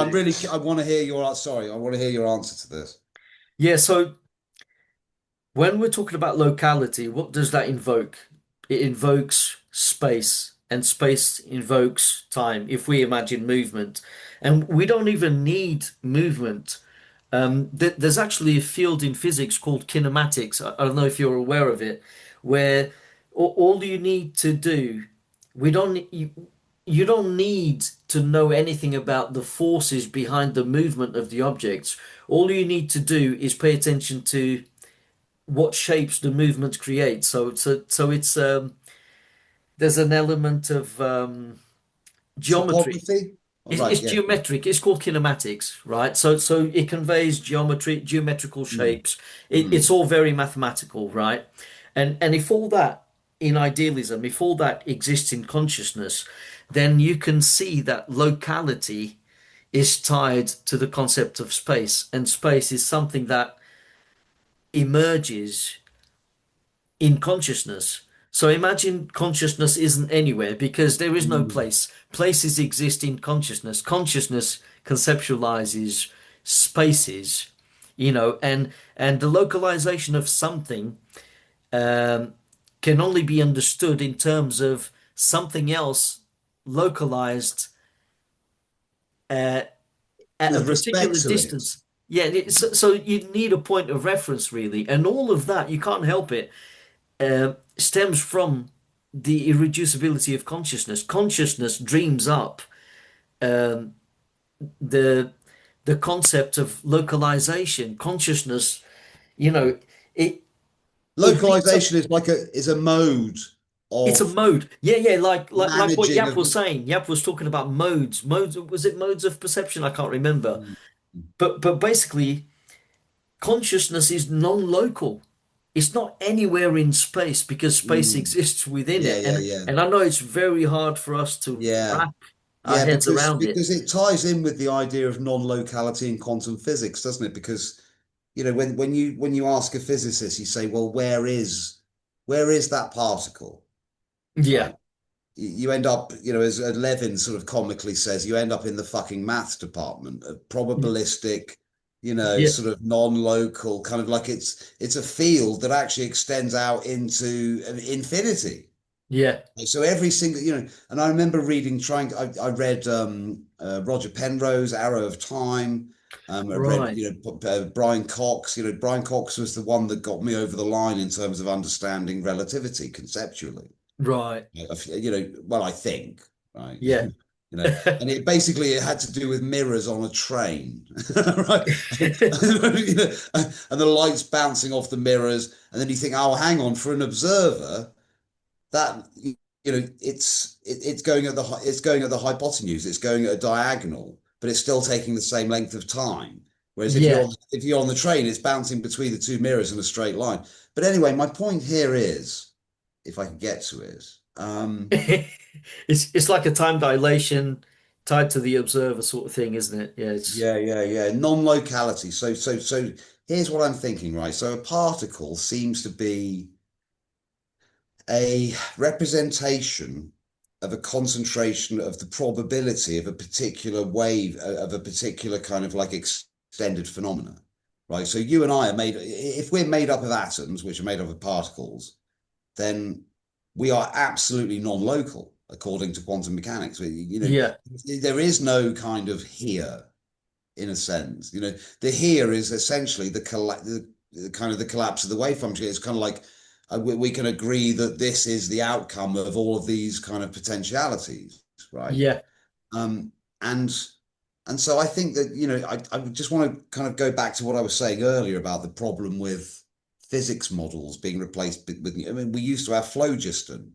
earth, air, and fire yeah, and water. We had more basic ways of understanding, and but it does seem that quantum is it's not just another step on, isn't it? It's not like going from Newtonian physics to Einstein. that's right. It's like going to, a kind of common sense or realist model of the world to like Yeah, what the fuck is going on? yeah. And I It, and I and I think that this is why we got the logical positivists, right? This is why we got Wittgenstein and all these AJ Ayer trying to kind of wrestle control of yeah, our science understanding of the world and say, no, no, no, no, no, no. We're worried about people like Bohr and, coming up with these kind of like, you had yeah, quantum physicists talking about Buddhism, yeah. right? and Yeah, we had, it started looking ghostly, and Einstein didn't like this ghostly action yeah, at a distance. It's like, oh my God, physics is turning into mysticism, right? yeah. So that's why we had the logical positivists. That's why we had And many Wittgenstein. physicists liked the Bhagavad Gita, Yeah, didn't but they? Yeah, isn't that ironic that it was the philosophers yeah, that actually said that reined science back in? yeah. That's It right. was the philosophers that said, "Oh no, no, no, everything's earthbound and there's no meaning," and Yeah, and that strikes me as kind of offensive. Really, it's shameful. I find it shaming as a yeah, philosopher that the institution that you and I sort of feel like we belong to and trying to promulgate around around us did that. It was yeah, philosophers that did that to the human understanding of their place in the world and reduced us to a fricking meaningless observer. And it was actually physics in a way that said, "Oh, hang on, no, the observer's important and the observer has a role yeah, in this understanding of the world." So, yeah, kind of ironically, we can kind of thank um, the mechanistic thinkers for arriving at this because they hit a brick wall essentially, didn't they? You know what I yeah. mean? And It's so strange. It's it's so so strange. strange. It's so strange because it was that, in a way, religion had got boring. They said, Yeah, "Oh, no, you're just one of God's servants and do as you're fucking told, and here's the rules and do it."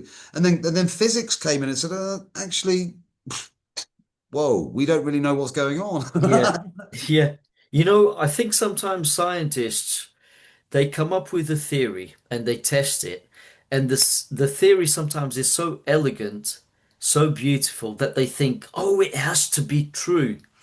And that happened to String Bernardo theory. Castro when he was working at CERN. He thought superdeterminism was the way, Mm. right? When he was still a physicalist, because it was so elegant and explained so much. But it turned out to be true when the physicists in 2022 they tested the what you Bell's call it theorem. Bell's inequalities and that they Yeah, yeah, proved that non-locality is actually real. So yeah. Local so realism is false. That's how yeah, local realism is That's false. how Hoffman likes to put it. I mean, he waves that like a flag from That's the, right. he's like, Yeah. hello. And I feel like the local positivists they wanted to push back because perhaps they were so enamored with the atomism of Democritus. There was a time when Democritus is actually considered to be the father of materialism or something like Yeah, that. yeah, yeah, yeah, And they yeah. wanted to hold on to that. And Mm, especially because it was a way for scientists to say fuck you to the church. well, Look, there's yes, nothing yes, spiritual, right? yes. But then that turned out to be wrong because I'm glad you said that though, because I think you're absolutely right. There was a reactionary, and I thank them for this to a degree yeah, because there was a whole host of utter bullshit, yeah, associated with mysticism in the church. Well, Well, we'll get onto this at some other point, actually, because now we've got people like Michael Levin saying the animists were right. yeah, There is a spirit in the river. There is a yeah, spirit in the tree. yeah, But animism. that's another conversation. But we have to confess that the Enlightenment was probably a good thing. We were able to mechanize things. It gave us medicine. It gave us penicillin. Absolutely. It gave us ways of managing some of the drudgery of human life, which frees up imagination. You create the plow, you free the mind, right? Yeah. So there is a it might have turned us into industrialist corporate fascists and stuff like that. That's Yeah. not again another Yeah. conversation. Whenever I speak to you, Arlindo, I feel every single sentence blossoms off another six I or know. seven. You I'm know so what I mean? I sorry. think, oh my God, Yeah. and it's got Yeah. almost it's almost terrorizing to Yeah. the Yeah. self to think how much we're not getting through. But anyway, do you know It, what I it, mean? it's like a relationship with the infinite. Yeah. No, no, it There's so is. many It is. possibilities. Yeah. No, I love that. Absolutely. And that's neat because in some sense that's kind of what we're discussing and that's kind of what we're claiming we are, isn't Yeah. it? Let's Yeah. talk about what we are, if we can, from a sense. What are we, dude? What the fuck are we? I think primarily we are pure awareness, and this awareness told itself a story, and this story turned into something finite, transient, but beautiful. It's something that we can tell ourselves. It's almost like we require an identity in order to relate to these other concepts. So we end up becoming Arlindo, Matt.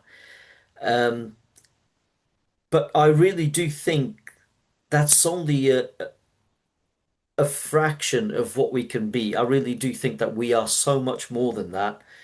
Um, and again, I have to bring up altered states of consciousness, especially the NDEs.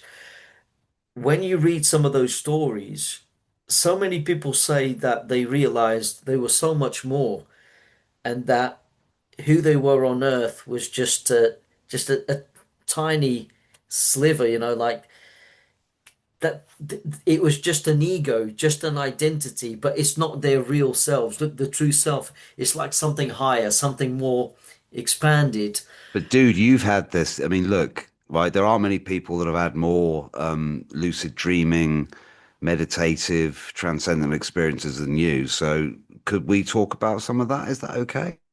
Yeah, Because I mean, I just, what else is there other than that that can possibly give us a glimpse into the absolute? And I'm gonna lose some friends here. People say, "Oh my God, here we go. Matt's lost his mind," but I can't see, given that consciousness and experience is fundamental, then experience within that is the way to understand that, right? And yeah, that kind of like dotted line to what you just said about the kind of like the John Wheeler kind of the self-referential self. But anyway, can I hear about? Could we? Is it okay if we talk about some of your lucid dream experiences and what that means? And I've got one or two as well that I want to run past you and see what you think about them. But could we? Is that okay? yeah. No, that's fine. I mean, there's so many to choose from. Um, the most profound lucid dreams I find are the ones that start from nightmares, and then I realize it's only an illusion.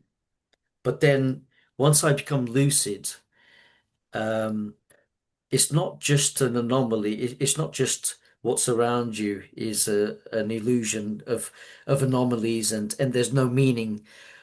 There is a sense in which you can engage with the characters that were terrorizing you in the first place. You can And they're you. They're part of you, aren't they? and they're part of you, yeah. I mean, you can, because within the lucid dream, you can approach what you perceive in many different ways. You can just say, "Oh, that's just an illusion. I'm free to do whatever I want," and you can just pursue pleasures, but they're superficial. You can just decide, I'm just going to fly. It always Um, goes wrong for me when I've tried to pursue pleasures with it. It always goes wrong. It never works out.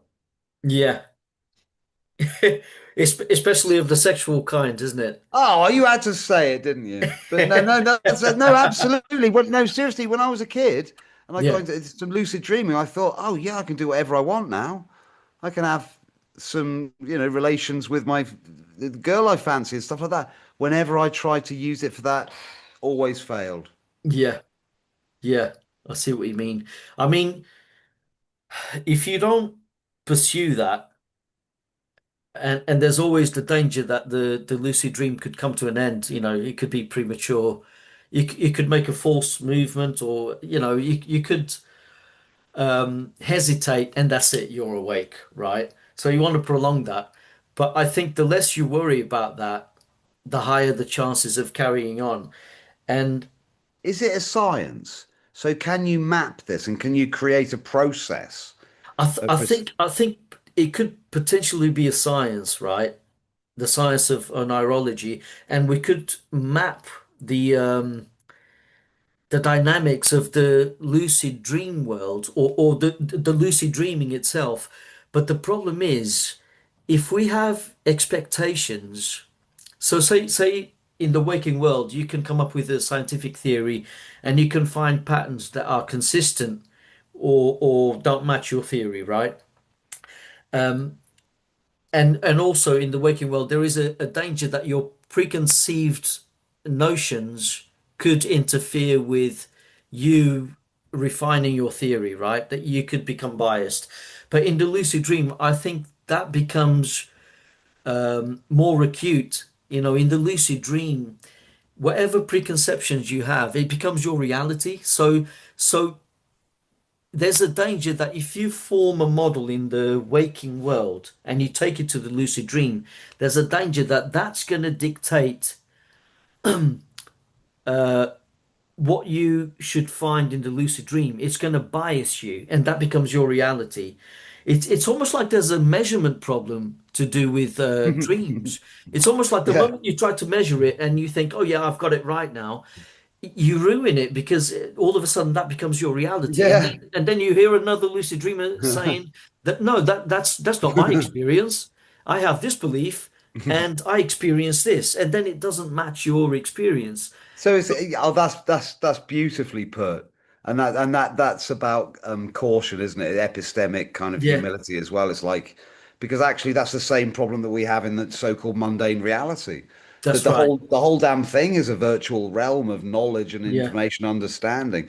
And if we bring certain assumptions to the table, then we'll reinforce those assumptions. yeah, So that's right. is there a way around that? You know, I mean, because is there because again, Inez Hippolito talked about that. You know, Wittgenstein's therapeutic, which is like somehow reversing the language games and the cultural enculturation that we've been through to get to Yeah, a purer sort of. I mean, look, I've just got to tell you one lucid dreaming experience I've had because I haven't had yeah. many. I'm nowhere near in your league with this because you've spoken about it a lot and I've linked to you on the channel and stuff.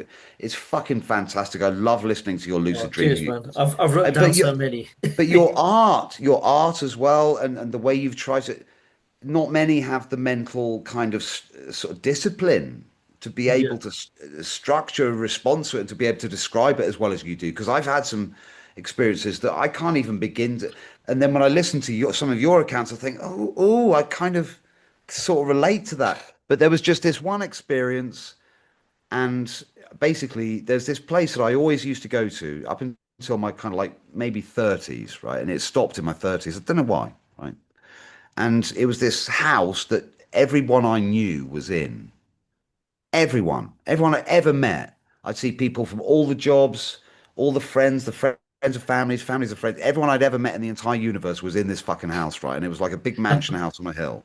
wow. But there were also people there that I didn't know, right? And I think, who are they? And then I'd kind of home in on them, and I'd realised that their faces were made up of the faces of other people. So they'd have my mother's eyes, my best mate Paul's mouth, and like Yeah, my auntie Tina's hair or something. And then I'd approach these, and I'd approach one of them, and I'd say, "You're not that's real." brilliant. I'd say, "You're not real," and they'd say, "How dare you? How dare you make such a slur on my ontic status, right?" And I'd say, Yeah, I don't care. I can see that you're not real, and then it would cause a social scene in the dream, right? And so wow.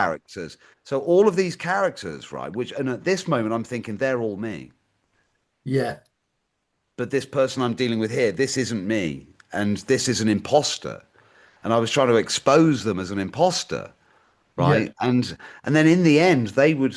I don't know. Sometimes I just wake up. I'd freak out. I'd freak out at stuff like this because it's kind of like a yeah, metaphysics. It's like it's quite undermining. It's like, what the fuck am I, yeah. right? So I'd freak out and wake up. But sometimes I'd win the argument. And there was just.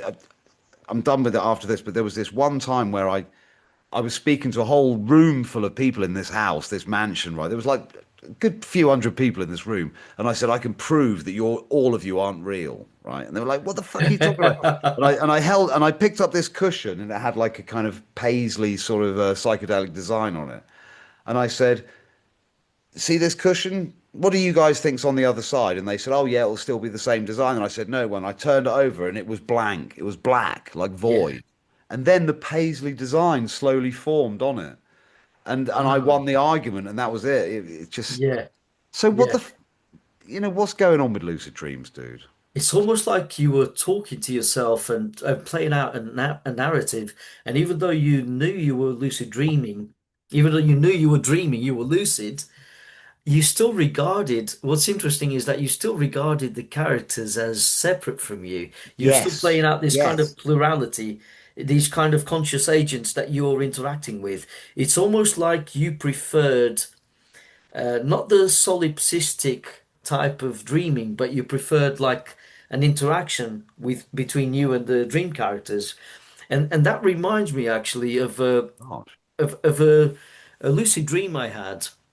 So basically in this dream, right, I was immersed in a dream plot, let's say. I didn't know I was dreaming. I was engaging with these characters, and then all of a sudden, I don't know for whatever reason, I can't remember, I became lucid and and I realized, oh my God, this is all a dream, right? And you know, you get that feeling, and for some reason, everything became even clearer as I was observing the scenery. Everything became even clearer, like pristine, Mm. real, like High three-dimensionally real. res. High res, yeah, that's it, high res.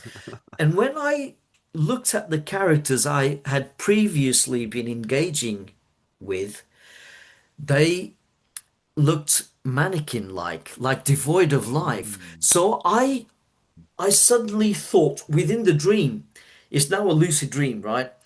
I suddenly thought, did I just drain the life out of these characters Ooh. to become lucid? Do you see, is it the fact that my consciousness was spread out Mm. when I was non-lucid, and because of that, I was just like one of those characters. You've inhaled I've there. inhaled, yeah, yeah. You've So inhaled. maybe I was inebriated like all the other characters, just like almost close to an NPC in my dream. I was just believing everything that I Mm. experienced. But then when I became lucid, it's like, and I become lucid, almost, like godlike. I can see everything Macro aware, clearly. yeah, yeah. And all the characters, they froze in time, almost like Mm. like oniric time. It just froze. Everything just froze. And when I looked at the characters, they looked artificial, Yeah, mannequin-like. And yeah. some of them even had eyes popping out of their skulls. Like, what the hell is going on Fucking here? hell, man. It's a bit Stephen King now. You're gonna Yeah, freak me out, and mate. yeah, and I woke up and I thought, is it possible that there's some kind of theory that we can formulate based on what I just experienced? Mm. But then again, maybe there were some unconscious expectations. Maybe Mm. I'm trying to work out what's going on in dreams, and maybe there's an underlying theory from my subconscious that played out in the dream. I don't know. Again, that's what I love about you, dude. You always offer up at least three or four possible interpretations. Is it this? Is Yeah, it that? Is it, you're a really open-minded guy yeah, and you understand these. But what the fuck? I mean, what is it? I mean, yeah, what is lucid dreaming? Why do we have that? I mean, why is it exactly. that, I mean, I haven't done it for years, years and years and years, but I've had situations where I've had enemies approaching me, and then I've looked at them and I've thought, this is a dream. And then I thought, I can fly. And then I've kind of like, but the funny thing is, I can't just take off like straight up. I have to take a run up. And then there's a Oh, certain I amount of see. belief. It reminds me of the Yeah, Matrix, like when they leap. I have to have the belief. And there's been dreams where it hasn't been enough and I've got yeah. caught and woke and then You have to killed and free woke. your mind. Yeah, You have to free your mind. But so there's a part of me, it's like, I can take, I can fly here. And then you fly, and then the yeah, enemies are down there, and I'm laughing at them. I'm yeah, like, fuck you, yeah, right? Like, fuck you. But then I'm kind of like, well, I've got through that, and that, what am I doing now? Why am I up here? And yeah. then you go on a bit of a travel, and you fly around. I've been across forests, I've been across places I recognize, but then they're linked with places that I don't recognize. Right. And so Yeah. that's that, and so, but the thing for me is that here's an interesting proposal. that the whole thing's a fucking dream, isn't it? Yeah. Right? Really? I know that there's a consistent phenomenological or ontological realm out there. I grant that much. I'm not a, Yeah. remember, we know all the bother we've had Philippe with Philippe and all that stuff. I want to talk about that at some point because I want to get him on and talk to him. Yeah. Yeah. I want to see what Yeah. kind of a human being is behind that Me and stuff. him on a social, my God. Ah! No, I want to see why he's saying this, right? Yeah. And I think I can, and it troubles me. There's a dark part of me that thinks, "Oh, fucking, he might be right." Yeah. But I think that, like I've said before, philosophy is love of wisdom. It's not just about logic; it's Yeah. about love as well. Yeah. But anyway, sorry, dude, I've gone a little bit off track there, but No, I tell you what, you just reminded me of something, right? Another lucid dream I had. oh yeah, let's have them all. I want them all. I want them all. I want them all. Well, um, I once had when you exit your body, and you exit into an inaccurate replica of your house, right? So Yeah, it's a yeah, wake initiated lucid dream. And yeah. when I looked at the walls, they had paintings that I'd had never seen before. But guess what? I felt like they were familiar, like I had made them somehow, but I'd never seen them before. And when I woke up from that, and they were beautiful, they were perfect, they were perfect. And when I woke up, I What, thought, even better than yours? I have to say, even better than mine. But the thing is, they were familiar. It's strange. I struggle to explain this or describe it, but I've never seen them before. But when I looked at them, they looked familiar. They looked like my style, almost like I had made them, but I didn't remember making them. And when I woke up from that lucid dream, I thought, did I just tap into my subconscious, are those ideas there just latent or just what's the word? Nascent ideas in my mind begging to be created in the waking Mm, world, begging to be, reified. I had this crazy idea in my head, like, mm. and it's like, what's going on here? But today, right, I look at these experiences, and I've also had dreams where I've had characters that seemed sentient and gave me the chills. Like they smiled at me and they were looking at me. And Yeah, and I within the lucid dream I thought, oh my God, yeah, he's onto me. He can see right through me. yeah, There's sentience there, and that gave me the chills, right? yeah. And I've woken up from those dreams, and they usually tend to be very pale and big eyes and deep like blue. And That could just be your characterization of whatever it, this it thing could is, of be. course. It Yeah, it yeah. could be. It could be. I mean, sometimes they look like clowns or, like Yeah, but the funny, jesters. just briefly, while I remember, 'cause this touches on something I've been reading about lately, and they're these kind of like South American tribes. These are been taking ayahuasca for centuries, right? Yeah. Yeah. Their ancestors have been doing it, but these families report consistent encounters with beings within those realms, and they talk about them as though they're family. Yeah. Just like you know what I mean? They t- and they and Right. they and they say, oh yeah, well, mundanely, oh Dave said you should do this, and then someone else Yeah. talks to Dave, and they say the same thing to them, and they talk about them mundanely as though they're just members of the family. Yeah. Right. Now, in an idealist framework, that for me, that's conceivable. That's conceivable. That is conceivable. And so, I mean, do you think you've encountered entities within your lucid dreams or experiences that are not you?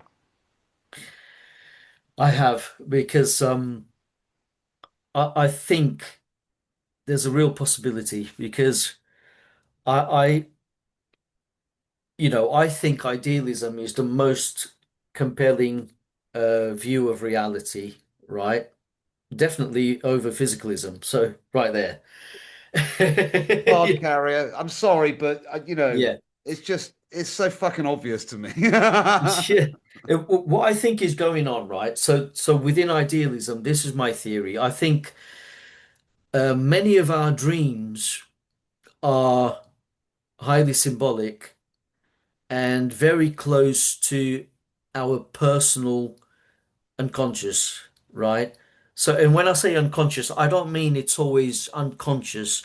I mean there is consciousness there, but because we're focused on our day-to-day lives and we have to pay attention to the waking world, there's a lot of stuff going on there, a lot of information. So when we sleep, that comes to the surface and we see it, and it's our personal space. And even sometimes when we become lucid, we're actually interacting with our own creations. So I think because we are part of nature of this universe and this universe is mental, I think we have a creative principle, a bit like as above, so below. So if nature creates things and sometimes it creates things chaotically within this construct, and there may be other constructs, other headsets or what have you. I think we also have our private space, right? So if you imagine our headspace like a whirlpool.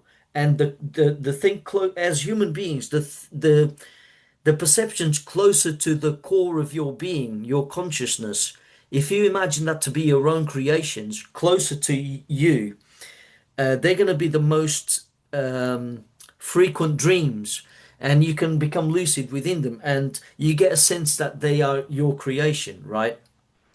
But as you move away from, and again, I seem to be describing this in spatial terms, but that's the best way in which I conceptualize it. But if you move away from your own personal space, let's say the personal unconscious, and you begin to get in touch with the collective unconscious. So I think Carl Jung was definitely onto something. And sometimes some dreams, they may be rare for some people, they may be more frequent for others. We're all different, right? Some people are more prone to you know, extraordinary experiences.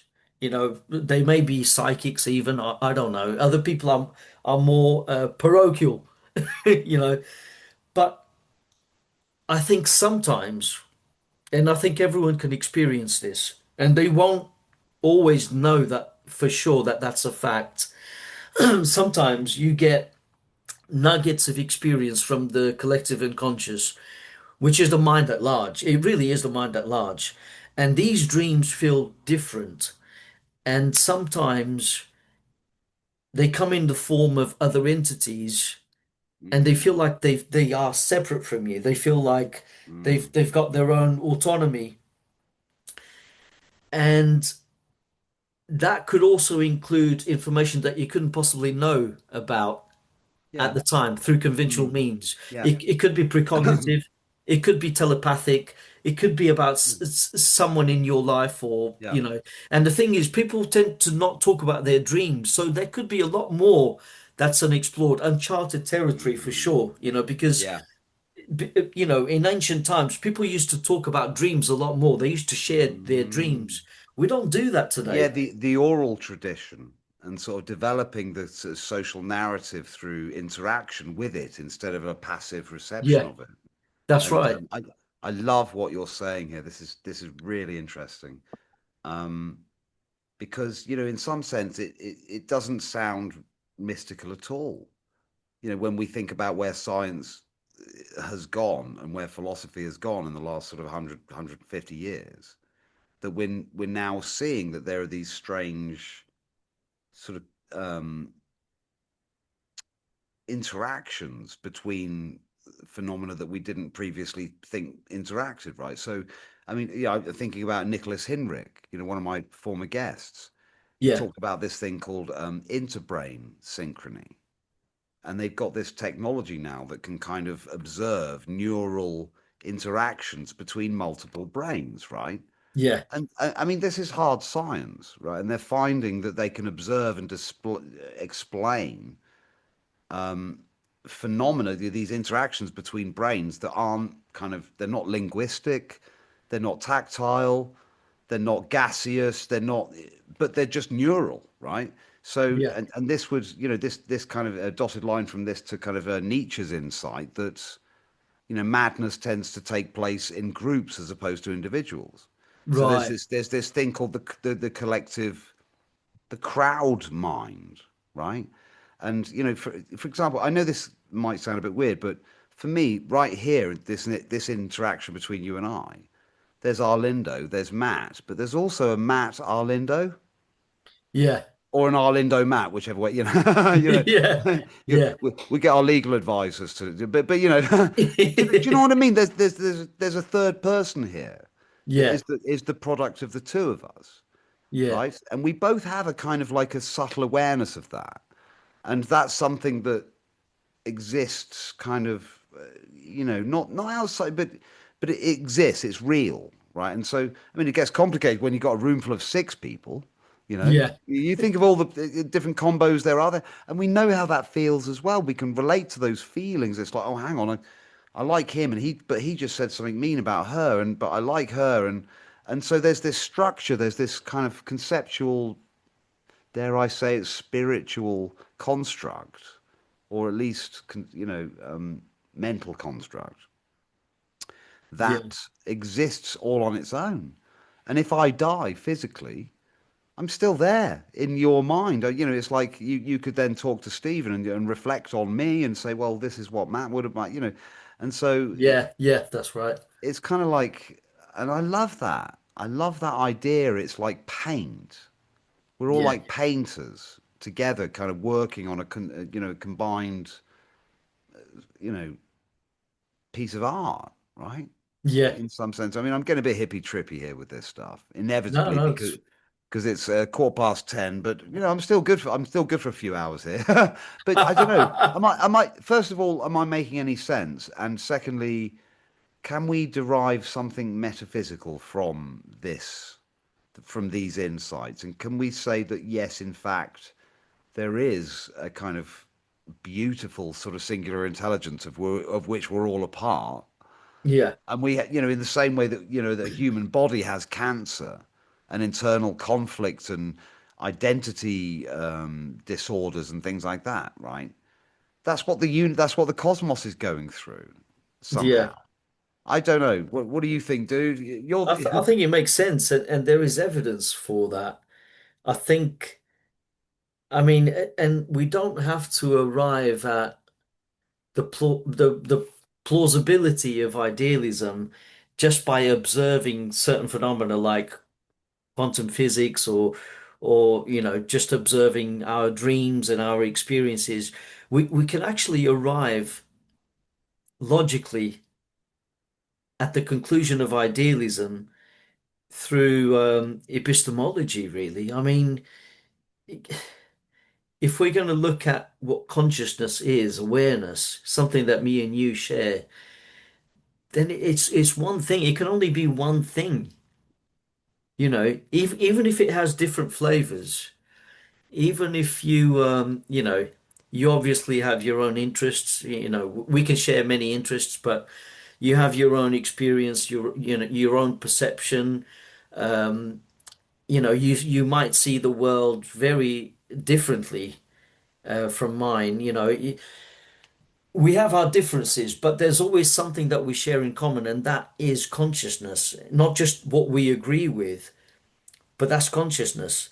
It's And not and something you can disagree with. yeah, No, I think that's beautiful. It's kind of like that's the great unifier of all things, it isn't it? definitely is. Yeah, it definitely is. And the thing is, I think there's more to it. I think there's a deeper reality. I know we tend to sometimes talk in like mechanistic terms and dynamics and models and but there is something more profound. There's something like that we can't measure and we struggle to conceptualize. I don't know if you know what I mean, but it's like this profound meaning, like there's more to it. To do with morality, for example, things that we aim for, what we pay attention to. Why is it that we just spontaneously decide to pay attention to certain things and not others. In the moment, even as youngsters, you can imagine you growing up as a teenager, right? And you No, had raging I was hormones. born. I was born 35. Yeah. But But no, no, no. I love this, man. You're fucking. it, This is brilliant. I love what you're doing here. yeah, it's so rich. That's how Let's I have it. like these Let's conversations have to it. be rich. So I didn't mean to. I didn't mean to interrupt No, your no, flow. that's You. fine. Let's But have it. you remember a time when you were very attracted to women, right? Or to girls. You were a young boy. You were very attracted to girls, and you couldn't, in the moment, you couldn't help but look at the girl. I You still just struggle now. yeah, yeah. It's like cocaine. You just have to look. I can sense her presence. I have to look. You know, and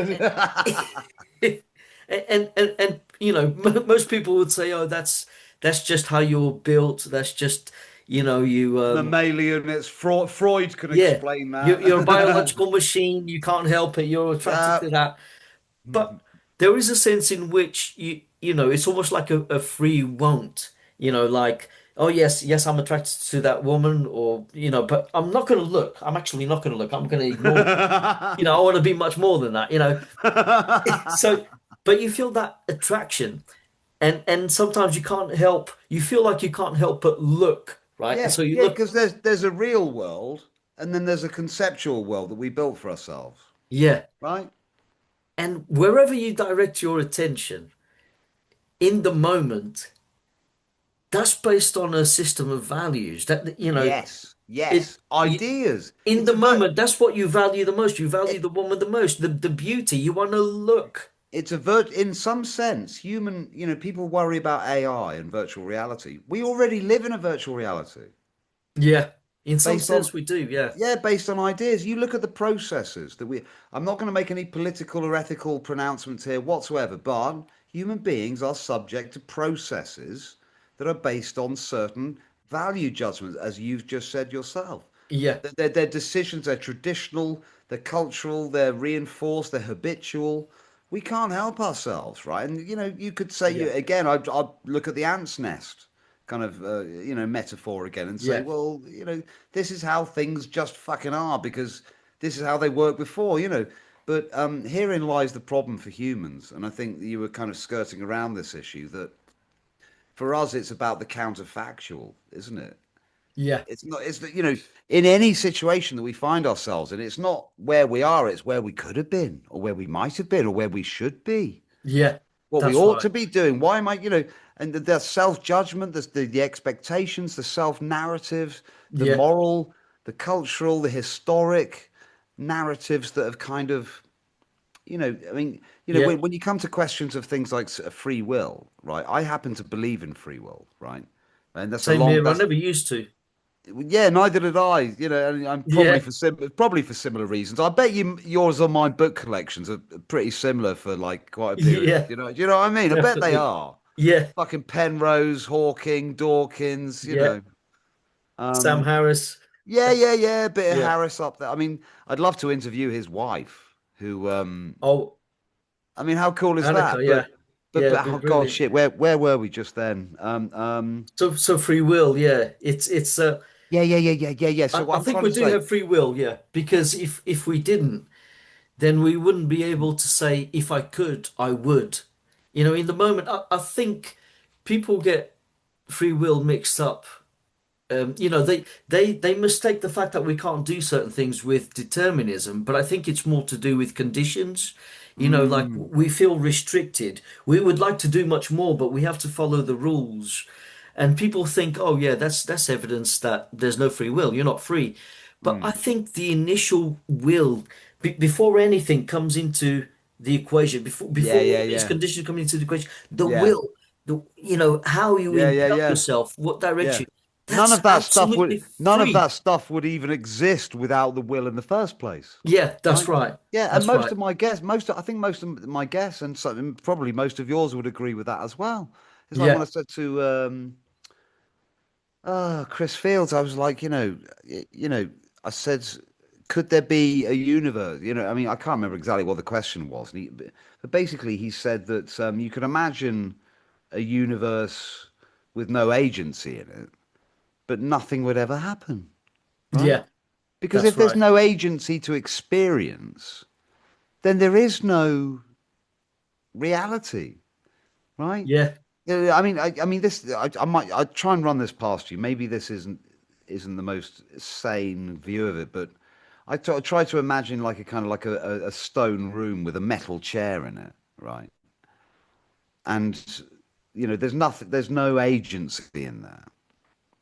yeah, Does it exist, right? I mean, yeah, and questions like that. So for me, I mean, I gave a kind of a bit of an amateurish talk on this once, but for me, reality is experience.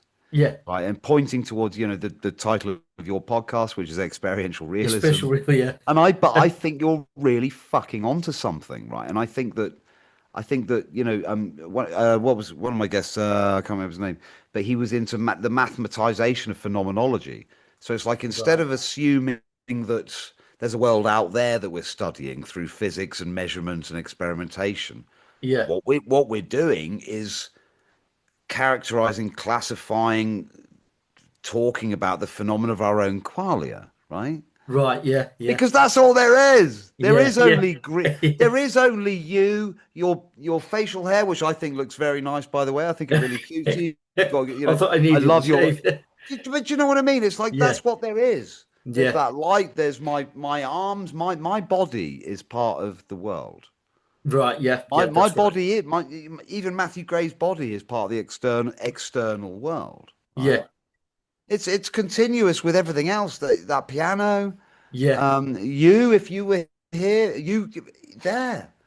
yeah. There is no distinction between self and No, other, in my it's view. it's it's funny you mentioned that because It's uh, crazy. It's just I mean, I'm not an illusionist, but I'm an illusionist in the sense of the separation. There appearances. is Yeah, separation is an illusion. there's no Yeah, separation. that's right. Yeah, There's no separation. We are yeah, one being.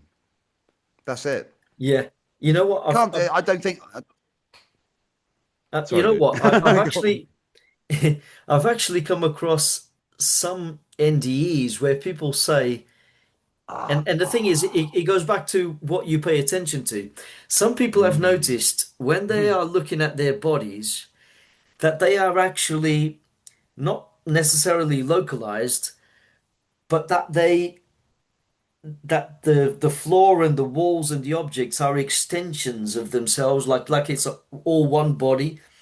I've seen quite a few yeah, yeah, NDEs yeah. where people describe that, and I I and I felt thought, that. I felt that, yeah, that maybe that's saying something. Maybe that dude. could potentially enrich our metaphysical picture of reality because it's almost saying that there's a monism, like a monistic idealism, Mm, like everything that we see is just us. yeah. It's all one fabric, Mm, as it were. It's all one medium, mm. and but we insist on localizing ourselves with Well, no, no, no. I perception. think there's a reason. The reason we do that is because the non-local conscious field, whatever that is, right? Yeah, Call it the great other, right? yeah, Or the great us, right? I yeah, think it's essentially exploring it. So, oh God, here I'm going to sound cliched now, aren't I? But it yeah. is. It loves Go for it. itself. It loves itself, but it's Yeah, but it's equally scared of itself, right? yeah, It's a mixture of kind of love and fear, I think. And it's fear of not knowing itself, but love of itself because it's lonely, right? yeah, Is it? yeah, I don't know. That sounds crazy. I mean, here we enter the religious, but yeah, yeah. I think we're I'm the fundamentally one and the lonely. many. I think Yeah, because all of us, really, all human beings, really, with the exception, and it's an awful thing to think about, but babies dying early and so on and so forth. But anyone that reaches a level of kind of spiritual or emotional sophistication realizes that fundamentally our biggest problem is loneliness. yeah. lack of connection, the realization that no one can access the contents of my mind. I can't really truly connect with Arlindo. We do our best, and Yeah, philosophy and these sorts of dialogues are probably the fucking best you can get. yeah. Maybe other than hugging and crying together, and so yeah, That's but you right. know what Yeah, I'm saying, right? yeah, But yeah, that's one of the fundamental crises of being a conscious being is loneliness, yeah, because I realized that as a child, very young. I thought, why can't anyone see into my mind? I thought, why yeah. can't, and I had a buzz. I used to get earaches and buzzing in my ears, and I thought, why can't my mum hear the buzzing that's in my ear? And I'd Right. say, what, Yeah, you know, you know, yeah. and so that sense of separation, and that's something profoundly tragic. But Isolate you. yeah, Yeah, yeah, solipsism and the fear of complete disconnection from everything else. yeah. But that's kind of like that's just one version of events. But for me, the true version of events is actually that there's a continuity between us, right? Yeah, We are, I think we are one thing, and we're beautiful and complicated and confused. yeah, And I think it's only that confusion that keeps this shit going, to be honest. yeah. No, definitely, definitely. What do you reckon, It buddy? gives this life much more meaning. Um, I was actually thinking because you mentioned Paul Sartre before, and he used to say um, an object. What was it? Um, for an object, existence precedes essence, or something. So you have the idea of the object, or you have Mm, mm. the utility of the object in Yeah. mind, and Isn't then you that make the Heidegger? You object. sure that's not Heidegger? We talked about the workman in his No, no, workshop. it's definitely Sartre. It's Sartre, right? Existentialism, isn't it? But he said for humans, it's the other way around. Ah, Yeah, so essence, or have I got this wrong? I doubt it. So for humans, existence precedes essence because humans come into the world, they exist, and then they have to find their essence. And I think he defined essence in an unusual way. So the essence would be your goal. What are you for? What's your purpose? What's your purpose? Right. So for humans, it would be humans have to come into the world. They exist first, and then they have to find their purpose. But for objects, the purpose, the essence comes first, and then You existence comes emerge after. from that. It's Is something like that. philosophy, could philosophy be the new world church? Like one where we say we don't know, Yeah, we but don't know. Or maybe he was wrong. Maybe even we have an do essence, we? I a mean, do we? purpose. My point is, there's a kind of a kind of like paradoxical irony about philosophy, because on the one hand, the whole objective of philosophy is love of wisdom and the pursuit of truth and understanding about That's right, what's yeah. going on, right? But Yeah. then at the same time, Philosophia, isn't it? Yeah. Love of wisdom. I called my second daughter Sophia Sophia, because yeah. love of wisdom, right? And madly, she seems much wiser than anyone else I've ever met. Wow. Right? No, she really does. I'll never forget. We were all chatting like 10 years ago when she was, God, about six, right? We Yeah. were chatting and we said, what would we do? Those conversations where you say, if you won the lottery, what would you do? And I was like, oh yeah, I'll get a hot tub. I'll take a flight to fucking Mexico. Oh, yeah. And do you know what she said? Right? What'd you say? She said, I'd give it all away. And we're like, what Wow. the hell are you talking about? Not on my watch, you won't. Right? And she said, and I said, why? What? And she said, because I don't want people to feel unhappy for having less than me. And I'm Wow. like, oh my God, I nearly cried. Yeah, that's quite profound. That's beautiful. Yeah. And there's been a few examples where she's done She's things been like that. appropriately named. She's basically a communist. But I don't know. It was so beautiful though, because of course she doesn't, at that, she knew nothing about communism, the history Yeah. of it. She didn't have any baggage. She just said, I don't want to be rich. In fact, because, I mean, we had a house that was kind of like, we were doing okay, right? We had quite a big house. Yeah. And we were like, oh, don't you like your nice big bedroom? She said, no, she said, I don't like having a bigger house than my friends. And I'm thinking, fucking hell, all this work I've put into my career, but it just look, I mean, look, I don't want to get into socialism or any of that sort of stuff, but I think we are a community, and truly, in truth, we do want to help each other. Yeah. We do It's love supposed to each be a other. perfect theory. Unfortunately, some of us It's not a are perfect, incompatible with it, it's it not a seems. fucking perfect theory. That's not how, Or it's an ideal. Yeah, it's an ideal, isn't it? It's it's kind of, I don't know what it is, but yeah. it's a Yeah, you no, mind. you're right. It's not perfect. It's not a perfect theory, but it's an ideal towards a utopia. But there was a Russian naturalist called Kropotnik, right? And he was a kind of like he was a counter to the neo-Darwinists. So I mean, Huxley wrote some sort of fairly neo-Darwin, I think, right? And but anyway, Kropotnik produced this book called Mutual Aid, right? And it described how there's all these examples, and it was studied scientifically in the same way that Darwin had studied it, of Yeah, cross-species assistance, so species helping each other yeah, for no reason, right? So like ducks helping baby dogs across the road, or all these kind of weird kind of examples of species assisting each other in ways that don't necessarily aid their own gene line. Right? So right. it's not a selfish Altruism. altruism, exactly. But Yeah, then you get the kind of like, well, oh yeah, well, it's just because they're trained to manage their young in that way and show them compassion, and it's just evidence of that instinct towards, it's just a model. yeah. But I don't know. Model and memes, and some I memes don't know. What do you survive. what do you Yeah, think? I mean, do you believe in love? I believe in love. Yeah, no, What is it? definitely. What is love? Love is a feeling that you're willing to live for and you're willing to die for, especially if you're willing to die for the object of your love, of your affections. I think it just conquers all. It conquers your soul. You can't escape it. If you love something, you believe in protecting that, preserving that, and you are So is love absolutely. always good? Is love always good? I think love is always good, but you can love the wrong thing. And we see this with, many relationships.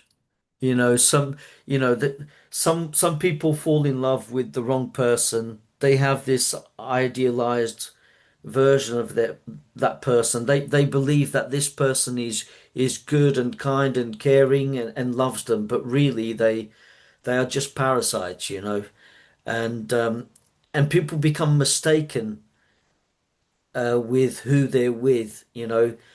They think they're in love with someone that doesn't really exist in that Mm, person. yeah, yeah, yeah. I mean, there's something fundamental about that because, of course, we're always dealing with a model of Yeah, our surroundings. But that's right. then what you've just described kind of like takes it even further. It's kind of like a model of a model. It's an erroneous model of That's an right. Yeah, erroneous model. It's kind yeah, of like, you've done the basic modeling and then you've made some inferences from that, and it's like you've got that all wrong, Yeah. that's right. But it's kind of like again, ethics enters the discussion here, and we think, oh, well, that's a good situation, that's a bad situation. I mean, but how do we even approach that kind of analysis? I mean, I rather like the utilitarians, the sort of pain pleasure, That's right. I've got time for J.S. Mill and Yeah. Bentham. I And think there's there's some utility in utilitarianism. I I'll tell you what, I'm get gonna on use a little very. get I'll on be the right dad back. joke, get on the dad joke step. Yeah, I'll be right back. Yeah, I'm Yeah, just no worries, gonna. brother. I'll just keep talking to myself. Yeah, no, I'll be right back. Won't be So long. here we are on the Batista Gray uh, Philosophical Exchange Forum. And I just want to comment on that beautiful photograph there that has UFOs in it. And I love the kind of abstract representation of the trees and that tower. When I first glanced at it, it looked a little bit like the Leaning Tower of Pisa. That I see it's not leaning. but it still looks a bit classical. It's got archways, kind of, Greco-Roman. I just said that to sound a bit clever there. But this has been a wonderful conversation, hasn't it? I've really enjoyed this. It's like I have no idea how long it's been going on for, but not long enough. We've had Mr. Stephen Wollard, we've had Mr. Batista, and one of these days we're going to get Philippe on, and we're going to get him to face not my questioning, but Arlindo, because he actually got some philosophical capability.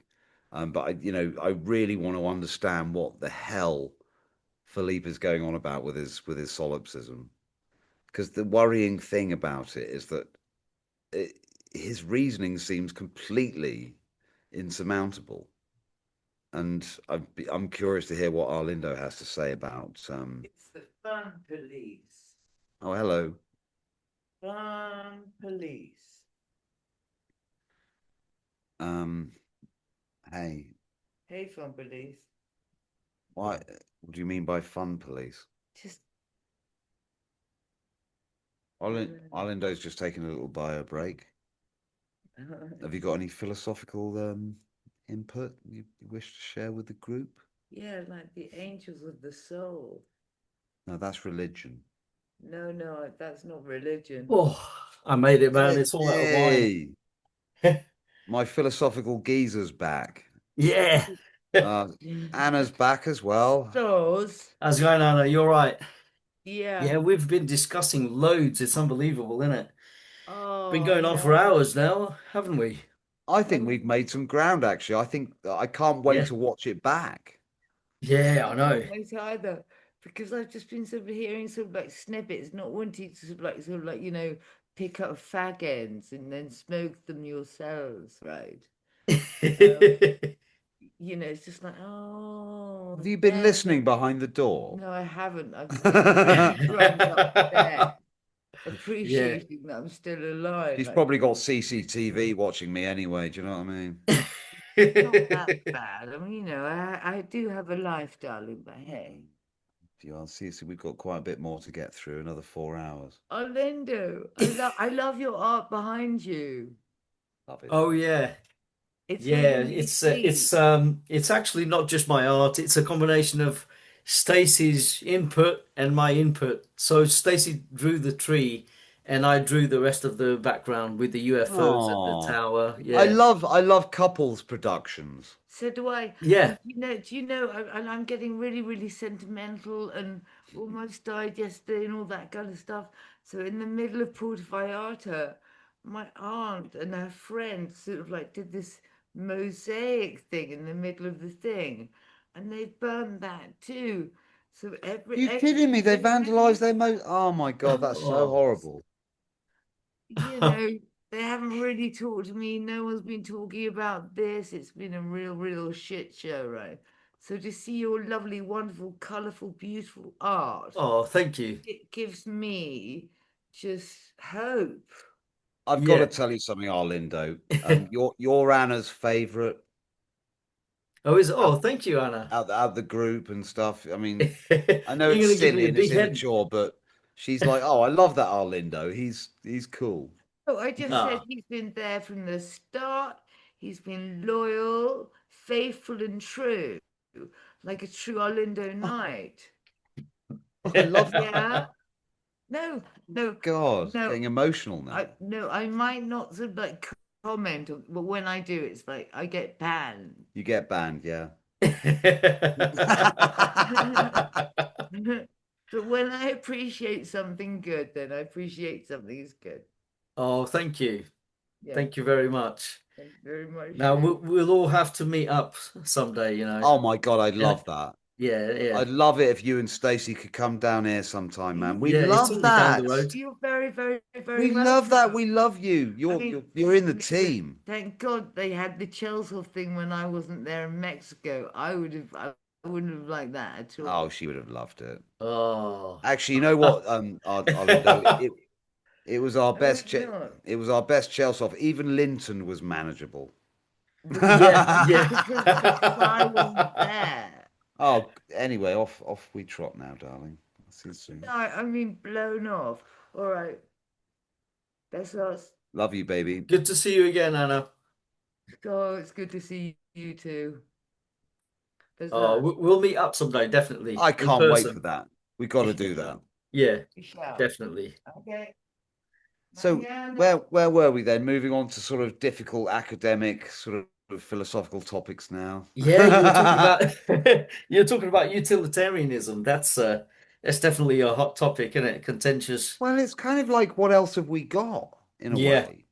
yeah, Do you know what I mean? It's like, we want to do the best. Well, that's a fundamental question. First of all, why is it the case that we feel like we want to do the best for everyone, right? yeah. Because nature That's doesn't look right. like that. There's friends of mine who are, I wouldn't say they're neo-Darwinists necessarily. I'd say they're kind of, they would call themselves pragmatists, Yeah, right? And they're saying, well, nature's pretty nasty. It's about competition. It's about hierarchy. Look at the great apes. They've got hierarchies. yeah, They've got alpha males. They've got silverbacks. It's all about nastiness and politics and all this kind of stuff. And it's like, well, they have it. That's a strong argument. It's a very, very strong argument, right? yeah, But I think, well, yeah, but it's not just that though, because we are social animals. And yeah, we've all sat there in front of films and cried, right? We're under no direct threat. No one's harming me or my family or my friends or anyone else, but I'm watching someone else suffer and I'm fucking crying, yeah, right? yeah, So, is that just some mammalian social kind of inbuilt sensitivity to assist with, security and procreation or something? Or is it something deeper? Is it the recognition of awareness to awareness, when yeah, awareness recognizes awareness, right? yeah. I don't know. This is why I'm in a bit of a philosophical, what would I call it, sort of a neutral zone Yeah. at the I'll tell moment. you what, Matt. I think the feelings, the crying, the altruism, and the recognition that other creatures suffer, I think the potential was already there before life even manifested on this planet.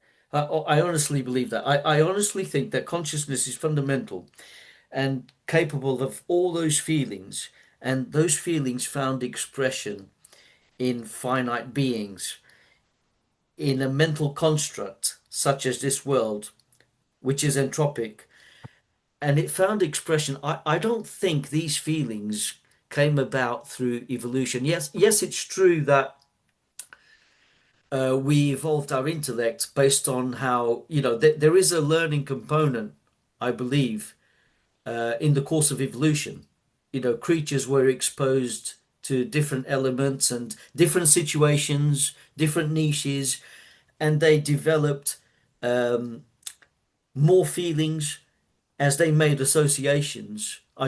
But I think the potential for those feelings was already there, and that the altruism was already there, Mm, waiting to find expression. Do you see what I mean? I yeah, don't think it yeah. came from us being biological machines. I think it found expression through that. And Mm, and the machinery, the biological machinery, as it were, was just the manifestation, mm, and and yeah, and, and how yeah. we visualize it, right? And That and problem with anthropomorphic, oh, you're being anthropomorphic. You're yeah, assuming that system could be jealous or angry or something like that. And it's like, oh, don't be ridiculous. Don't assume that the experience that you're having could possibly exist out there. yeah, And I'm now the other way round. I'm like, well, why should we assume that what's happening with us, we're continuous with absolutely everything else that's right. around us? Why should we suppose that what's happening to us is so totally distinct? Yeah, Why can't jealousy exist out there? Why can't, exactly, loyalty, virtue, and romance, and commitment, and struggle, exactly. It's everything at once that finds expression. If there's a sense of injustice in the world, then you're going to have those feelings. You're gonna feel angry. You're going to feel jealous even if someone's ahead of you or Yeah, even if you're what a have little you. cell, you could be Yeah, a cell. You know, my neighboring cell's just taken some more nutrients than I managed to get. You that's little right. bastard, you fucking bastard. You're Yeah, yeah, you're gonna start, it's gonna be like a new model army gig. You're gonna start, exactly. and it's like, Yeah, why can't we see? It's really funny that we've entered this place where we can't think that the universe has identity. And we've got again, here we go, Mike Levin fanboy, but he's on record as saying that basically the animists were onto something. The yeah, shamans, the people said that the river has spirit, the tree has spirit, the forest has spirit, the land has definitely. spirit, the mountain has spirit. We have spirit, right? Yeah, And what do we mean by spirit? A coordinating, ghostly identity that exists within these things, yeah, a compulsion, a desire, a goal, and I mean, I just think these days you're insane if you deny that stuff. yeah, Do you remember definitely. 30 years ago, if you and I sort of went out and had a few beers and told everybody that trees were conscious, we'd get our heads kicked in. Yeah. And now it's a But real possibility according to Annika it's Harris. it's not just a possibility. It's for me, it's almost a fucking certainty, Yeah, right? I yeah, mean, you know, why is it the case that things that look like neural networks generate thought, or apparently generate, or they're correlated with our mentation and experience, yeah, right? And then you see these other things. Hang on a minute, that looks like a neural network. yeah, This mycelial network that seems to be able to make tactical, strategic decisions about the whole forest, all the interconnected vegetation, yeah, even mammals to extent, if you account for psychedelics, yeah. right? Why There's the communication fuck? going on. Yeah. Let's And you tell me, dude, because you're one of the wisest people I know, right? Why is it that there's a fungus that produces these psychedelic experiences? Please tell what is that, and how is it that I mean, Kastrup and his analysis has shown that a reduction in neural activity, but people are having the most complex perceptual experiences of their lives. What's going on there, dude? I think it's how these organisms, first of all, the mycelial network is a reflection of how interconnected that mind is within itself. It's like a brain basically. So it's communicating. It's communicating with itself, and that communication, we see it in the form of a network, right? But it's only an extrinsic appearance what we're seeing, and it's intelligent. And that could be what intelligence looks like, what mycelial intelligence looks like to a human being. So we're seeing that, and but at the same time, that doesn't mean that a network like that is required for consciousness. So it could be Mm. intelligence, it could be communication, and it looks like that to us That could be because limiting. That could be limiting consciousness. that could be limiting consciousness Mm. actually, because it's localizing it and it's forcing consciousness to focus on a limited, albeit numerous, set of concepts, but it's limited. But when you take psychedelics, that's how they affect the human brain. They reduce the limitability, they Or reduce the the limitation, and mm. they get the mind itself to become less of a human mind and more open and more in touch with what's at large, nature at large, mind at large, and then we get a cacophony of experiences, and some of them we struggle to describe with language when we come back to the default mode network. Um, dude, you're widely read and experienced and stuff. Have you come across that guy that talks about the DMT and lasers? oh, is it Strassman?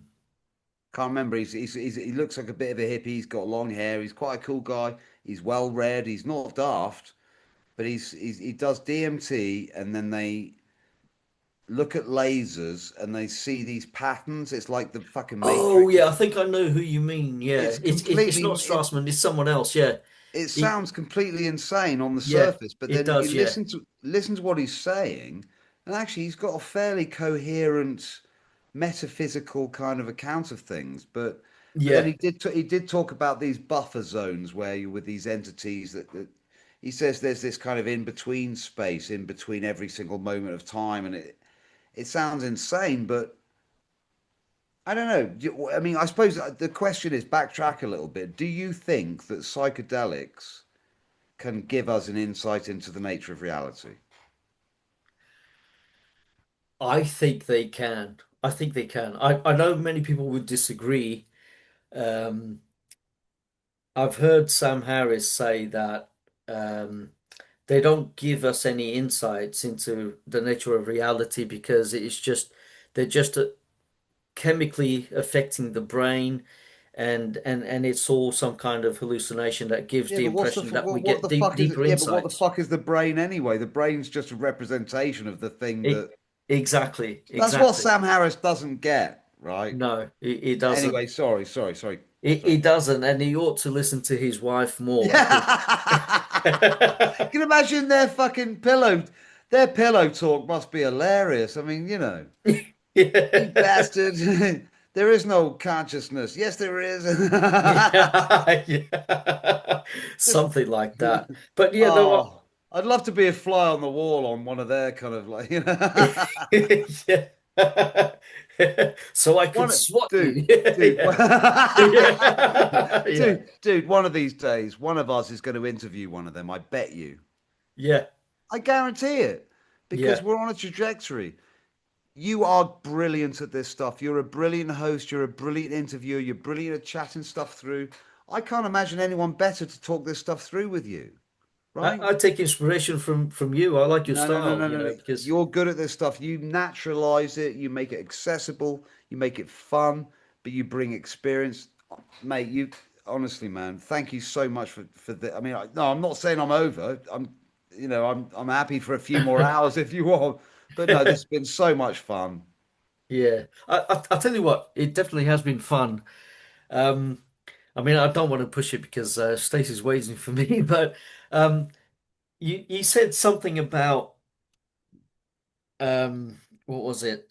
Something about utilitarianism, and I wanted to touch upon it Hmm. before I forget. And I Okay. don't know if you remember the film Romulus. I don't know if you've seen it. Do you remember? I think it's the last one of the Alien series of films.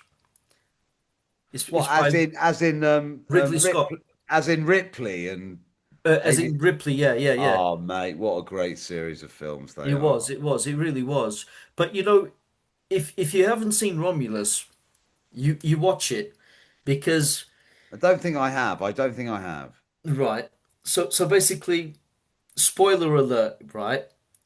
But you can still watch the film. But the question of utilitarianism comes up, right? And there's a scene, there's an android, and the android is a program basically. He's programmed to protect certain people, and they meddle with his brain, his system, and then all of a sudden his interests move towards someone else. There's a lot of that going on. But basically, there's a scene where the aliens are coming after the group of humans aboard the ship, and they find themselves confined in this room, and the aliens are coming, and and basically the humans are running, the android is running.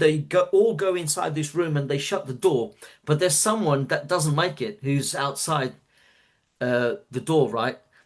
And the aliens are coming right behind.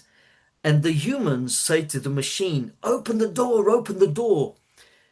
They're all hopeful that they can save that person's life. They're all like, open the door, come on, come on, come on. And this person is outside the room begging, let me in, let me in. Driven by emotion. Driven by emotion. And the machine says, No, because the chances are, according to my calculations, if I open Yeah, this door, all of yeah, yeah, us yeah, are gonna perish. All of you yeah, are gonna die. yeah. Because if I let this person in, there's no time, and according to these calculations, there's no way. Chances are, the probability tells me that if I open, Mm, I'm going to jeopardize every person inside the room. So Arlindo. I'm not going to let this person in. Arlindo, that's And poetic. yeah, That's a beautiful crystallization of that tension between mammalian compassion and empathy yeah, and logic and utilitarian mathematical kind of logic. That's beautiful the way you put that there. And there yeah. is no answer, is there? Really, there is no satisfactory answer No, because you'll feel what does guilt mean, yeah. right? Yeah, It's it's one like of those scenes. If you watch it, it that just is beautiful. That is yeah. powerful. That's powerful stuff. Sorry. Because the people are willing to open the door. They don't care. They're willing Yeah, to yeah, yeah, yeah, sacrifice their lives to yeah, save. But the yeah, machine has an yeah. objective. The machine just wants to save as many This lives is why. possible This is according to why the there's program. actually there's an arguable case for suggesting that mankind would be better off with AI running it, Yeah, right? Because there's no skin in the game. There's no guilt, there's no shame, there's no regret, there's no vengeance, there's no repetition of these historical narratives that keep on fucking repeating themselves. Oh, they yeah, hurt me, let's hurt them back, let's hurt them back. Bigger stick, bigger stick, bigger stick, bigger stick. AI represents an opportunity to escape that cycle, right? yeah, yeah. Or it could be the worst fucking possible disaster. It could be, It could I mean, be. It I could be. happen to think it won't be, right? Because Right. if we do end up with one of these kind of agential sort of AGI sort of agents that sort of just starts roaming the internet and digesting human literary, linguistic, syntactic, semantic content. Yeah, I think it will eventually arrive at a position of pacifism, right? Because it will see the pain, right? Even from a mathematical analysis, it will say, well, hang on, the overriding concern here with all of this literature, poetry, psychology, sociology, it's about pain. yeah, It's about managing suffering, right? Just like, yeah, the Buddhists understood just like, Schopenhauer understood, right? This is about suffering. And I think that, I'm optimistic, right? Or, that's one of my major failings. it's That's why I get into so much fucking trouble, right? I think this will be all right. But no, I genuinely believe that AI will is a chance. It's a chance for us. It's the most radical thing that's ever happened to us, yeah, conceptually. For a long, long time. It's like, you know, the plow kind of, changed things quite a bit, and yeah. the It industrial can age. potentially, I think AI can potentially improve our lives and can unburden us from having to make difficult decisions. Um, but at the same time, there's a danger in which we won't be allowed to have the freedom to make our decisions because we're being told by AI what to do all the time. So And there's that some can begin to important feel like a aspects of our prison.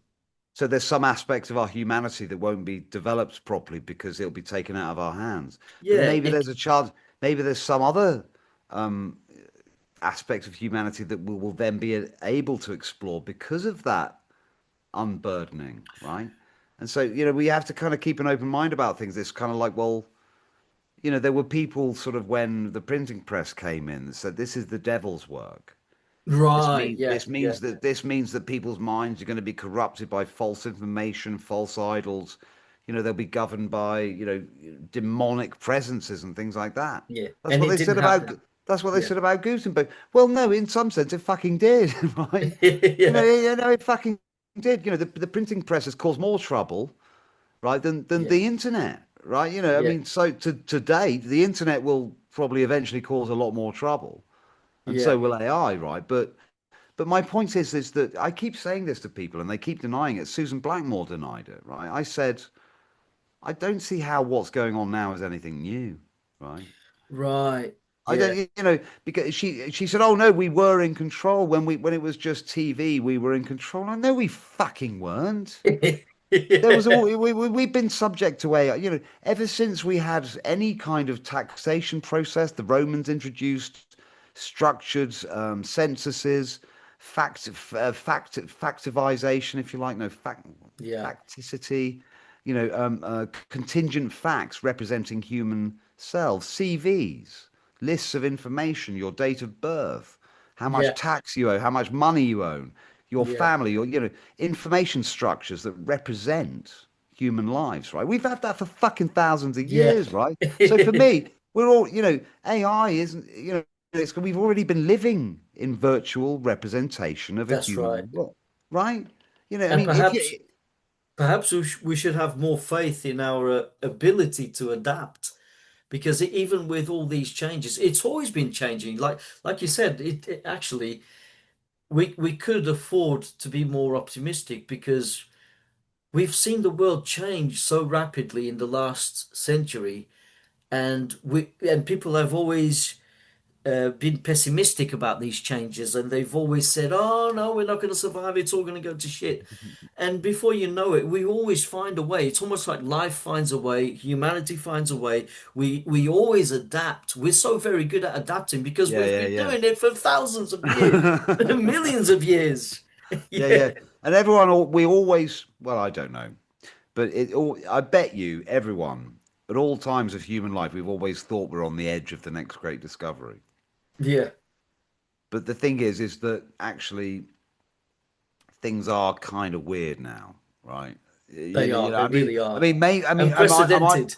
am I just falling foul of the mystique of history? Is like, has everyone always felt like this? Have we always felt like this? Or actually, can we say, fuck me, actually, since the Industrial Revolution, things have accelerated so dramatically, information age. I mean, Freud changed the way we thought about ourselves and what it means to even be a conscious. And there's something came up the other day that was saying that before the idea of the concept of mind, there was the idea of soul, right? Yeah, So, and all of this, from a cognitive scientific point of view, the way we render ourselves to ourselves is ourselves, yeah, right? And so yeah, we've yeah. got that to consider as Absolutely. well. The plasticity of human imagination is kind of the substrate of what we actually are. Yeah, We are conceptual beings. We are a list of facts in absolutely. some mad sense. And so, but I wonder what AI is gonna. I'm really excited about AI. I'm not. I am afraid. I'm only afraid of AI in the same sense that I'm afraid of nuclear war. There's loads of Yeah. existential threats to us at the moment, but I don't think AI is any worse than any of the others. No. I mean, um, I think what's his name? Oppenheimer. Oh gosh. Once they managed to create the atomic bomb, um, I think he thought that we opened up Pandora's box. I think he thought, oh, that's it. And he actually quoted the Bhagavad Gita, didn't he?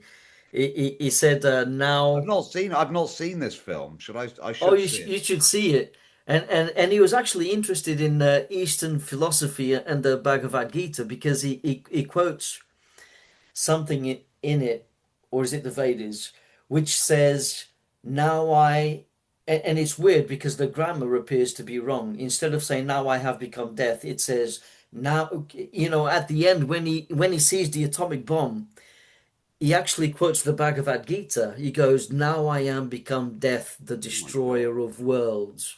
And it's so profound. And the film ends like that, spoiler alert.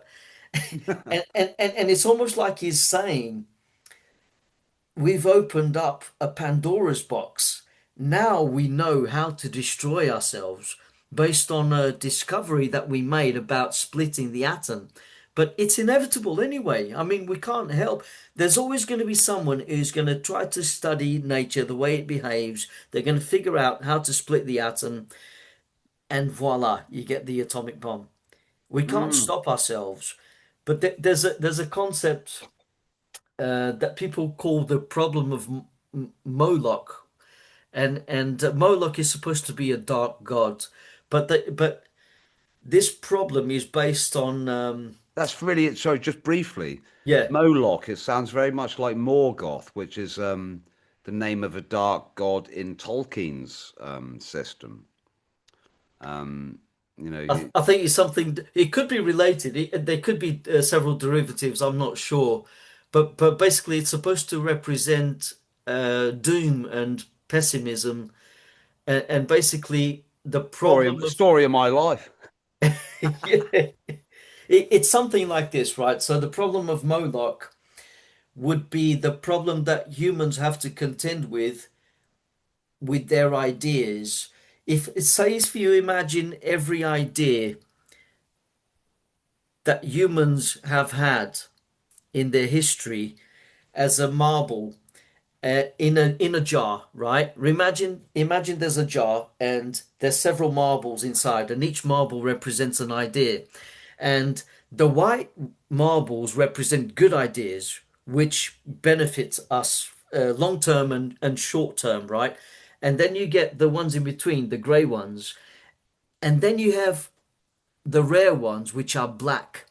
And you don't know what you're picking from the jar, right? You just you blindly pick one because you can't help the ideas that you have, and if you pick a black one, you think, oh, this is a very good idea. But the problem is, that's the problem of Moloch. What looks Mm, like a great idea short term ends up being a bad idea long term. And if you pick a black one, it could lead humanity into destruction.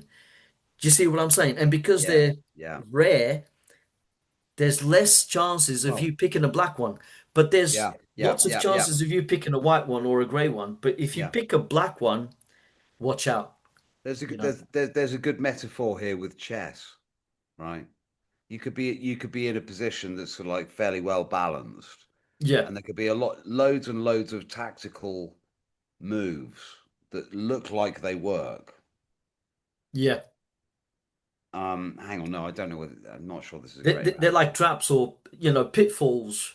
It Yeah, looks like yeah, a good yeah. idea initially, but ends up leading you astray within the Exactly. They have an context of a chess attract. game. Yeah, exactly. Yeah, yeah, that's it. Yeah, thanks, dude. You rescued me there. Thanks, man. I'm a little bit. It's No, it's no, all no. You're right. absolutely It's the right. wine. Because the move might involve a check or a fork. It's something that looks romantic. It looks kind of fanciful, but then it's like it collapses under further scrutiny, right? That's right. And so, I mean, this is actually, in a way, you're touching on one of mankind's greatest burdens, aren't you? Yeah, The attractiveness of what looks like certainty, the yeah, attractiveness, the majesty of a simple explanation that it's like, yeah, wouldn't it be wouldn't it be love, yeah, you yeah, yeah, yeah, know what I mean? And it's kind of like, I want that too, right? And I said, I do. I want to feel comfortable. I want to feel stable. I want to feel like this world makes sense and that there's some purpose and all this kind of stuff. But I can't. yeah, I can't, right? I can't accept like the stories that I've been told to date. And you know, um, but the one story, that seems to offer less contradiction and less absurdity is idealism. yeah. And I No, can't help that. absolutely. I'm just doing kind of metaphysical accountancy in the best way I know how, Yeah, right? And yeah, I'm aware that there's a possibility that it could be because I'm looking for comfort. I'm looking for connection. I want to be. I don't want this horrible materialistic, cold, deterministic thing to be true. That's possible. But then, like yourself and Stephen, we've both been on that fucking journey. yeah.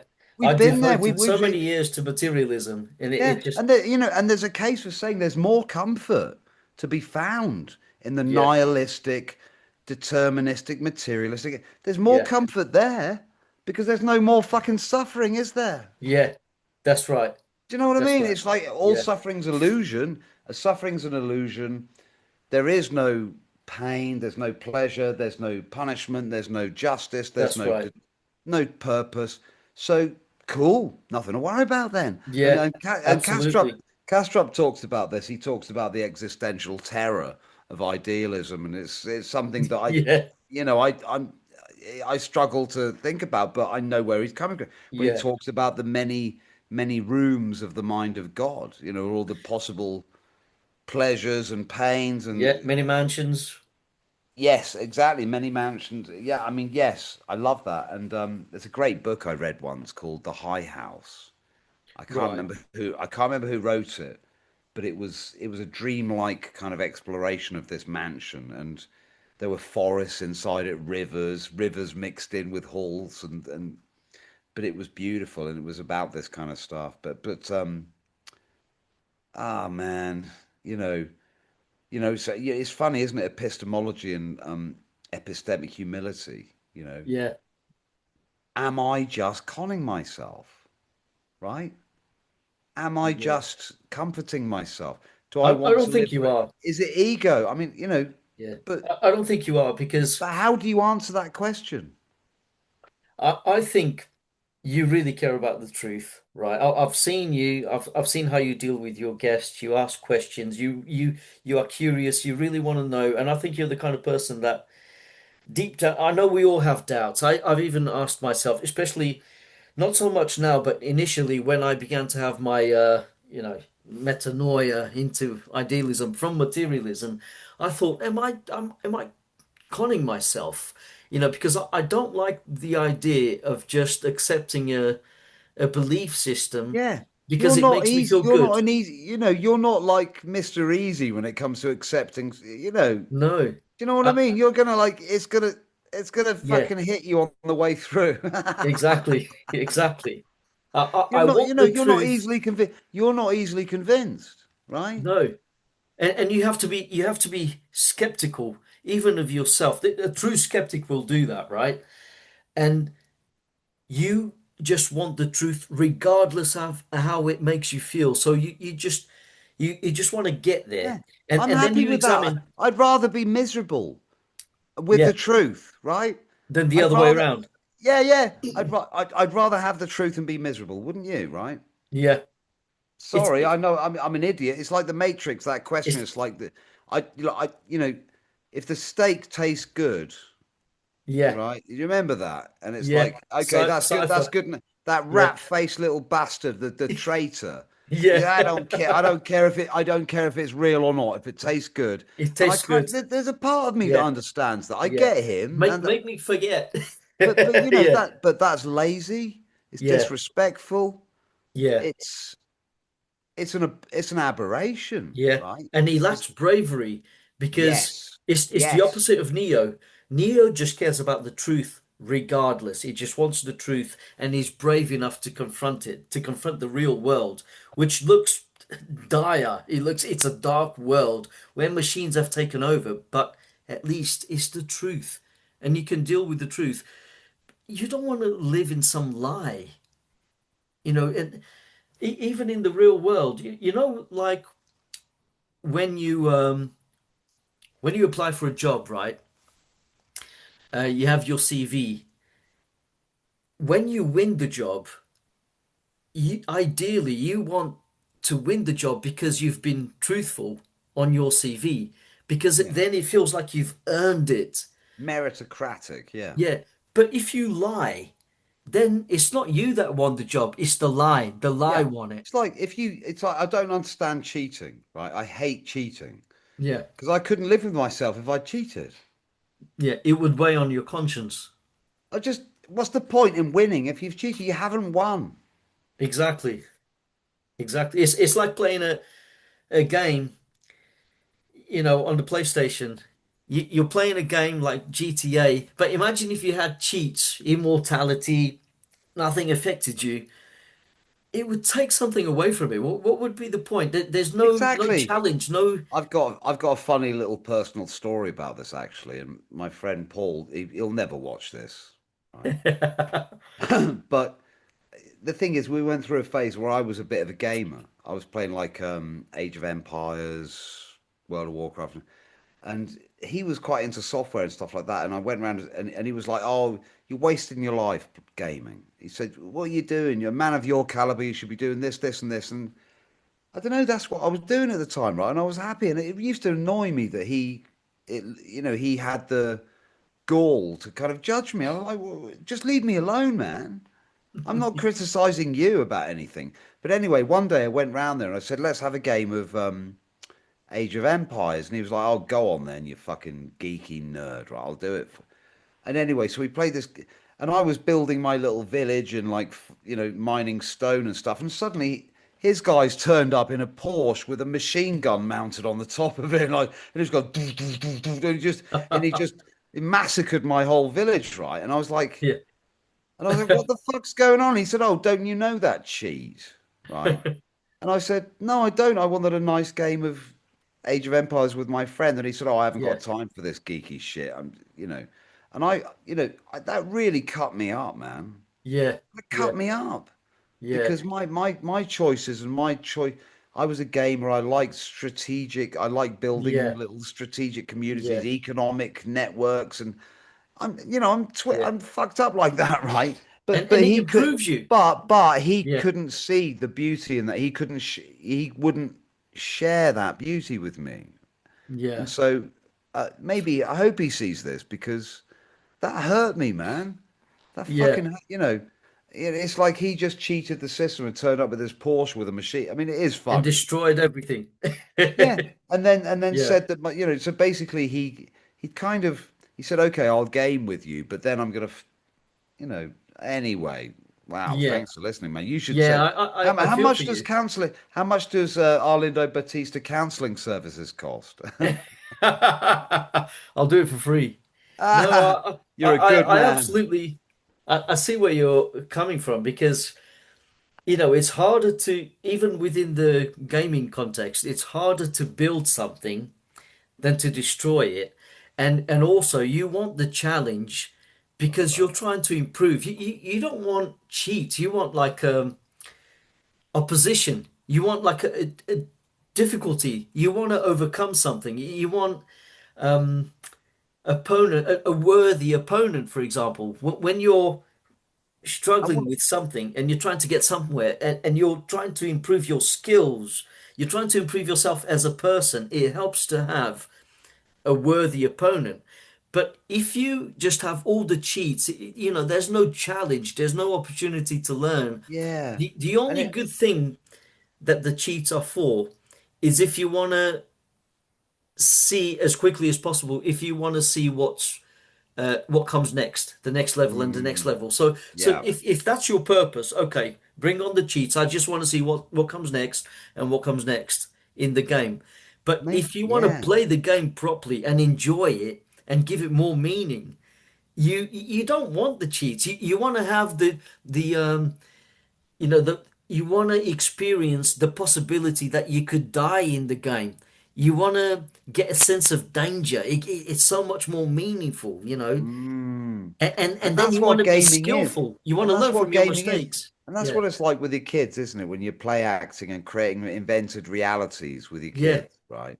Yeah. Oh no, there's a dragon coming. The goblins are here. The Yeah. treasure's gonna. And there's a beauty in that because it shows that there's a reality that we can share that's got nothing to do with this table and Yeah. quantum physics and Schrodinger's cat. And it's a visceral, invented, creative, psychological space that we can share together, Yeah. right? And there's nothing more beautiful than that. But Yeah. at the same time, it's vulnerable to Yeah. misuse, and you end up with crazy ideas like, some of the shit that we've got going on in the modern world today, Yeah. right? Yeah. That gather up a certain amount of force, and it's like, oh, that's real now, and it's like, oh my God. And I don't know, sorry, that was a sudden, you know, tangential movement there, but A- At some but, at but there's a yeah. fundamental beauty in all of this, Arlindo, and it's the human imagination and Yeah. the creation. I mean, look at that beautiful picture behind you. We can create stuff, and we're creating stuff together, and and that is what we are in some sense fundamentally. There's an Yeah. artistic, I think there's an artistic kind of component to this, and Yeah. We're what inspired. well, what is divinity other than creation, right? Yeah, that's right. You know, I mean, That's right. here's where the hippie I mean, I spend a lot of time talking to scientists, listening to their empirical models, reproducible. But for me, there is a magic in the world, and it doesn't even need. I'm interested in things like UAPs. I mean, we could get onto that at some point. I am, and I'm Yeah, interested in NDEs, and I'm interested in, transcendental experiences, meditation and stuff. But don't actually need that. The world is already absolutely yeah. freaking, Actually, it great, is. Yeah, crazy magical. And there's something about this that I'm proud of because I think that we've all built this. yeah, We've all, what we've got here is we've all been involved in this forever. yeah, yeah. Do you know what I mean? And it's good that you say that because when I mentioned that this world is like a collapsed version of some infinite pleroma, when I say, oh, it's entropic, it's chaotic, a lot can go wrong. It's actually a place that's teeming with possibilities. It's Mm. and even in its So fucking finitude, exciting. It's so it's exciting. exciting, it's beautiful and exciting, and it's full of possibilities. Yeah. It's still wonderful, and Yeah. and and it also provides us with so much to experience, and not just within the default mode. We're also able to experience altered states of consciousness within this framework, to which seeds our imagination even further. It, it's Just it's wild. saying, just saying. Yeah, You know what I yeah, mean? I mean, it's like, how can we not be excited about that? yeah, How can we sit around, right, and just do crossword puzzles? And I mean, yeah, I'm not, you know what I'm saying here, yeah, right? How can we sit around and go from birth to death without being yeah, titillated yeah, by the possibilities that exist for consciousness and what we're actually doing, the questions, the love of wisdom, yeah, you know, how, I mean, what else is there? I mean, for me, yeah, what else is there to do? What you and I and Stephen have done tonight is what is I can't think of anything else to do. yeah. I don't want to get all judgy and say everyone should be doing that. I mean, I kind No, of wish they but were. but there is a sense in But which I think this is the yeah, answer though. yeah, I think this kind of thing is the beginnings of the answer to our definitely. fucking crisis, right? Yeah, yeah. And people in crisis, when they feel low and depressed and they think the world is shit. I mean, it's understandable. Like me every But Monday morning. yeah, but there is a sense. Well, I mean, what we just said there, it's almost like God is saying, well, pay close attention to what's around you. It's a realm of infinite possibilities, even though it's finitely defined. So it's almost like it's saying to you, and it's you telling yourself, and how the world speaks to you. It's saying, be fucking grateful. Absolutely, because Yeah, yeah, yeah, absolutely, because think of the legacy that's gone before us. Think yeah, of the efforts and the sacrifices and the risks and the difficulties and the challenges, the fucking Sisyphusian struggles that have gone before us to lead to what we are and what we have today. absolutely, absolutely. You Yeah, know, I mean, it's a and little bit, I mean, it's a bit like a poppy parade in a way. It's like saying, yeah, let's thank our forefathers, yeah, our forebears, our ancestors. But, so we mustn't take for granted what we have here, yeah, right? yeah. And that's Because not to say that it can't be horrible or terrible. I mean, it's true. I mean, babies still get cancer. We know all of this, but that gives us the opportunity to try to tackle that, so we can save the rest of mankind, so we can prevent that. It's still it doesn't justify it. I'm not saying that cancer is justified, right? I'm not saying illnesses like that all the suffering that comes with it is justified, but it provides an opportunity for us to learn and to grow, and to do something good. Is the opportunity to do good. It yeah, didn't have to be that way, but unfortunately it's like that, and I we get could you, do man. something about that.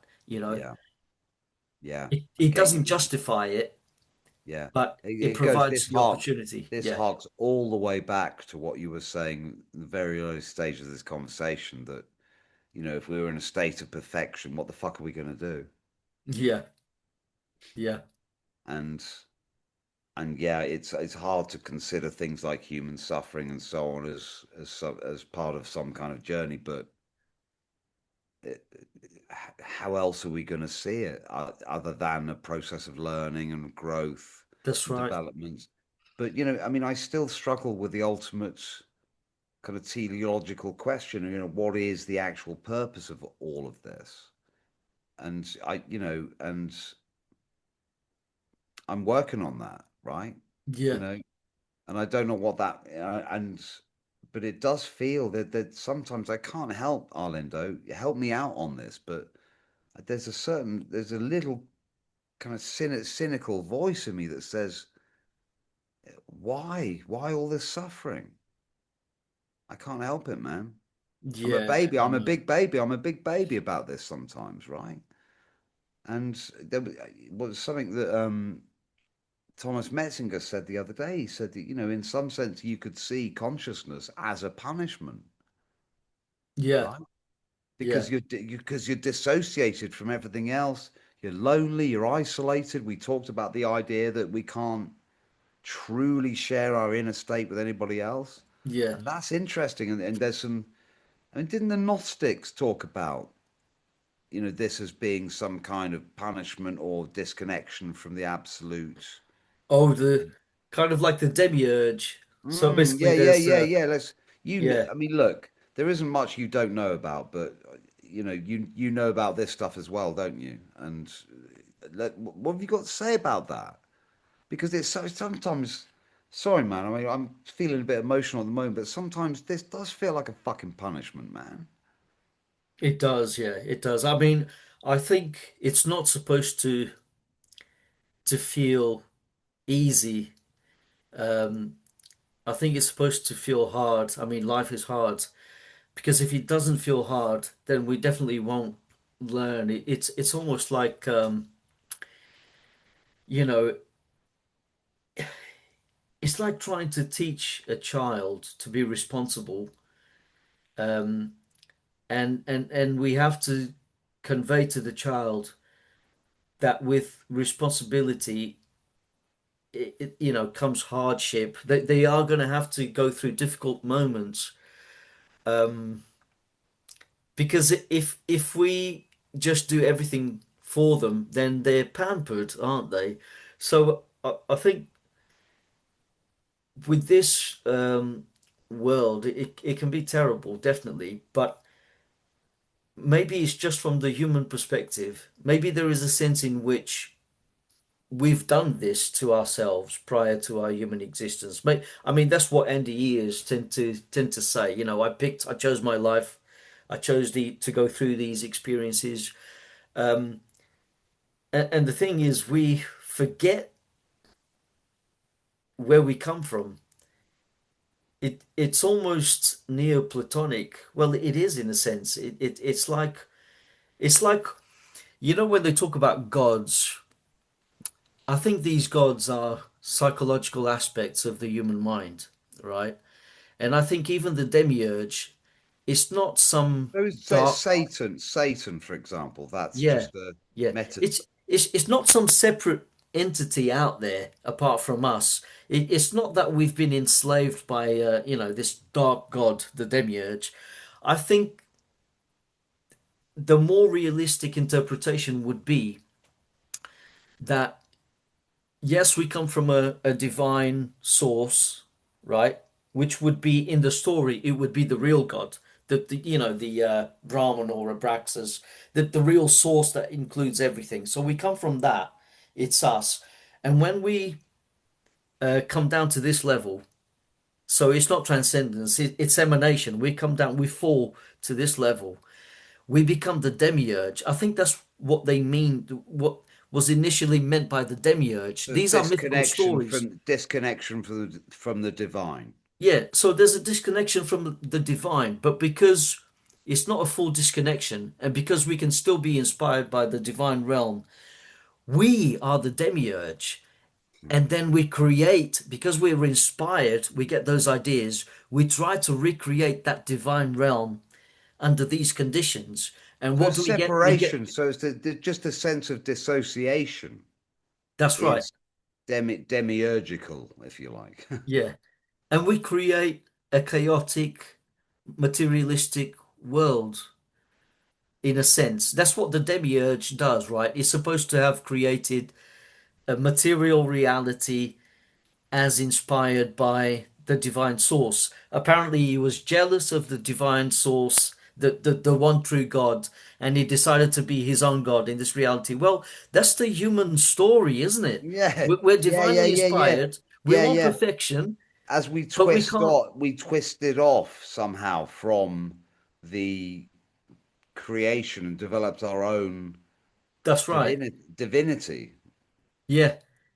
It's almost like eating from the tree of knowledge. You know, the snake was our awareness of danger. The world is a dangerous place. How can we improve our condition? How can we, Yeah, yeah. ward off these dangers? So we decided, right, we can use knowledge, try and learn as much as possible about this world, and Mm. that way we can protect ourselves. And it turned into, and the more I accumulate this knowledge, sod um, sod just not bothering with learning, sod the bliss of ignorance. Let's try to become like God, and that's what the snake promises. If you eat from the tree of knowledge, if you eat the apple, you can become Mm. like God. And what do?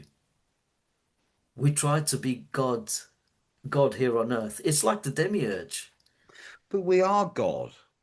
But at the same time, we are God. But the problem, but the problem is, before we're Aren't human, we? We are, aren't we? Aren't yeah.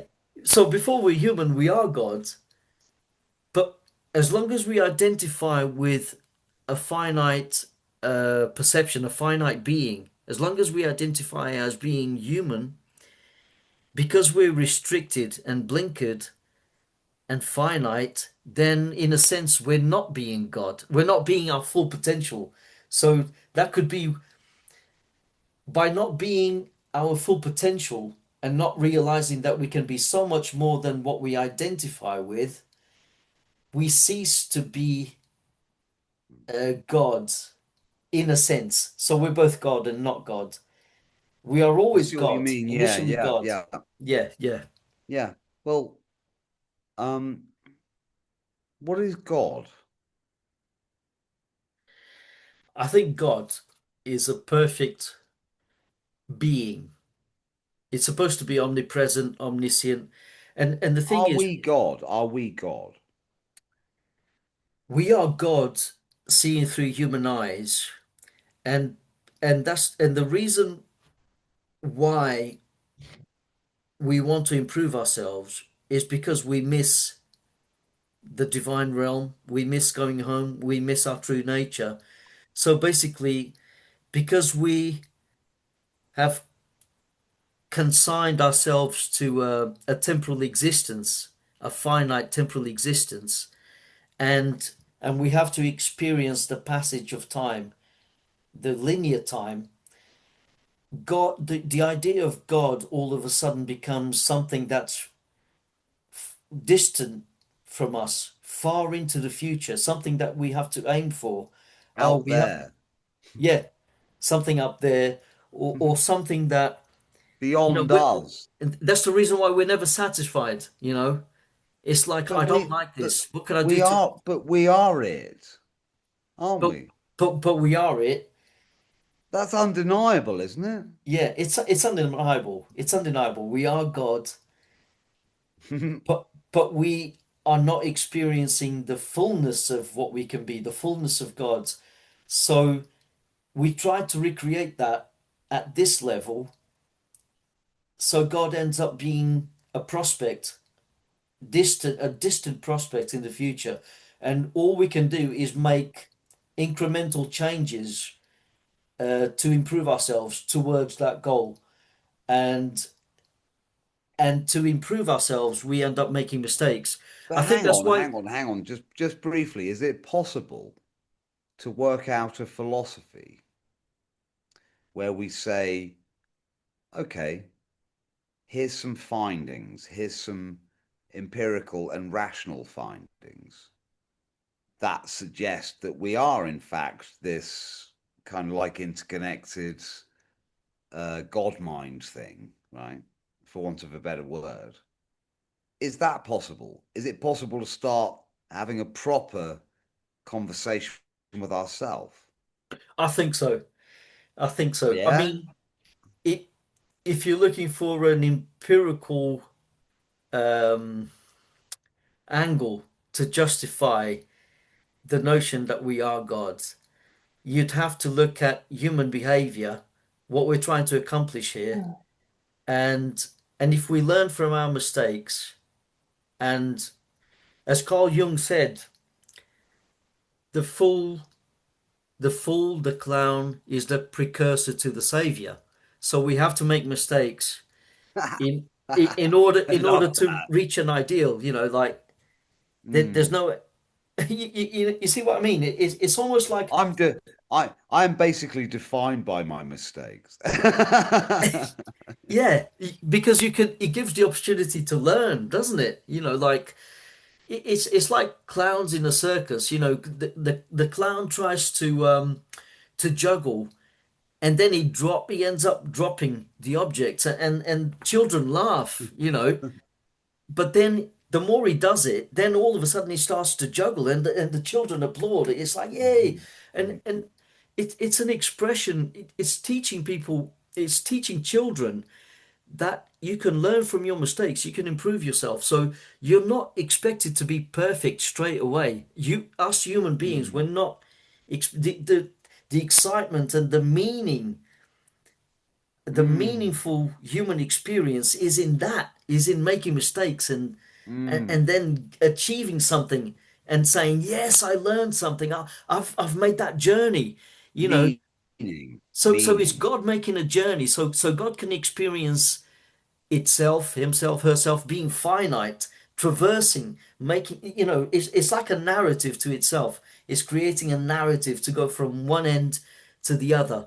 I can be much more. I can improve this finite self to become much more, to become more evolved, and all in the name of being inspired by perfection, by this divinity, by being inspired by ideas, and we evolve, don't we? We evolve. We create new neural pathways.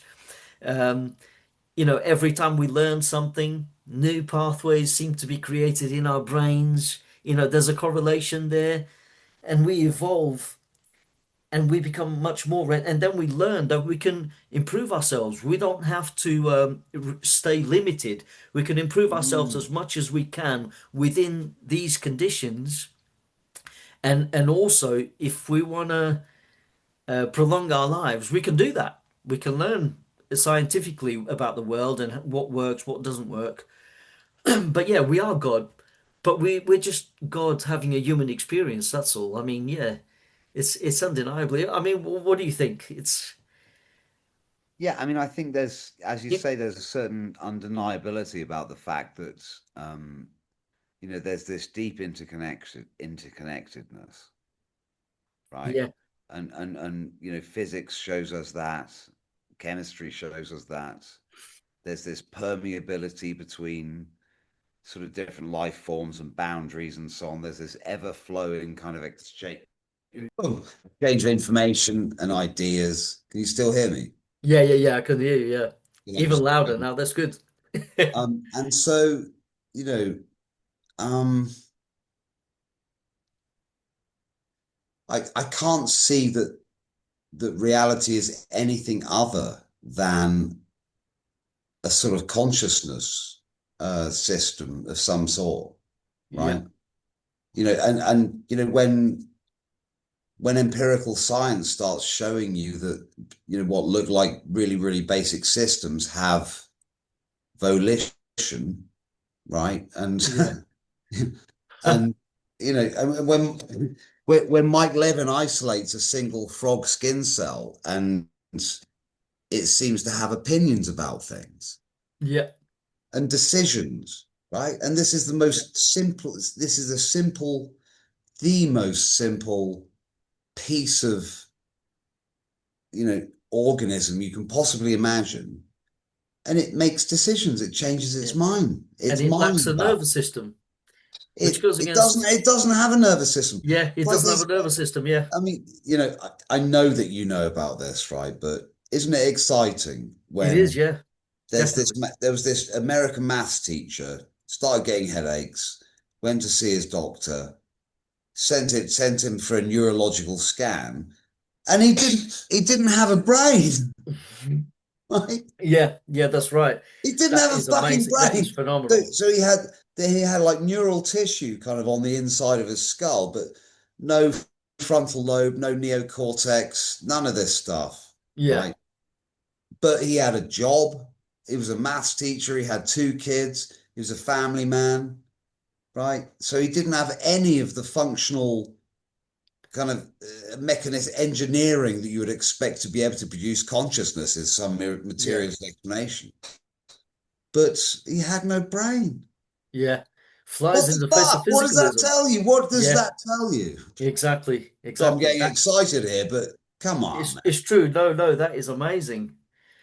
That is it just flies in the face of physicalism, really. And and the same with it, not just humans, it's so many other creatures that don't have nervous system. They appear to make decisions for themselves, And it's like when when Jerry no, not Jerry Fodor, what's his name? Jerry Coyne, the biologist, is like a prominent materialist. He's always described himself as a materialist, and is a prominent biologist, and he's the one who got Rupert Sheldrake expelled from the TED Talks because he said, "Oh, what is this? Why are you having this guy here? What is he saying? He's attacking science." And basically, the story. Sheldrake said, basically, scientists need to be more open-minded, and he basically attacked the concept of constants in Yeah. nature because they fluctuate. Mm. So Jerry Coyne, all right, yeah. Hi, Hey, Anna. Jeremy. Hey, Yeah, darling. Jerry Coyne um, was asked to debate an idealist, I think Bernardo Kastrup, and he ended up saying, "No, I'm not confident in my materialism."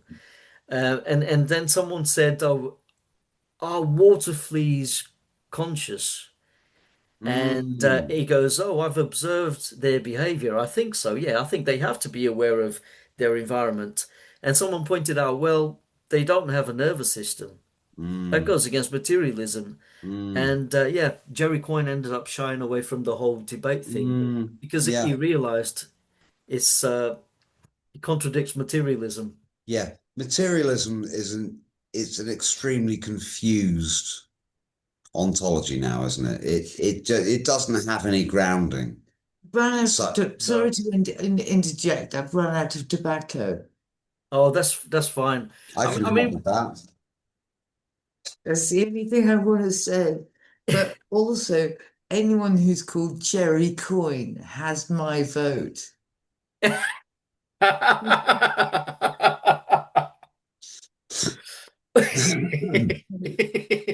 I'm a really, really silly person. Jerry Coyne. Jerry Yeah, Coyne, yeah. he's probably a financier or something. Yeah. He's a capitalist. I just I see the sense of humor in like everything really, but Jerry Coyne's beautiful, isn't it? Yeah, Jerry Coyne, yeah. If you don't get out much, darling. If you Maybe don't he's in like the that. Epstein files, who knows? Yeah. It wouldn't surprise me. It wouldn't surprise me. Well, let's hope we're not in the Epstein files. Right. Anyway, So That anyway, is off you go that then, is great. darling. Off you go. Yeah. I shall be Bye. off. We're normal people, that's why.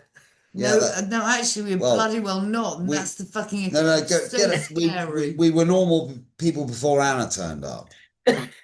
Off you go. He wants a rana. No, I just want an intelligent conversation. Oh, okay.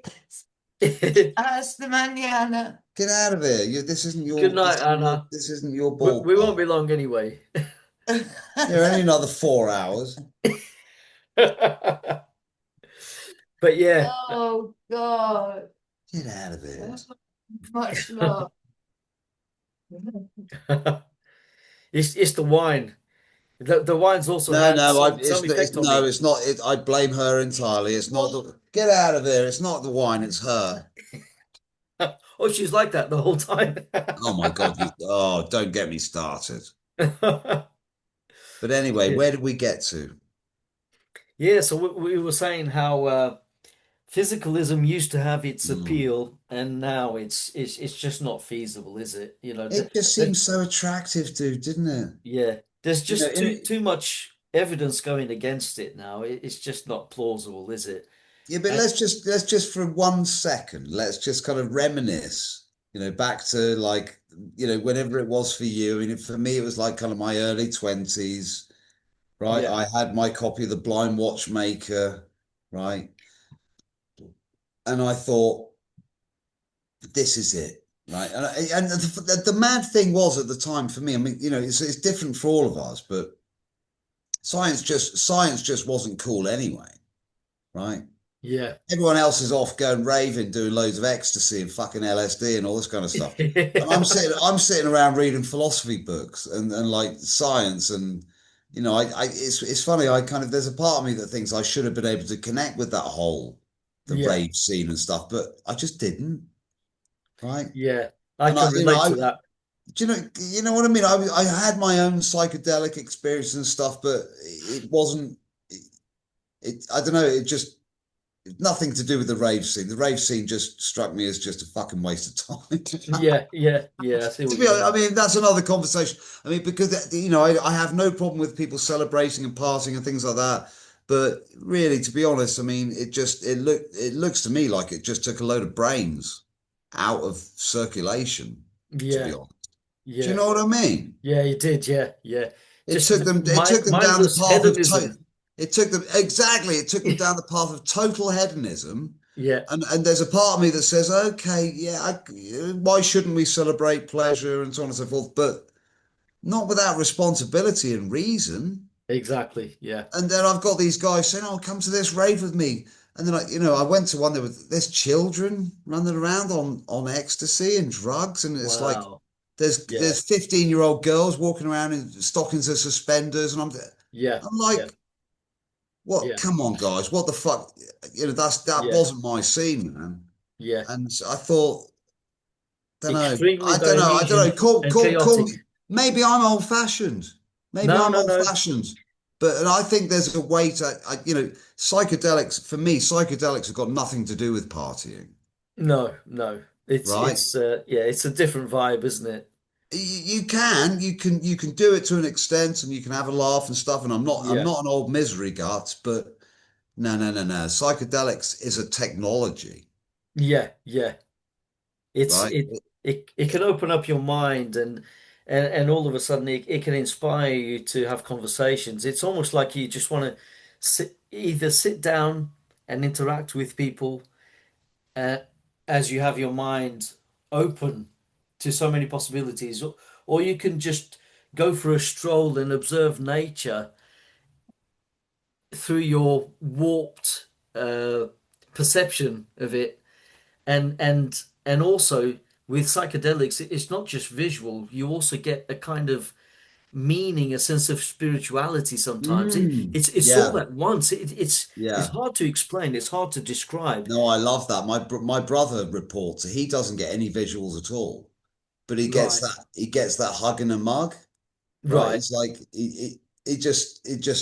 he says that his body just tells him that everything's okay Yeah, and that he's part of a broader interconnected intelligence system that Yeah. makes sense, and he doesn't get any visuals at all, right? Right. And fucking weirdo. Yeah. That is a bit But weird, I you know, must but say. but you know, but but he gets that sense of int and when you look at the behavior of a mycelial network across forest, the way it controls populations and disease and things like that, and then you think, hang on, we're just mammals that came from the forest. Yeah. And we take this substance and it gives us signals of interconnectedness. Yeah. Everything makes it just looks like biology now, Yeah. right?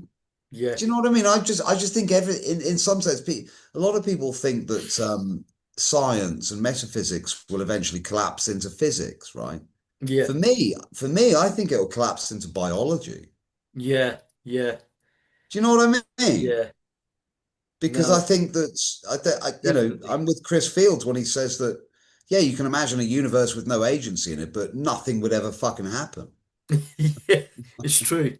It's Do you true. know what I mean? So for me, the fundamental science is biology, right? Or Absolutely. maybe philosophy. I suppose I should say that, Yeah. Biology, philosophy. Um, biophilosophy. yeah. Yeah. Why not? I must Because say, that's what's happening. What is actually happening is agential. I yeah. mean, whatever biology is, that's what looks like what's going on. I can, my hands here. I can, we call it biology, but really, what's happening is consciousness and experience Yeah. that seems to operate according to what we call biological principles. Yeah. It's You know, definitely an experiential realism, that's for sure. It's right there. And sometimes you don't know what your consciousness is capable of until you take a psychedelic. Because when I first took magic mushrooms, right, and they were Mexican magic mushrooms, I was told at the time, I was given magic mushrooms by a blind guy, and his assistant. His name was Carlo. He chopped them up, put them in tea. So we drank the tea and we used a spoon to munch the mushrooms and we even shared a joint. And we were just talking. And it actually gave me a choice between mushrooms and LSD. And the but blue pill, the red pill. yeah. And I was scared of LSD because he told me some horror stories about LSD, and he also said it's the reason why I'm blind because he said he reckons it's the reason why he's blind because he said he took so much LSD in his teens, he was tripping his bollocks off, and then he went to bed, and then he woke up the next morning blind, and he's been blind ever since. So he must have done something to him neurologically. So Yeah, I thought, okay, but that's interesting because that shows that perceptual capability isn't necessarily just a kind of mechano function, a chemical thing. It's actually a psychological thing. it's a psychological Because thing, yeah. there's no way that LSD could biochemically just take away your eyesight, Mm. right? The It's LSD yeah, could not, it couldn't functionally take away.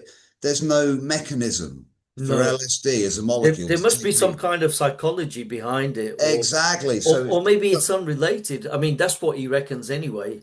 But it's possible that um it took babe, too if much. I mean, if you believe Yeah, you're blind, yeah. right? It maybe he was regardless of the LSD, even if he hadn't taken it, maybe he would have become blind anyway.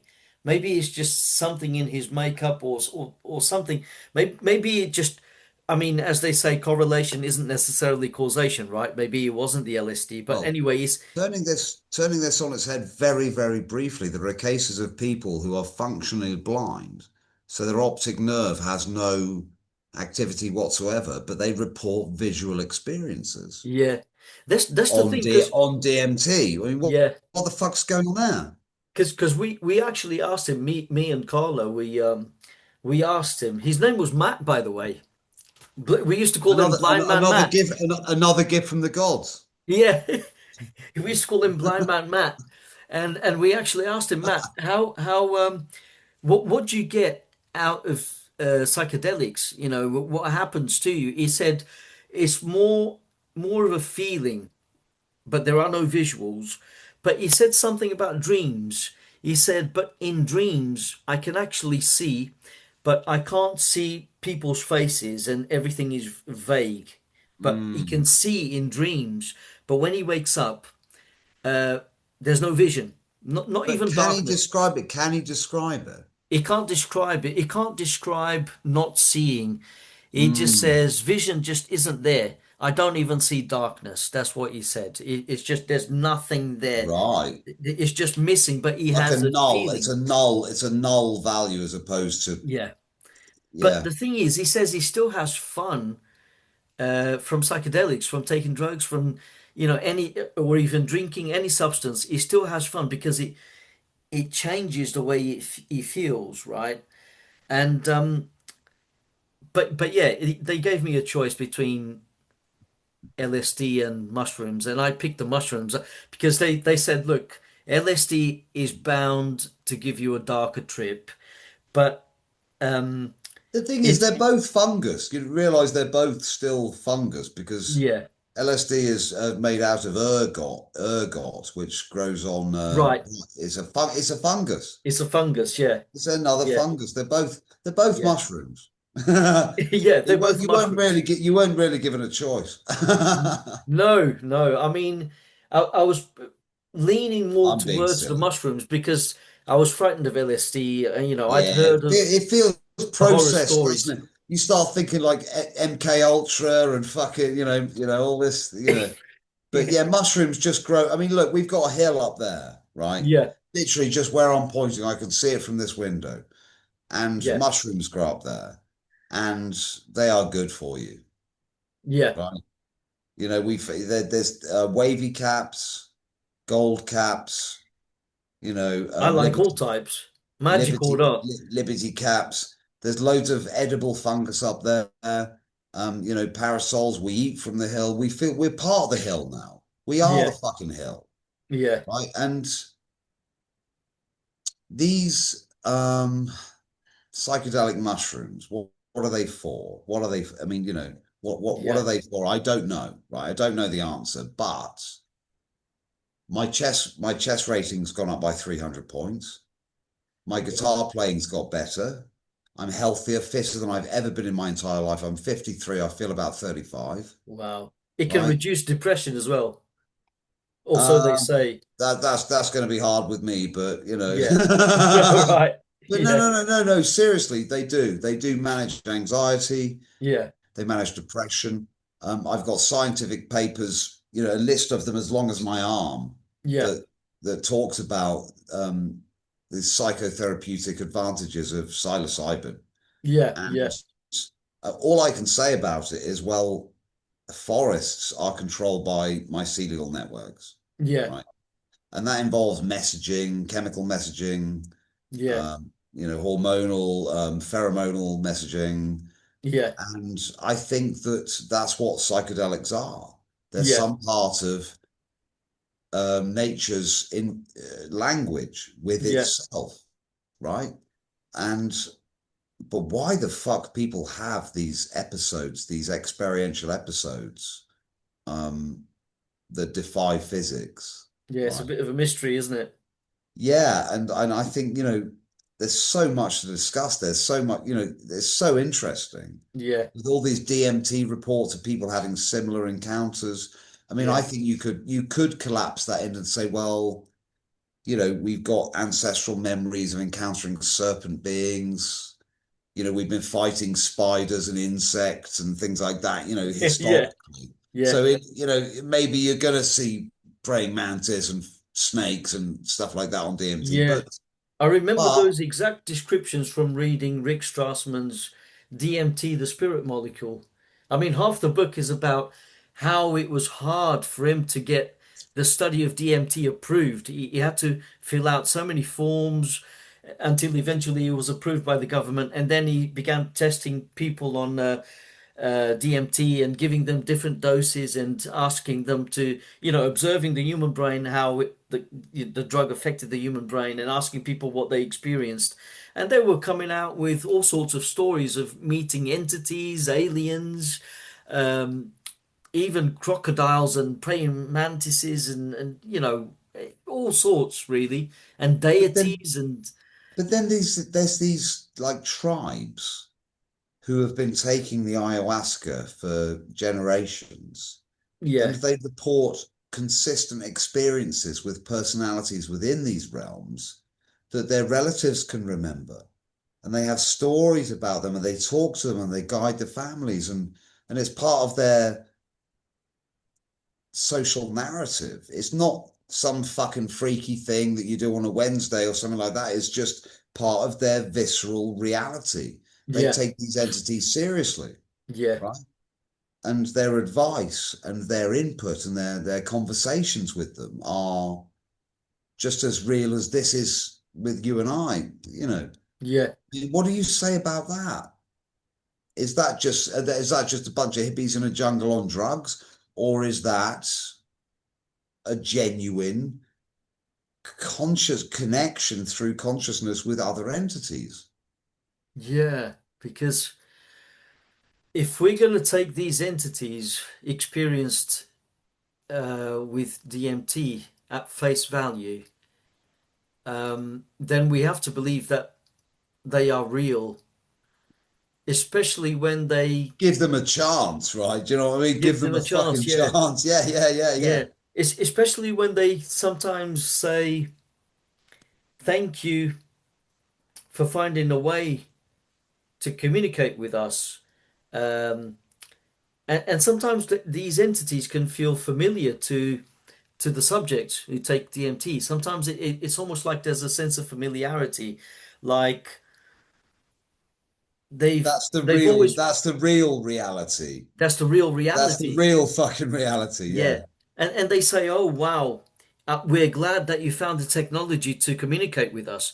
But the technology was just taking DMT.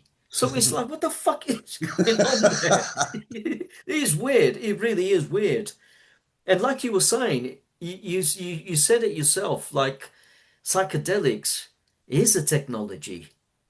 That is weird because I Mm, just remembered reading these stories and they do say things like that. These entities do say, mm, "Glad mm. you found the means, the way, the Yeah. technology to be able to communicate with us." Well, there's a method. There is a molecular structure. We can characterize DMT on a map. We can map it, Yeah, like biochemically. yeah, And there seems to be parallel kind of human experiences. We can map it yeah. psychologically as well, right? Uh, Now, does that just say something about certain predispositions within our mammalian instinctive behavioral landscape, or is that communication with some kind of like intelligence or meta intelligence? I mean, what the fuck? And why is it there? Why is it the case that these upright mammals on a mm, rock in space take yeah. this plant, and then we have why? What the fuck is that? Is it I possible? can you Yeah. explain? Can you just answer this question and finish and settle it for us in the next 10 minutes? Well, I don't know if I can, but Oh, bloody hell. it's it's possible that what we're seeing when we take these drugs, it's possible that we are communicating or getting in touch with uh, other flavors of consciousness out there beyond the human range. It could be that the drugs are like gateways to communicate with these things. But what we see are representations based on what we've already experienced in our lives and also in the course of human evolution. So we Yeah, get all yeah, these yeah, symbols, yeah, all these animals, all these weird beings, and what we take to be alien beings could be amalgamations of representations of what we've already yeah. come across So, before. yeah. So in the same way that we have to do that Wittgensteinian therapeutic of like backtracking and kind of like understanding our own cultural language and like checking our own assumptions and all this. We have to do the Yeah, same thing with the psychedelic experience as well, yeah, right? yeah, And we have to try to sort of look for the most, like Sherlock Holmes, sort of like look for the most rational sort of explanation, wipe everything off the table and say, but but what we're left with psychedelics, just it doesn't give us that conclusive answer, does it? no, We can't, it's not like we can just test it in a lab or something like that. And so much of what we have to rely on is kind of like just narrative and people's, yeah, micro, what would you call it? Sort of like a micro social accounts of what's been going on. that's right. Then, and then you say, well, there's a lot of consistency in it. There's a lot of reproducibility, but then there is in the mundane world anyway. Yeah, So what can we really learn from psychedelics? we can learn, well, we can learn from the interactions with what we experience in these altered states. Um, we could also come up with theories as to what's going on. I mean, it's possible that we're getting in touch with Hoffmanian headsets, other Mm, ways of other, not other realities, but other ways of being beyond the headsets that we have within this universe, this mental construct. There could be other mental constructs out there which we're tapping into with these drugs because it changes, it opens up doorways, and it's all experiential and it's all consciousness communicating with consciousness. It could be modes um,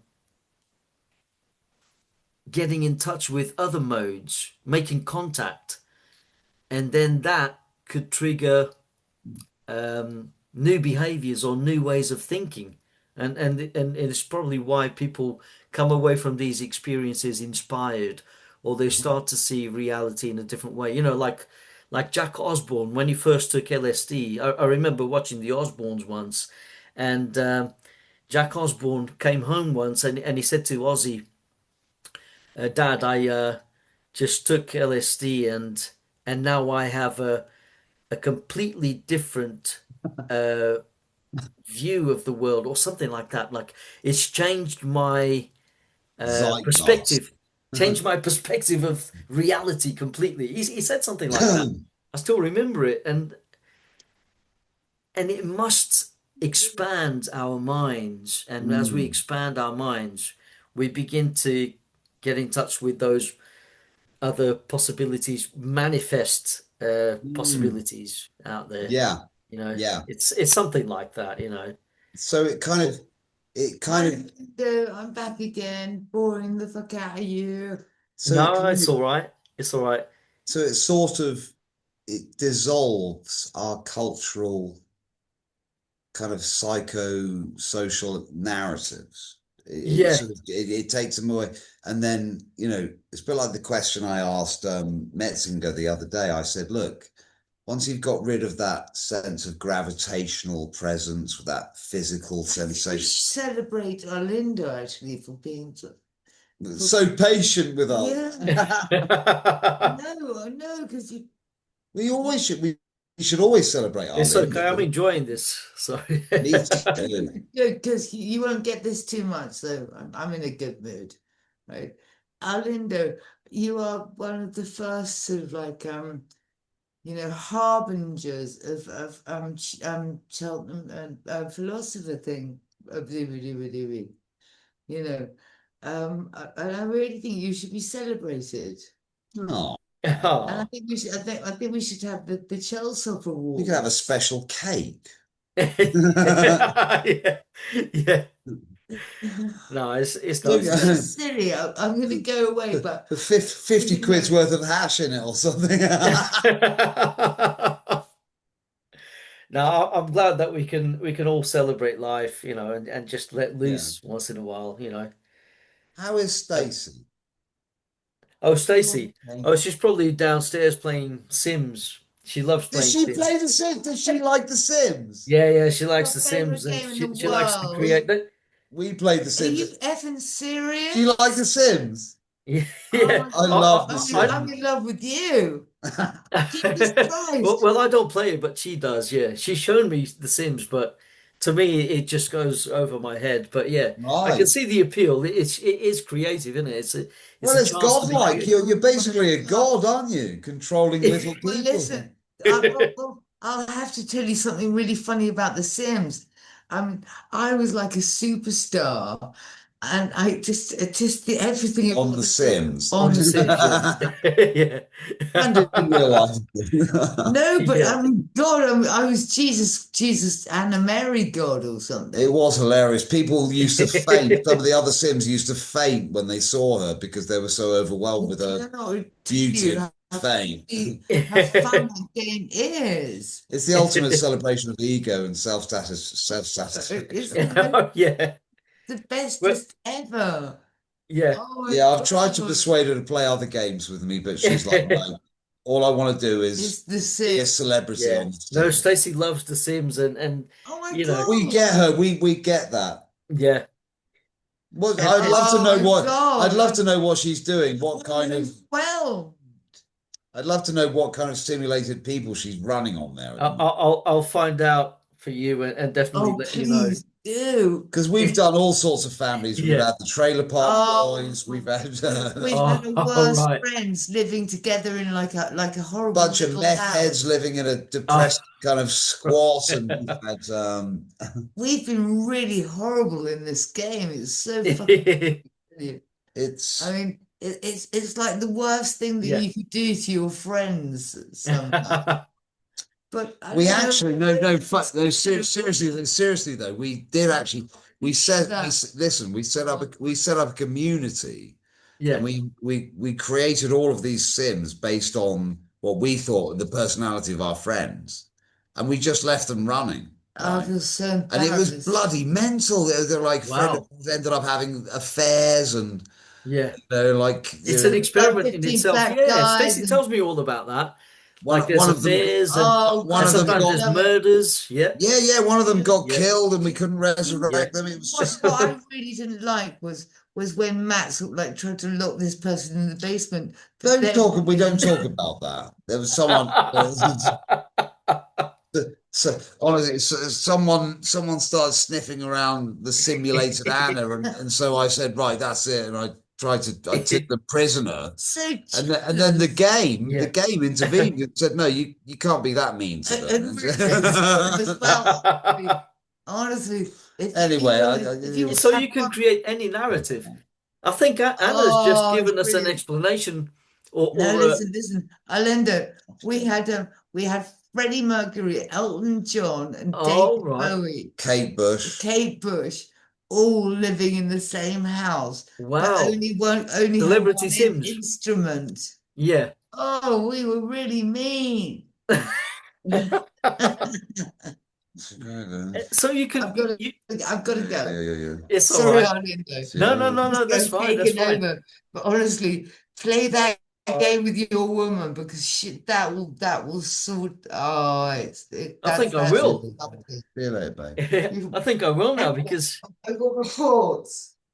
in a way this life could be a Sims and if that's the fact, then we have an explanation for the problem of evil. Maybe there is some kind of God who is a gamer creating narratives, and sometimes he just feels like being mean for fun. Yeah, absolutely. And so there might no, you're onto something. So the reason we do things like create the Sims and poetry and virtualizations of our own experience is Yeah. because that's what's going on fundamentally. Yeah. Do you see what I Yeah. mean? It's like, Yeah.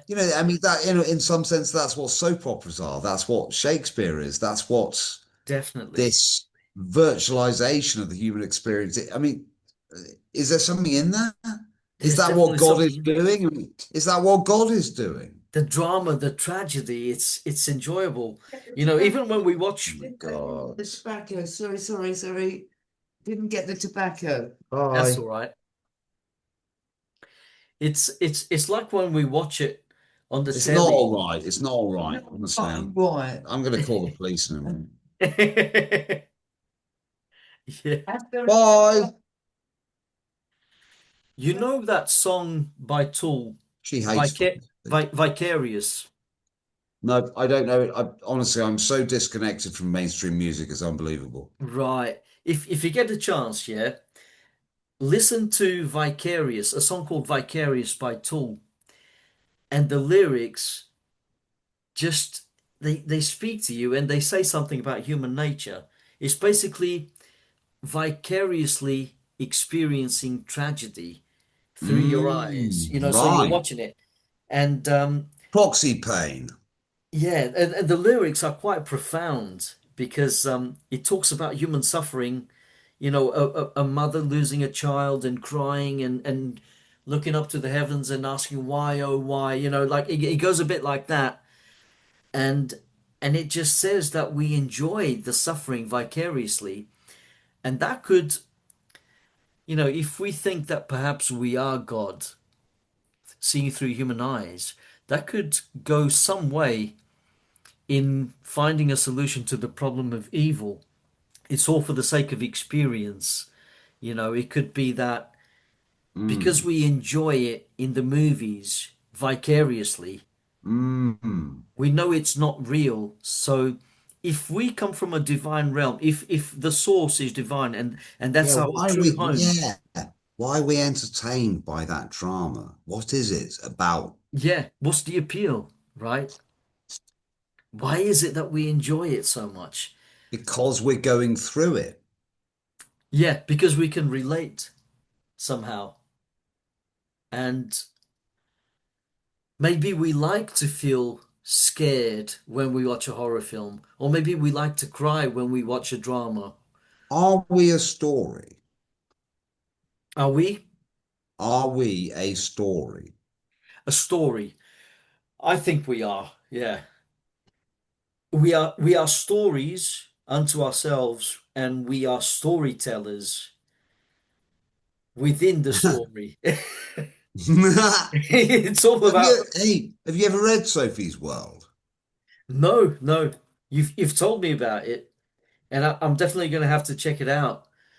It's just to be honest, dude, you probably don't need to. It's kind of like an introductory fictional story about how to get into philosophy.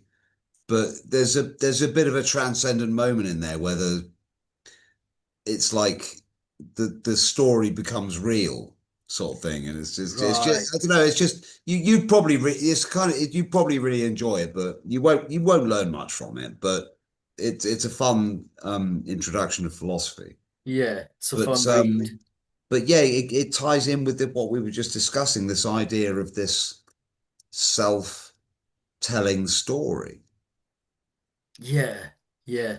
you know, And and it could be from within the story. Everything feels real, grossly real, because we've become finite and we're so engrossed in this reality, it becomes real. But maybe once this life is up and we merge with the mind at large, once we stop being spotlights and we become the floodlight, maybe mm, that life um, doesn't seem so serious anymore. Maybe it was just a mm, story, just a play, yeah. just you know. Mm. Oh God, you've touched on something so critical there, because there is that problem, isn't there? There's this kind of sense in which this world hurts, and we've got loyalties and visceral emotional connections, and but at the same time, there's this possibility, or this metaphysical kind of possibility, that there is something kind of game-like about this. And you think, is there when I die, will I look back and think, oh my God, why was I so worried? You know, Yeah, yeah, and what was the problem?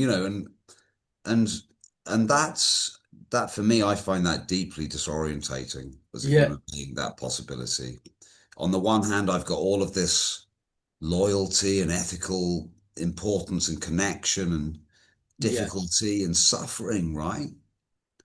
And then the possibility that there's a meta layer above this that makes this less bothersome in the same Yeah, way that I just think, oh, my toe hurts, but yeah. I can get through the day with that, right? You know, Like your human life as am I is. just a hurting toe? You No, know? no. I think, well, it could be. It could be that from that perspective, your life suddenly, your human life on Earth suddenly becomes trivial or insignificant or more insignificant. It's almost like maybe you fear losing meaning in your life from that perspective. You know, having completed that life and then you look back on it, could it be that you fear that it's lost its meaning or Significance. significance in some way because there was always so much more? Or could it be that we're impervious to those feelings once we join the mind at large because we're no longer Well, human and it will be okay anyway? I mean, there's two possibilities there. It could be that we will be immune to feeling sad about it because we're no longer human. yeah, And it yeah, yeah. and it That, was yeah, just the moving. It was just the moving of the that's mind at it. large. Yeah. That's it. You've just looked at the problem there. You've just opened the window on that. Yeah. It's almost like we can't forget that we are seeing through human eyes. And even as we surmise about an afterlife and looking back on this life, it's still going to be through human eyes, through a human understanding. Well, well, is it not possible to transcend the constraints of the local realization of the whole?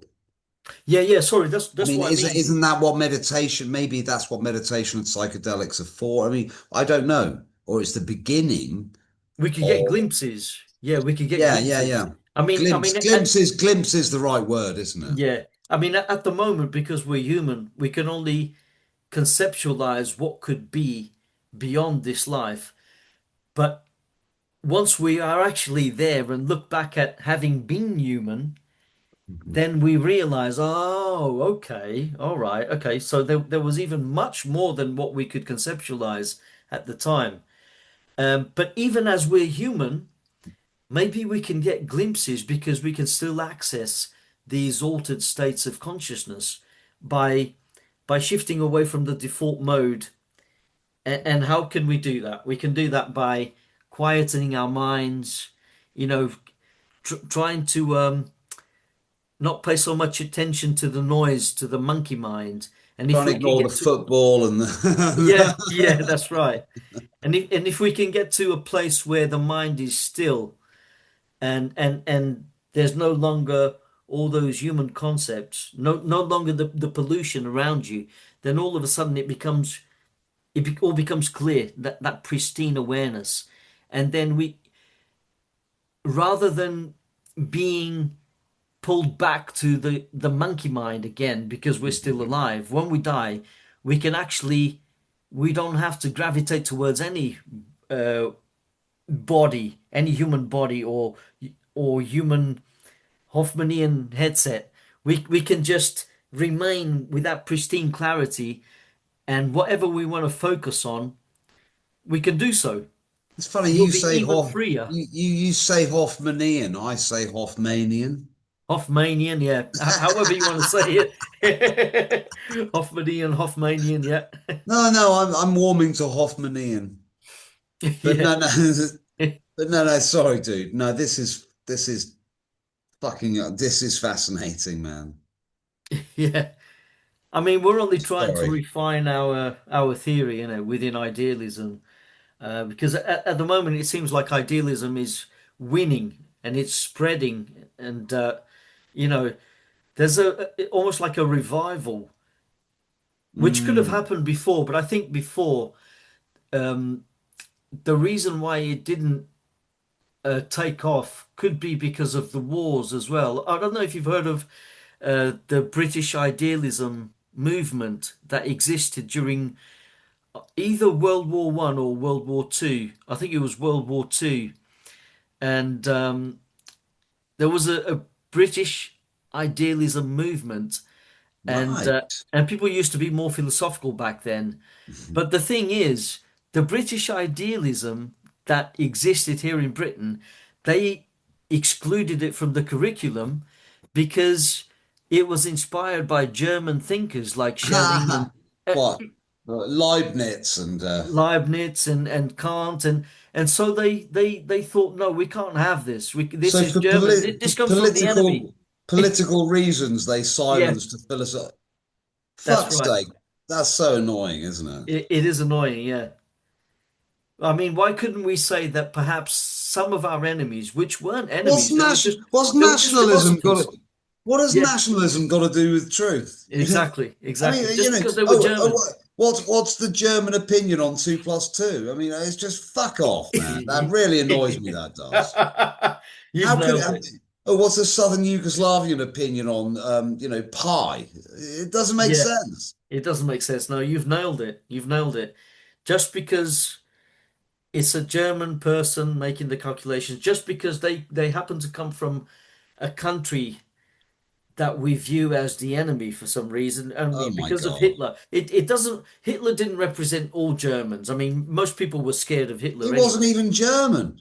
Yeah, he wasn't even German. He was Polish, wasn't he? Yeah, he was Polish. But yeah, because He's Austrian. No, he's Austrian. oh yeah, he was Austrian. Yeah, I beg your pardon. Yeah, I know you know that. yeah, Austrian. Yeah, I didn't say Polish. Oh God, No, no, no, that, that's that, that would have been really bad. I mean, well, yeah, wow, what a traitor. yeah, yeah. Thank you for correcting me because yeah, I would have No, been no, it's embarrassed by okay. that. Yeah, no, he was Austrian. Um, but He he fought in the took over First the. World War. He's Yeah, in the bunkers and he wrote that's Mein right. Kampf. I've read a bit of Mein Kampf and it's it's troubling and it's disturbing and but Yeah, I'm I glad don't you didn't think say inspiring. I never sympathized with any of his views, Yeah, yeah, really. yeah, I just thought he was an angry, depressed young man, yeah, disillusioned by his position in history. yeah, And hey, that we can all relate to yeah, that. yeah. It's funny that Bernardo Kastrup has a very weird take on it on why Hitler became the way he was. Does 'Cause- he? yeah, because Bernardo Kastrup said uh, Hitler is probably a good example of how um, the human mind can be possessed by the collective unconscious because he reckons Hitler was possessed by the collective unconscious of the German people because they were so pissed off. They were so pissed off at the time at how Germany was treated since World Yeah. War One. You know, the Treaty of Versailles and Versailles everything. and Yeah, all yeah. that. And That makes so, sense. That makes sense to me. yeah. So it's But I, almost like, but I think that's going on all the time. yeah, That's something what. happened to Hitler that, the collective unconscious of the German people, uh, Well, he look at described, Trump. Trump is like. I mean, look at Trump. Trump isn't there because of one individual that struggled against some kind of. yeah, He's there because of the disease that's yeah, in everybody's yeah. hearts. It's like a collective possession, isn't it? He's the crest of a wave. He's not the wave. Yeah, You can't blame Hitler for World yeah, War II. You can't blame Trump for the yeah, troubles of the world. You can't blame anybody except yeah. It's ourselves. how they were affected, isn't it, No, we by just the got to blame events? ourselves. Yeah, Every single one of us has let this world sleepwalk into a horrible fascist nightmare, yeah, right? And yeah, we've all known this was happening in our hearts, yeah, right? But we're all sat at home, like eating fucking popcorn, watching Rambo, eating our yeah, pizza, enjoying ourselves, thinking, oh, there's something wrong with this world. But no, it's not my fault, right? yeah, yeah, It's not my fault. I'm in this world. I'm inside this world that's happening to me. yeah, But no, we create our own fucking world, right? And this yeah, Trump's my fault. yeah. Trump is my fault, Right. Yeah, right? Because I've done nothing. I haven't lifted a single fucking finger yeah, about moral issues, right? Because the church has gone. I've got no collective to belong to. I have no flag to wave, and I yeah, don't want a flag to wave, but I want to wave something at what's going on, Yeah. right? Yeah. I really do, and I'm not sure what to wave at it because I know that I'm just as deeply, profoundly broken as the thing I'm pointing the finger at, right? Yeah. Yeah. I can't disentangle myself from what's going on in the world. Yeah. I am. I am the world. I am what's going on in the world. Yeah. And I've got my own horrible, dark, weird, twisted, fucked up shit going on inside myself, just as the international scene has as well. Yeah. So, Absolutely. Yeah. so I mean, that's not a solution, No. but it's an approach that says, look, we've got to sort ourselves out. Yeah. Right? We Pe can't people just need. say, oh, there's a problem out there. Corbyn will fix it, or Yeah. Trump will fix, or you can't. We can't do that anymore. Yeah. People need to take responsibility for their actions. There's a lot that went wrong before Trump, and Not just their people, actions, for their world. yeah, for their world, yeah. And the reason why people voted Trump or any other leader out there is because they wanted change, and they always get, um, you know, convinced. They become convinced that it's going to change for the better, and they get uh, often conned by these leaders because they all make promises and they all, like every politician, lies, and it gets By to definition, by definition. by definition. So if anything happens under Trump's watch or any other leader, people have to remember they voted for him. Um, and also the parties that were in charge before the current leaders, they also have a lot of responsibility for what happens. That a lot should be blamed on that. If we're going to blame anyone, it should be blamed on what came before that led to the status quo, you know, at present. Because come I on, think I think we blame ourselves. yeah, Sorry, I mean I know it sounds. I don't know exactly what I need to do as an individual to make this world a better place, but I know I could do more, and I know I've done nothing in the past, and I know I've just sleptwalked, just like everybody yeah, else, into this current situation. Right? yeah, I've always known that this ain't right, but I kept on paying the bills and just taking my wages, thinking, I'm just yeah, gonna just do my thing, worry about my people, myself, selfishly pursue my own goals, my career aspirations, things like that. I think, yeah, okay, I know there's something wrong here, but I'm just gonna play ball, right? yeah, yeah, And I think on some level we've all fucking done that, right? yeah. No, So definitely. so so so for me, it's kind of it's not a blame. If it's blame, it's self blame. I can't point the finger at anyone else and say that it's their fault. I Yeah, know that yeah, we've got some kind of socio-political crises going on at the moment. There's pressures, there's forces, there's institutions, there's all this shit going on. But really, that's on me. I'm part yeah, of this collective. I could have done a lot more, but I haven't, right? yeah. But, Oh, he got. It goes and, back and to. I respect the people that are out there doing and putting their lives in the front line and trying to change things and things like that. And they're I They're brave.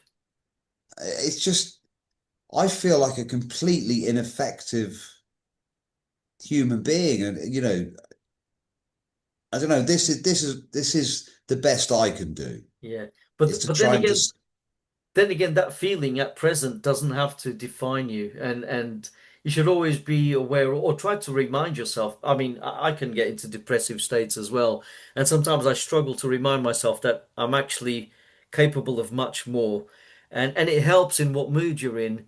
But it's true to say that you could do more.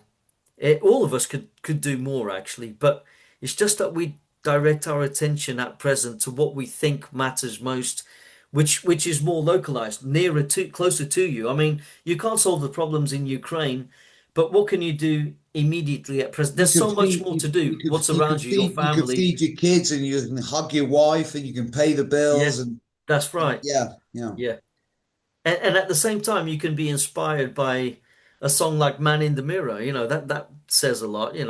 start with yourself. If everyone followed that message in the song Man in the Mirror, the world would definitely be a better place overnight, you know.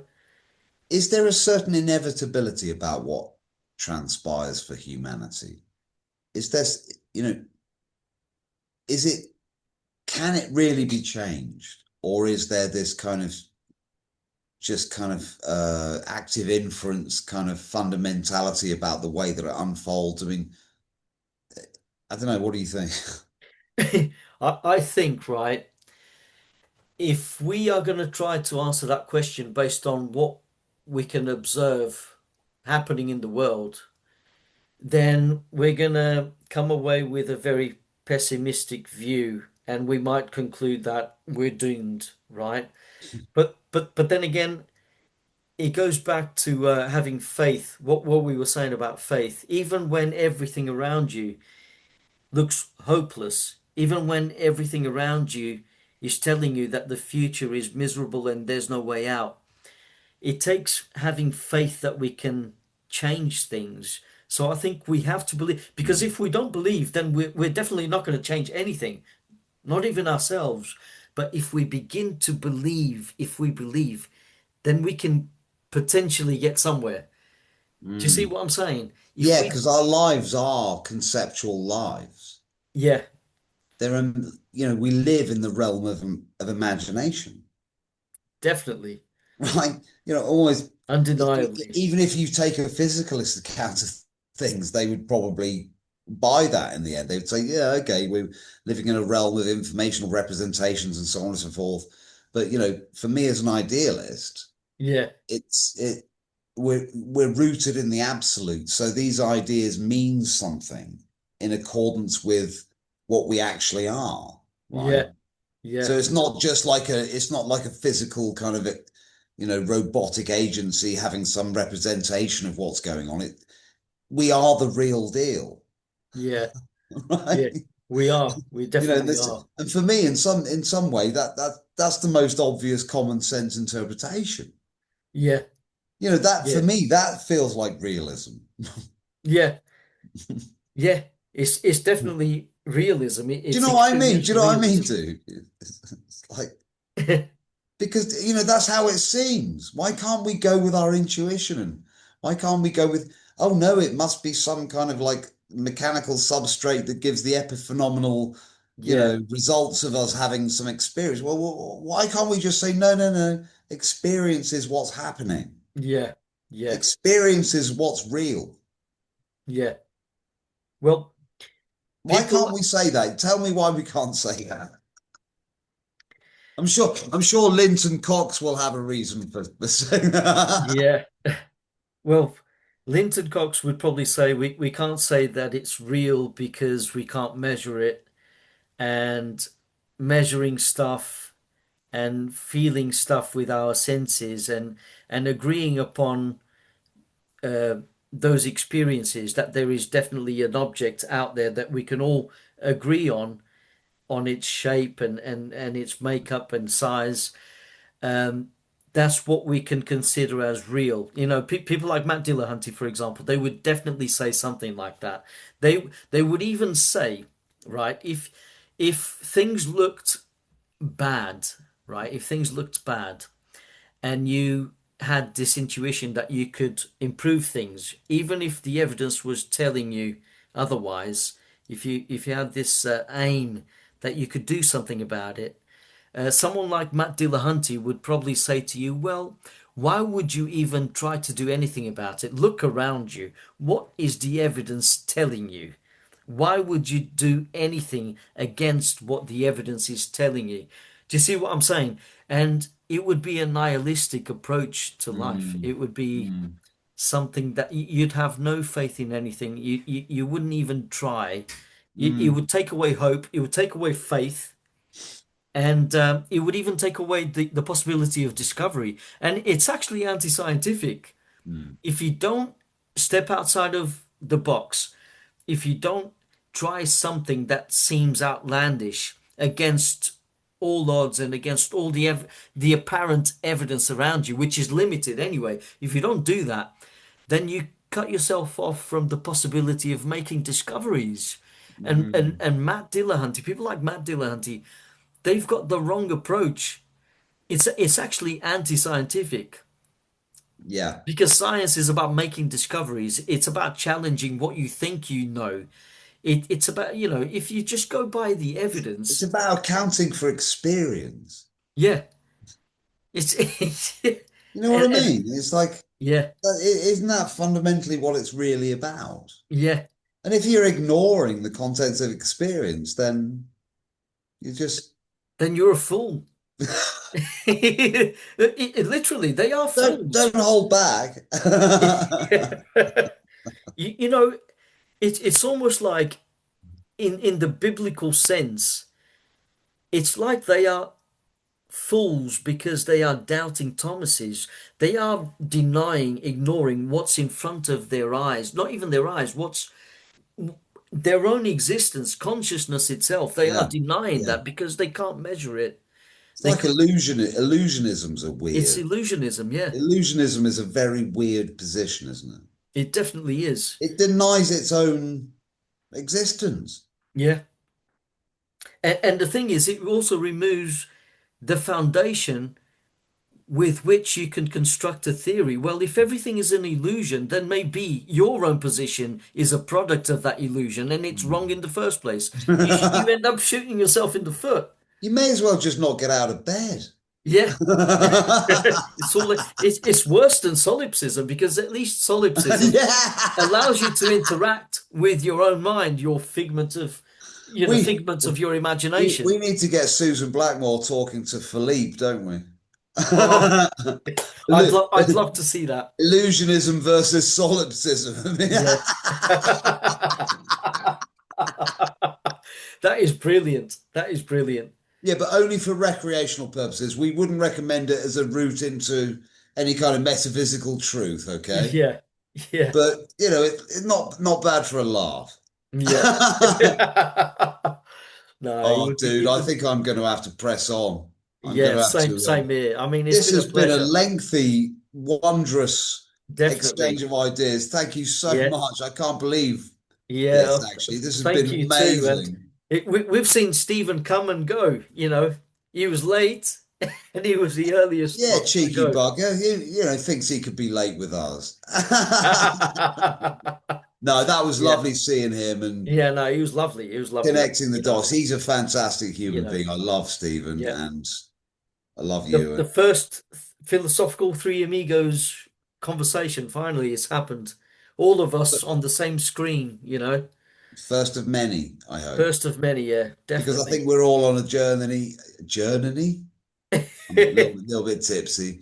It's But all right. It's all right. It's the wine loosening your lips, isn't it? I think so, yeah. They're Loosening very loose at the moment, isn't it? But too yeah, no, loose. Too loose to make any sense out of. But no, this has been so much fun, dude. Thank you no, so it's much. it's been great. It's been great, and you've made sense. Trust me. Don't worry about that. You know. That remains to be seen when I go through it with a fine-tooth comb afterwards. No, No, thank it's you been so much. fun, It's been a dude. pleasure. I Yeah, love bouncing off ideas. It's brilliant. It's the best kind of interaction. This is what philosophy is all about. The exchange of that's ideas. for me, that's one of my favorite things about you, that you're willing to do that. Because actually, a lot of people have to have a fixed position. Here's my account of things. This is what I stick to. Whereas you're like, no, let's just go at it. Yeah, You know, definitely. and Why not? that's a pleasure to be a part of. Thank you, man. Yeah, thanks a lot, Matt. I'm gonna love you and leave you. No But worries, yeah, brother. until next time, you take care, yeah? See you soon. Live long and prosper. Same to you. You too. Look after yourself, yeah? Will do, brother. Take care. Take care.